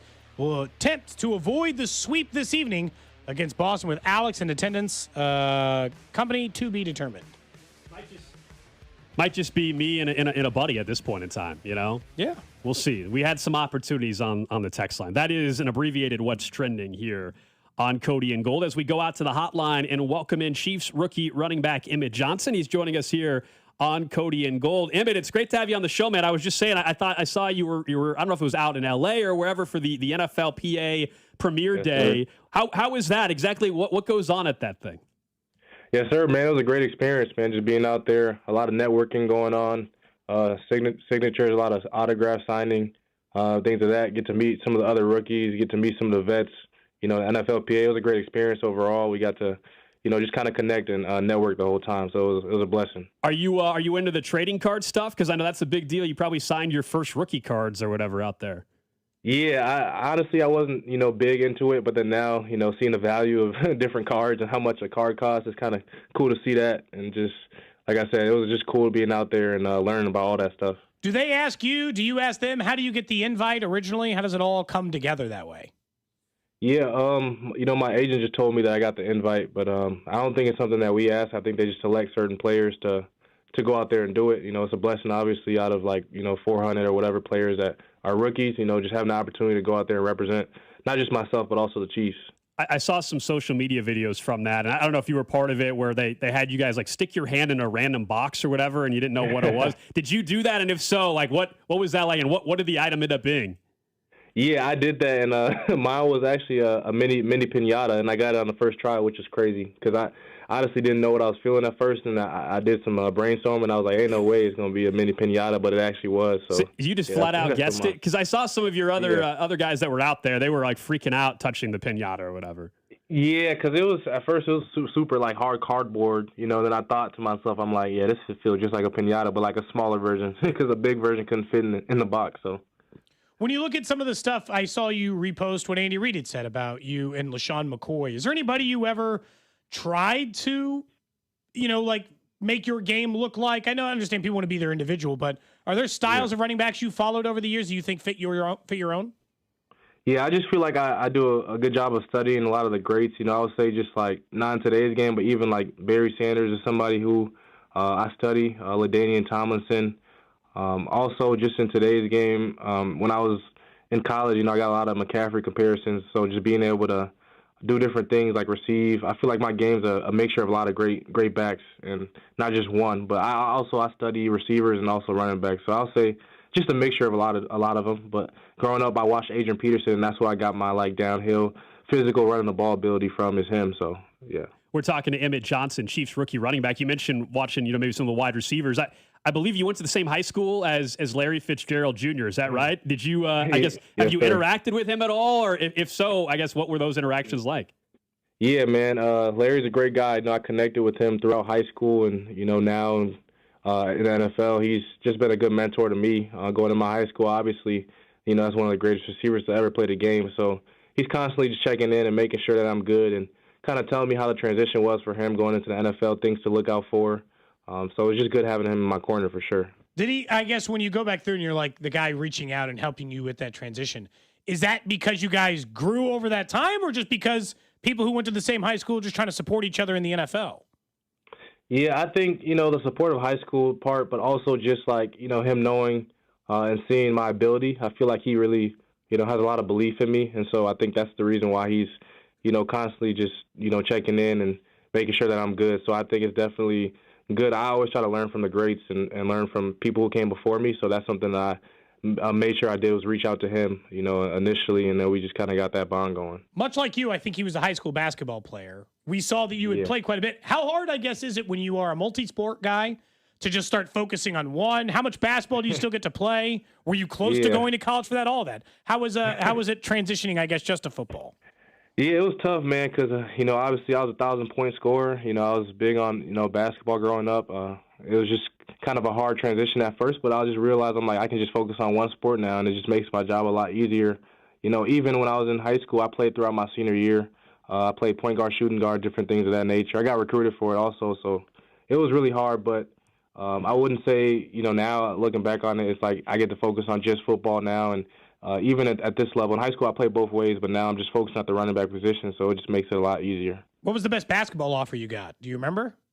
It was South Dakota. It was a smaller Division I school, but I was getting looked at by some bigger ones. But obviously, the height thing in basketball too is like I was pretty shorter. But I could definitely get up there and get a couple windmills and dunks. So it was cool. Are you paying attention to what's happening here in the postseason so far? There's been some unbelievable conference final games. Yeah, definitely, man. I'm sad my team is out in Minnesota. I'm big Ant-Man and Minnesota fan growing up there, but. Yeah, Wemby's doing some unreal stuff. It's going to be cool to see Game 2 tonight. So I've been watching every game. Yeah, did you ever think you'd see a 7'5" guy just drill a 30-footer like no big deal? Nah, that's actually crazy. My first time watching him was at our bowl game in New York, and that's the first time me watching him play, and it was like crazy to see in person. I don't think I've ever seen anything like that. So when you start getting involved with the Chiefs and you go through these practices, I don't think they always just say, "Here's the role we have envisioned for you." How do you, I guess, see that growing over time or learning behind Ken Walker? What do you kind of envision your career, your early career looking like with Kansas City? Yeah, honestly, man, like I said, just learning as much as possible, and also whatever the team needs from me, that's what I'm willing to do. Whether if that's going out there running the ball, whether if that's going out there catching the ball, whether if it's special teams and all three phases and that, just whatever, opportunity I get, I'm going to make the most out of it just to help the team win. That's all I'm really focused on is, like I said, coming in and learning. It is great to have guys like Kenneth Walker in the room to learn from because I know they've been where I'm trying to get to in this position and dominated at this level. So it's good having those guys around. There were a lot of talk over the years of the similarities between your former quarterback Dylan Raiola and the one you're getting ready to play with, and Patrick Mahomes. Was that something you guys joked about in the locker room? The similarity stuff, did that ever come up? Nah, we haven't talked about that, but a lot of people have been asking me just how it is playing with Dylan and playing with Pat. Like it's just kind of funny, honestly. But yeah, two great quarterbacks, and it's just like I said, he's one of the best to ever play the game. So it's just good to have him, on my side, on my team. Do you think they look alike? A little bit, not nothing. I don't think super similar, but same number and things like that. I can see where people are coming from with the jersey, the jersey number and things like that. But I think they got their own swag to themselves. Yeah, I was laughing because you were laughing as we asked the question, which tells me, as you said, is that something that has come up recently since you've been drafted, or is that something that even when you were at Nebraska, people were joking about? When I was at Nebraska, people were just joking about it. I've been hearing about it for a while now. So now you played at Arrowhead last year, right? I think we saw you play here against Cincinnati. So I would ask you, hey, what's it like to play at Arrowhead? Now it'll be a different animal during the NFL season, but I guess what was it like being in Kansas City and playing in KC last year? Man, it was cool. And, like I said, I think Nebraska fans are the best in college football, and they traveled really well. It was fun seeing a lot of red, and now I'm going to be seeing a lot more red, too, playing there again. And I know it's the loudest NFL stadium, so it was a great experience playing there. Glad we could get the win, and it's crazy that, me and Cyrus are now teammates. We played against each other in that game, so. How well do you know Cyrus? I know you guys played against each other in that game. Did you stay in touch with other guys in the league, or is he one of them? Yeah, I'll say as soon as we got here, we really connected really well. Both got similar mindsets, coming in as a rookie, trying to prove ourselves and things like that. So we definitely got closer over these past couple of weeks. When you look at, I guess, what, we talked about, like the positioning and all that other stuff, what do you make of Andy Reid so far? Or Eric Bieniemy? We hear that sometimes they demand perfection. What were your first couple of interactions on a field with them like? Yeah, I love, both of them. I feel like, Andy Reid is just somebody who is extremely, Coach Reid. Is somebody who is extremely smart, man. Like I just know his brain for the game is just really cool to see. Really smart guy, somebody who if you don't do exactly what he says detail wise, it's not going to work out. And so that's just his experience in this game, and it's just honestly a blessing to be learning from a coach like that. And then Bieniemy is really intense and somebody who's always going to be on you, which I love. I love hard coaching. I've been coached hard for a lot of my life, so I think is somebody I can definitely work under because I know he's going to get the best out of me, and I'm definitely going to be, playing at a high level with these two coaches, so it's a blessing. We're talking to Emmett Johnson, Chiefs rookie running back here on 96.5 The Fan. Have you had a chance, I guess, to take a deep breath? I'm imagining the draft process and then coming to Kansas City, you got OTAs, next week, I guess you guys get going, and then next thing you know, it's training camp. But what's the rest of this offseason look like for you?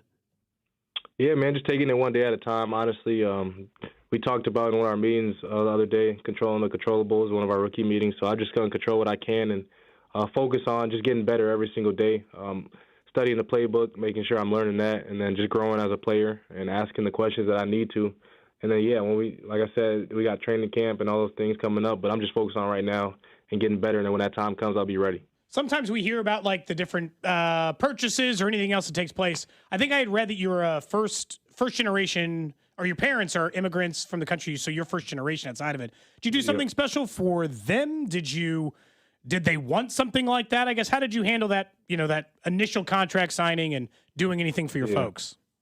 Man, honestly, they're just really happy for me. They don't really expect much from me. I just told them that, I'm just going to come here, work my butt off, and try to win as many games as possible. So I haven't made any purchases or anything like that. I think my first purchase is going to be something recovery-wise so I can keep my body healthy and play for a very long time. So I haven't done anything cool yet, but in the future I probably will for sure. How much did they know about football before you started playing it? They didn't really know anything, honestly.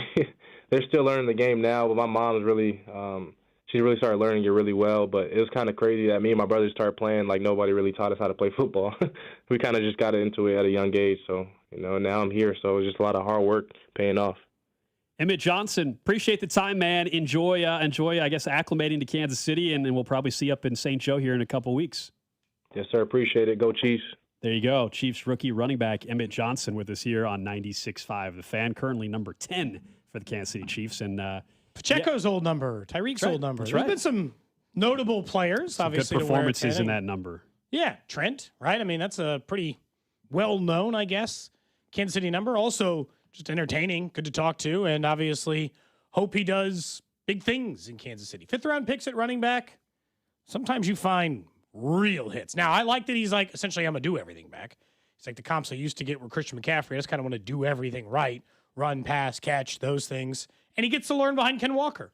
But they have not settled into who's the guy who's going to share the time. Kenneth Walker is not going to get 90% of the running back snaps in this offense. He'll get like 60. Sure. Maybe 65. So there is time still for guys like DeMercado or him or others to get on the field pretty regularly. And I was thinking about the last time they used a rookie running back. It's not all the way back to Kareem Hunt. It was correctly pointed out to us. I think by Kling. Carson Steele got a decent couple-week run for Kansas City. They tried. They gave it a shot. It ended up working out.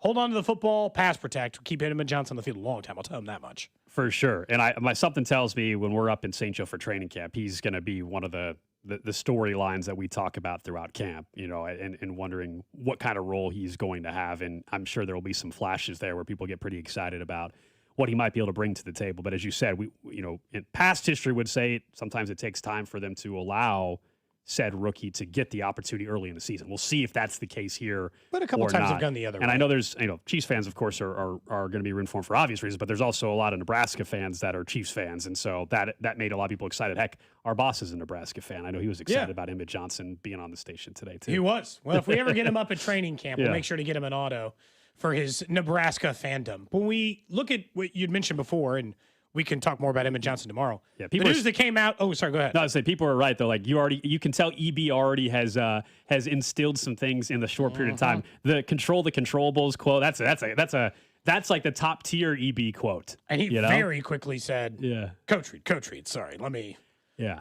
shore that thing. I didn't want to ask because we don't know if a future player is going to sign here, so it's not the right time to ask him. I wanted to ask, like, hey, let's say you had to give up the number 10, would you give it up? What would you ask for if somebody wanted the number 10 from you? In fairness, a lot I of didn't these want to ask times him that and put him on the spot there. A lot of times they give him these numbers early. Some of them were in double numbers, so it's like no one's married to the number yet. I don't know what he wore in college. Do you? Drew looked it up. 20. I did not look it up. I thought you looked it up. I was questioning if it was a 20 or 22, something like that, but I'm not sure. You were 21. 21? 21 in college. Who's 21 now? Jaden Hicks? Well, it was. I think you're right. Well, it was Trent McDuffie, but then he switched to 22. It's definitely Jaden Hicks now. Jaden Hicks wears 21. So, they're not married to it. I'm sure, if 10 wasn't his college number, I'm sure if Tyreek came in and handed him a pile of cash, he'd probably wisely, I would maybe think. It's a smart business decision picking 10. It's a long-term play. Smart kid, there you know? Choose a number somebody else will want. Pay me then to get the number? Sure. Yeah, get yourself a payday outside of it. But you'd mentioned there briefly as we were going in there, there's news out of the NFL. Aaron Rodgers has told a media group today at their OTAs that this will be his final season in the NFL. And what I have to say about that, thank God. I am so tired of it. You You two Oh, might I'm hate Aaron over it. Rodgers more than anybody else Honestly, at the station than anybody else that I Not know. forever. It's not like forever. It's weird because normally, Drew, this is one of those things that, like, sometimes the public image shift you can make. No, yourself. for sure. Because normally, when an all-time great quarterback comes out and says, "This is my final year in the NFL," that is of course of note. He is going to be an NFL Hall of Famer. He was in a generation where he was the best quarterback in the NFL for probably he's 5 one of the best years. quarterbacks of all time. He's one of the 20 best, probably. I would argue the Super Bowl's hurt him a little bit, but he's one of the 20 best quarterbacks probably to ever play. So this being his final year is a big deal. I'm just tired of the Aaron Rodgers show. No, I hear you. He's going to finish third all time in touchdown passes in NFL history. He's 13 away from that. So he's going to get top that. 10 in yards, right? So he's going to rack up some more stats. And yeah, future Hall of Fame career. I think the last couple off seasons of dragging it out. But I told you, him coming back to the Steelers this year, the issue there to me is with the Steelers deciding, as we discussed the other day, deciding to just bring back a veteran quarterback and be stuck in this mediocrity. I don't blame Aaron Rodgers for coming back a 1 year, $25 million to play another year in his NFL career. He's fifth, by the way, all-time in passing yardage. You mentioned top 3 all-time in passing touchdowns. He will be after this. 13 this year. Assuming it's not Jets beginning of the season. Brett Favre, Peyton Manning, Drew Brees, and Tom Brady, the only 4 guys who have more passing yards. He'd have to get 5,000 or 4,500 passing yards to pass Brett Favre. That would be pretty crazy. So 4,500, maybe? It's in the range. Not in that but offense. Not likely, and eventually Probably Matthew not. Stafford will probably pass him if he plays longer than Aaron Rodgers, who's just 2,000 behind him. Look, he had a great career.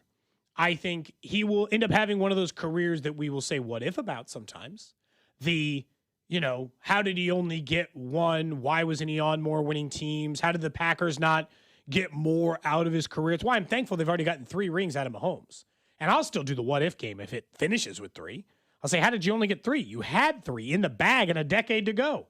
But with Aaron Rodgers, it's like they just didn't capitalize enough on his big-time run. And he had a couple of bad playoff performances when he had the best team going into the playoffs and didn't come through. So, it's been a really fascinating career, I would say, for Aaron Rodgers. But still of note that this is it, Gold. He's going to hang it up. Finish up as a Steeler. He played for the Packers, Jets, and Steelers. That's it. Just the 3. I wonder if he will retire as a Packer. I wonder if that. Yeah. I would. I mean, that's who you won presume. the Super Bowl with. I would presume that's a thing. Yeah, I mean, I don't even know if there's much of a debate there. Absolutely. I mean, he's going to retire as a Packer. Tom Brady didn't retire as a Patriot, did he? Yes, he did. Yes, he did. Yeah. He went to sign the contract? Absolutely. Yeah. Okay, I Dude, didn't remember. He played from age 22 to 39 with the Packers. Now, in fairness, he started playing quarterback at 25, but he was with the Packers when he was 22 years old. He played them, so he was 39. 2 years with the Jets, 2 years with the Steelers. You're a Packer. You're always a Packer. And look, he put up massive, massive numbers. He led the NFL in passing touchdowns 2 different times. Never led the league in passing yards, which surprises me a little bit. And won Super Bowl with him. And again, there was probably a 5-year run that I thought he was the best quarterback in the NFL. That run from 2011 to 2016, when he had 45 passing touchdowns, 40, 38, 39 in those years. It's kind of hard to imagine that any single digit interception numbers. He was just about as efficient as anybody. And a creator. Mahomes level creator, as in he would find things that didn't exist and make them happen. I'm just tired of the show. So I'm fine that he wants to hang it up after this year. I'm a little surprised he announced it. Are we going to have to do the gift thing? Is he going to get presents from people? I just think he was asked and he finally just said, why am I going to drag it out? This is it. I don't think he's doing that. That might not keep. Do they play the Packers this year? I don't think so. At least they don't have ties to the North. I don't know if actually they might. No. Who won the division last year? Bears. So they played the Bears. They play in the preseason August 13th. Okay. That Bears matchup will always be Packers. fun because Aaron Rodgers hates the Bears. He mocks the Bears openly. Going back to his time in Green Bay. He owns them. Yeah, that's what he said. He does. He needs to go back to the discount double check celebration. I think honestly that might be what is bring back the missing. discount double check. I think that's missing from what's been missing from Aaron Rodgers is the little discount double check celebration. That's interesting. Yeah, I just think publicly I just think he did some of that on his own. But he doesn't do the state. He lost the State Farm endorsement back during all that stuff. So he lost it. It didn't just end. That was interesting. Tough. They chose not to renew it, and then they shifted entirely to Patrick Mahomes. Right, and whoever else they got. Rodgers did say, he said, quote, I thought that was probably it for me in Pittsburgh when Mike Tomlin walked away. But when the decision was made to hire Mike McCarthy, I started opening my mind to coming back. So part of it, maybe that's why they brought back McCarthy. I don't know, but or brought in McCarthy. But he was saying he thought he was probably done when Tomlin walked away. They brought in McCarthy, and I know tomorrow we'll talk about this. Bill Self was talking about how he almost stepped away at the end of that was a really good article too. Sometimes it's tough to make those decisions in the final moments. And he's saying, look, I thought I was probably done. They brought in a coach that I know, a system that I know, a coach that I'm comfortable with, essentially, and maybe that changes your mind a little bit. I just don't know one the last Steelers ride for the two of them. I really do get it for Aaron Rodgers. I do not get it from the Steelers' perspective, other than we refuse to be really, really bad.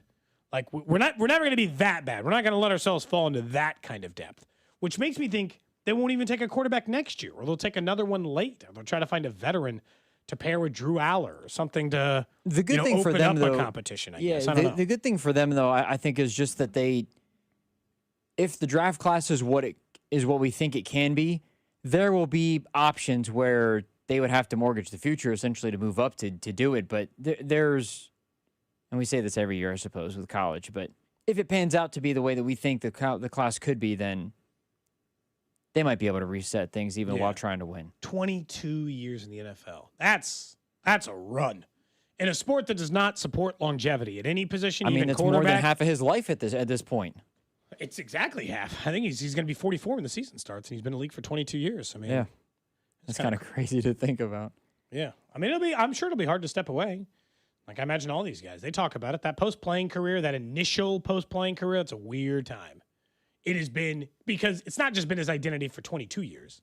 It was his identity when he was at Cal. It was his identity when he was in high school. Gold, when you're that level of athlete, you were probably the best player in your middle school, your elementary school, Pop Warner team, you were probably quarterback, right? It's your entire identity. Especially for him, because it doesn't sound like he wants to get into any coaching or anything like that. Like, he's not going to be around the game. He's just going to disappear from the game. He's going to do his own thing. So I wonder, how much is that? Because for the people who retire, but then they get into coaching, or like Tom did with broadcasting, or those things that you might be able to, you're still around the game enough, where you can scratch that itch, I suppose.